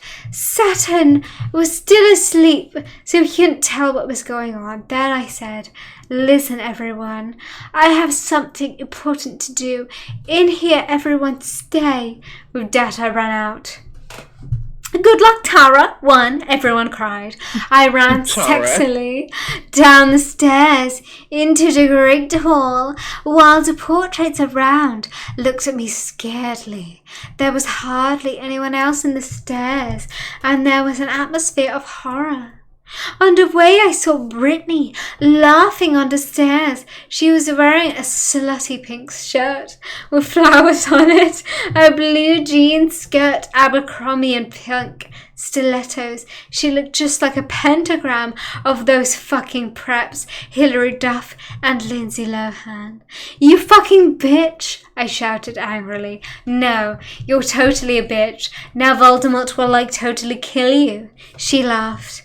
Crucius, I shouted selectively, pontificating my black wand, and she started screaming because she was being tortured, and I laughed sadistically. No, help me, please, Brittany screamed terrifiedly. I put up my middle finger at her. In her hand, I saw the video camera Snape and Lupin had used to take the video of me. I put the tape of Voldemort doing it with Hedwig onto it. Then I continued to round down the stairs with the camera. When I had reached the Great Hall, I saw Vampire Potter. OMG, Vampire! I yielded. We hugged each other happily.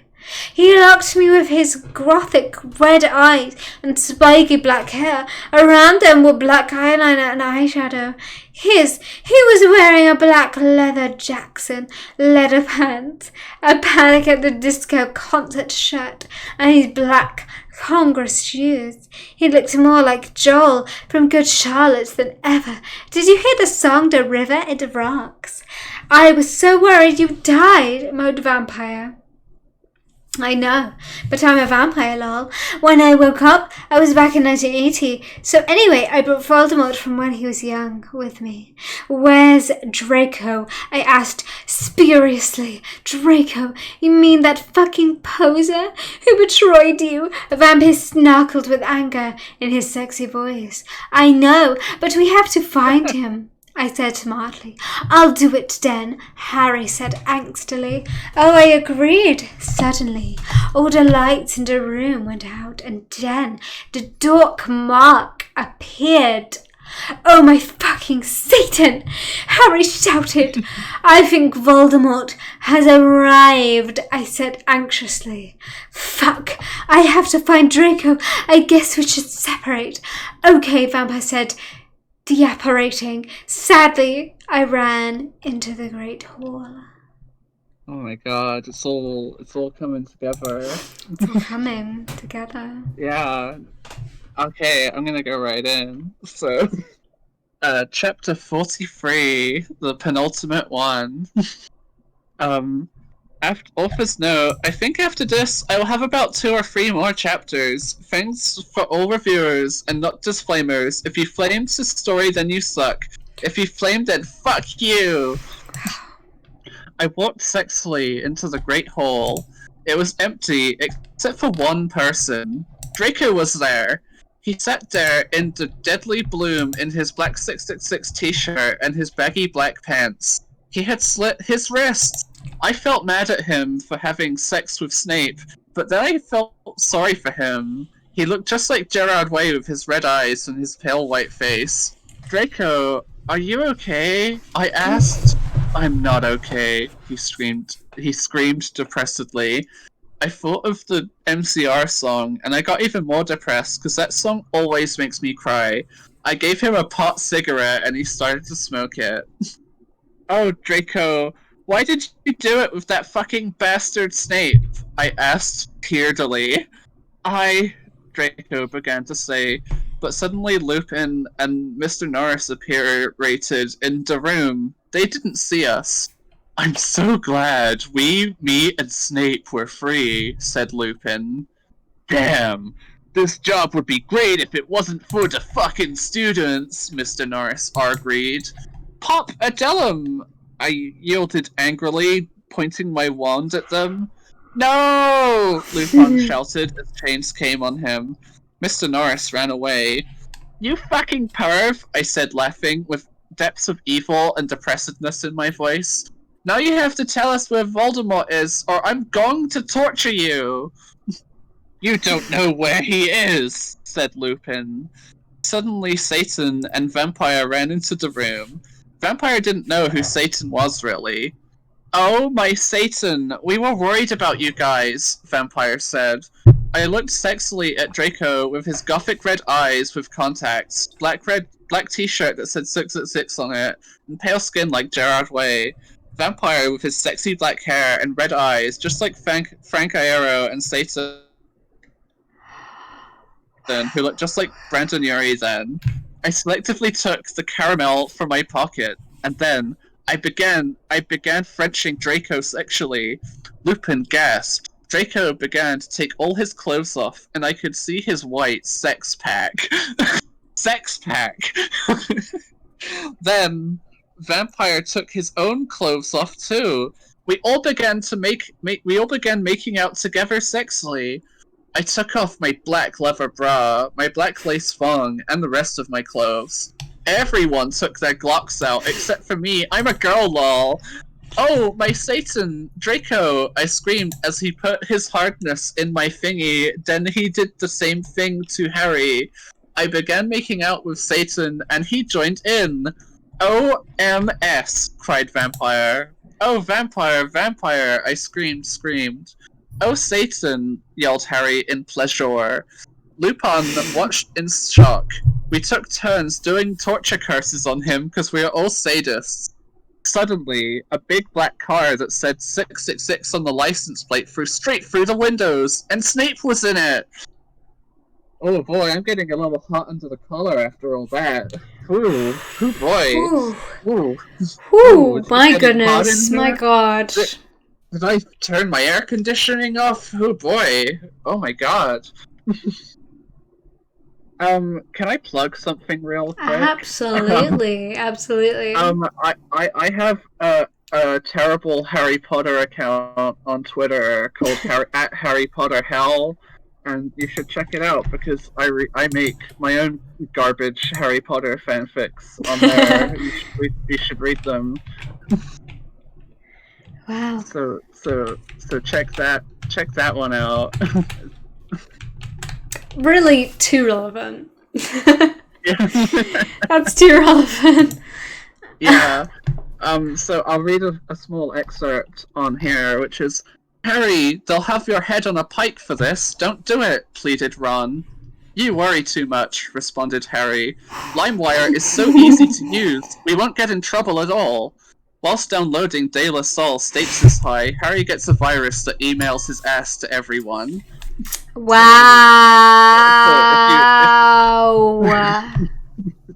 That's fucked up. If you like the sounds of that, then I mean, I can't condone that.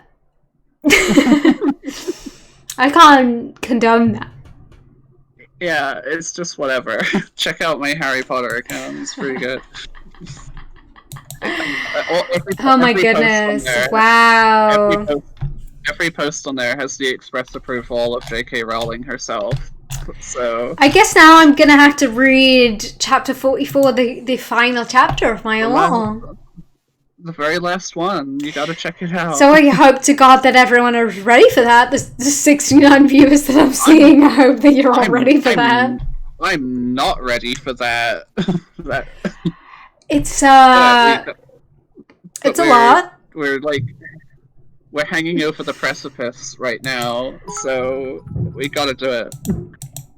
Thank you so much, Henry and Seaman, to the cheers. You got this. We have made we have made it this far. We can do this. All right. Thanks for the sub, Delphion, as well. My goodness, thank you. We're really coming to the precipice here. All right, chapter 44. Author's note. Well, I have nothing to say, but everyone, slut glamming, okay? 111. If any gothic people are reading this, then you are okay. OMG, I still can't wait for the movie. Oh my god. Tom Fletton is so hot, lol. I hope Harry will become a gothic, because my friend told me he's really emo in this book. OMFG, I'm leaving W pretty soon. Can't wait. This will probably be the best chapter until I come back. Woo! My poggers, indeed, Henry. Indeed. Oh, yes. And my good HD Lux gifted tier subs. Oh my god, thank you so much. That's very sweet. Absolutely poggers. Poggers beyond belief. Really? That's my car, shouted Draco angrily, but suddenly it was revealed who was in the car. It was Snape. I shall free you, Lupin, but first you must help me kill these idiotic dunderheads, he said cruelly from the car as it flew, circumcising above us. Ebony darkness, dementia, raven way must be killed. Dendador Claude shall never die. You fucking prep, yelled Draco. Then he looked at me sadly. I forgot to tell you, Ebony.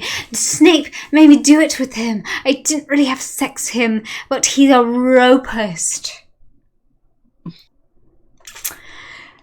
We all put our clothes on quickly except Satan. We were so scared that Satan didn't change. Instead, he changed into a man with green eyes, no nose, a grey robe and white skin. He had changed into Voldemort.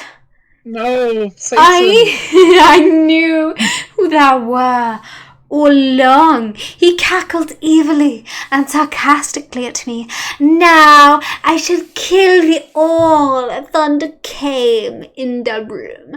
No, please, don't kill us, pleaded Vampire. Suddenly Willow, Bloody Mary, Diabolo, Ginny, Dracula, Fred and Gorge, Hagrid, McGonagall, Dumbledore, and Sirius and Lucian all ran in.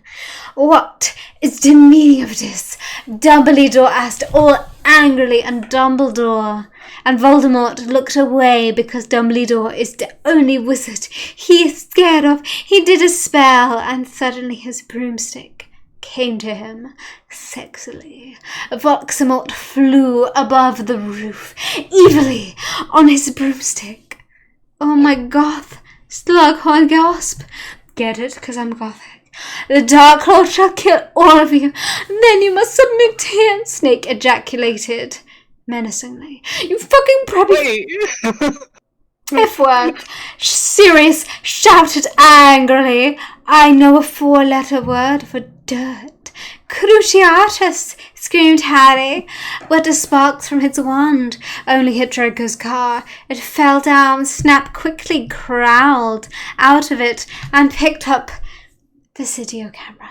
Oh my fucking god, I cried. Because the video of me in the bathroom, the video of me doing it with Draco, and the video of Satan doing it with... Oh, if you kill me, that these videos will be shown to everyone in the school. Then you can be just like that gothic girl, Parrot told her, nail out immediately. No, I screamed. FYI, I have the picture of you doing it with Lupin.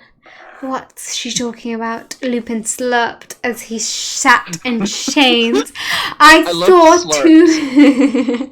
She's gonna show everyone the picture, Harry shouted angrily. Shut up, Lumpin roared.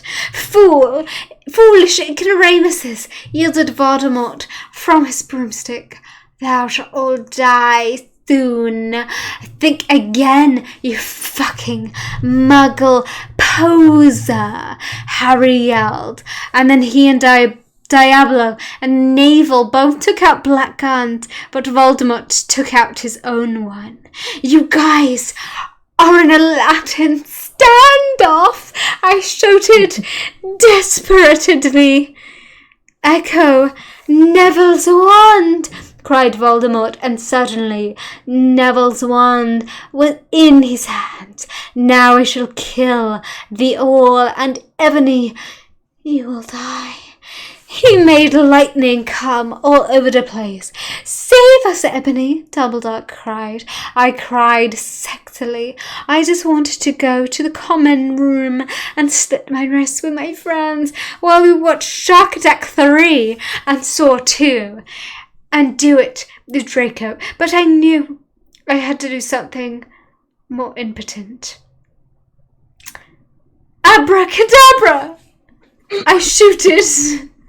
Oh my god, cliffhanger. And that's really it. Yay! Yay! I mean, I guess, like, she's gonna watch Shark Attack 3. I don't know what you can do at that point. Thank you so much for the cheers, Henry.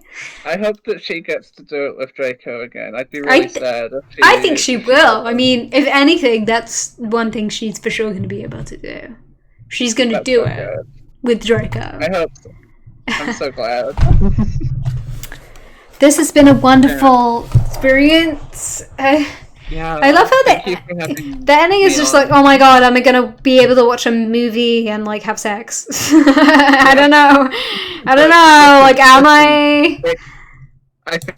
I think it's that hits harder nowadays, you know, because I can't easily go and hang out with my friends and watch Shark Attack 3 and fuck Draco as I could before lockdown. So I mean, you know, you watch this and you feel like, oh my god, I also cannot have sex with Draco. Yeah, I mean, this is relatable. This is like a just true to my life. It really is experience. My goodness. My god. You know? Like, wow. This is like, I can't do this. And that's it. People say The Simpsons predicts everything, but my Immortal... This really goes, this goes way further, yeah. This is a lot. Like, oh my god, what's gonna happen? Oh my god. My brain is like slush now. Right. I'm gonna walk away from this, and I'm just gonna like I don't know what will happen to me. Right. I feel like I won't be able to talk normally anymore. It's tough. I mean, what are you gonna do? I think my complaint of the story. This is like, you know, I enjoyed reading it, but I do have a few like critical opinions of it. I know it might be shocking, but yeah. I think it would have been better. I think it would have been better if the Joker was in it. Wow, that's pretty like. I think if the Joker was in it, it would have been better. It's quite serious. That's like a lot. That's like a lot. If Joker was there, it would have been. I don't know. I feel like it's kind of genuinely offensive, so I don't know about that. I don't know. This seems like kind of fucked up, honestly. Maybe like a fucked up clown. I don't know.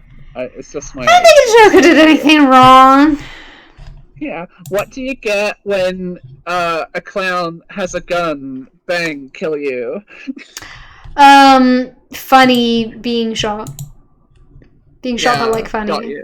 Being shot by like hilarious. Being shot by like super funky.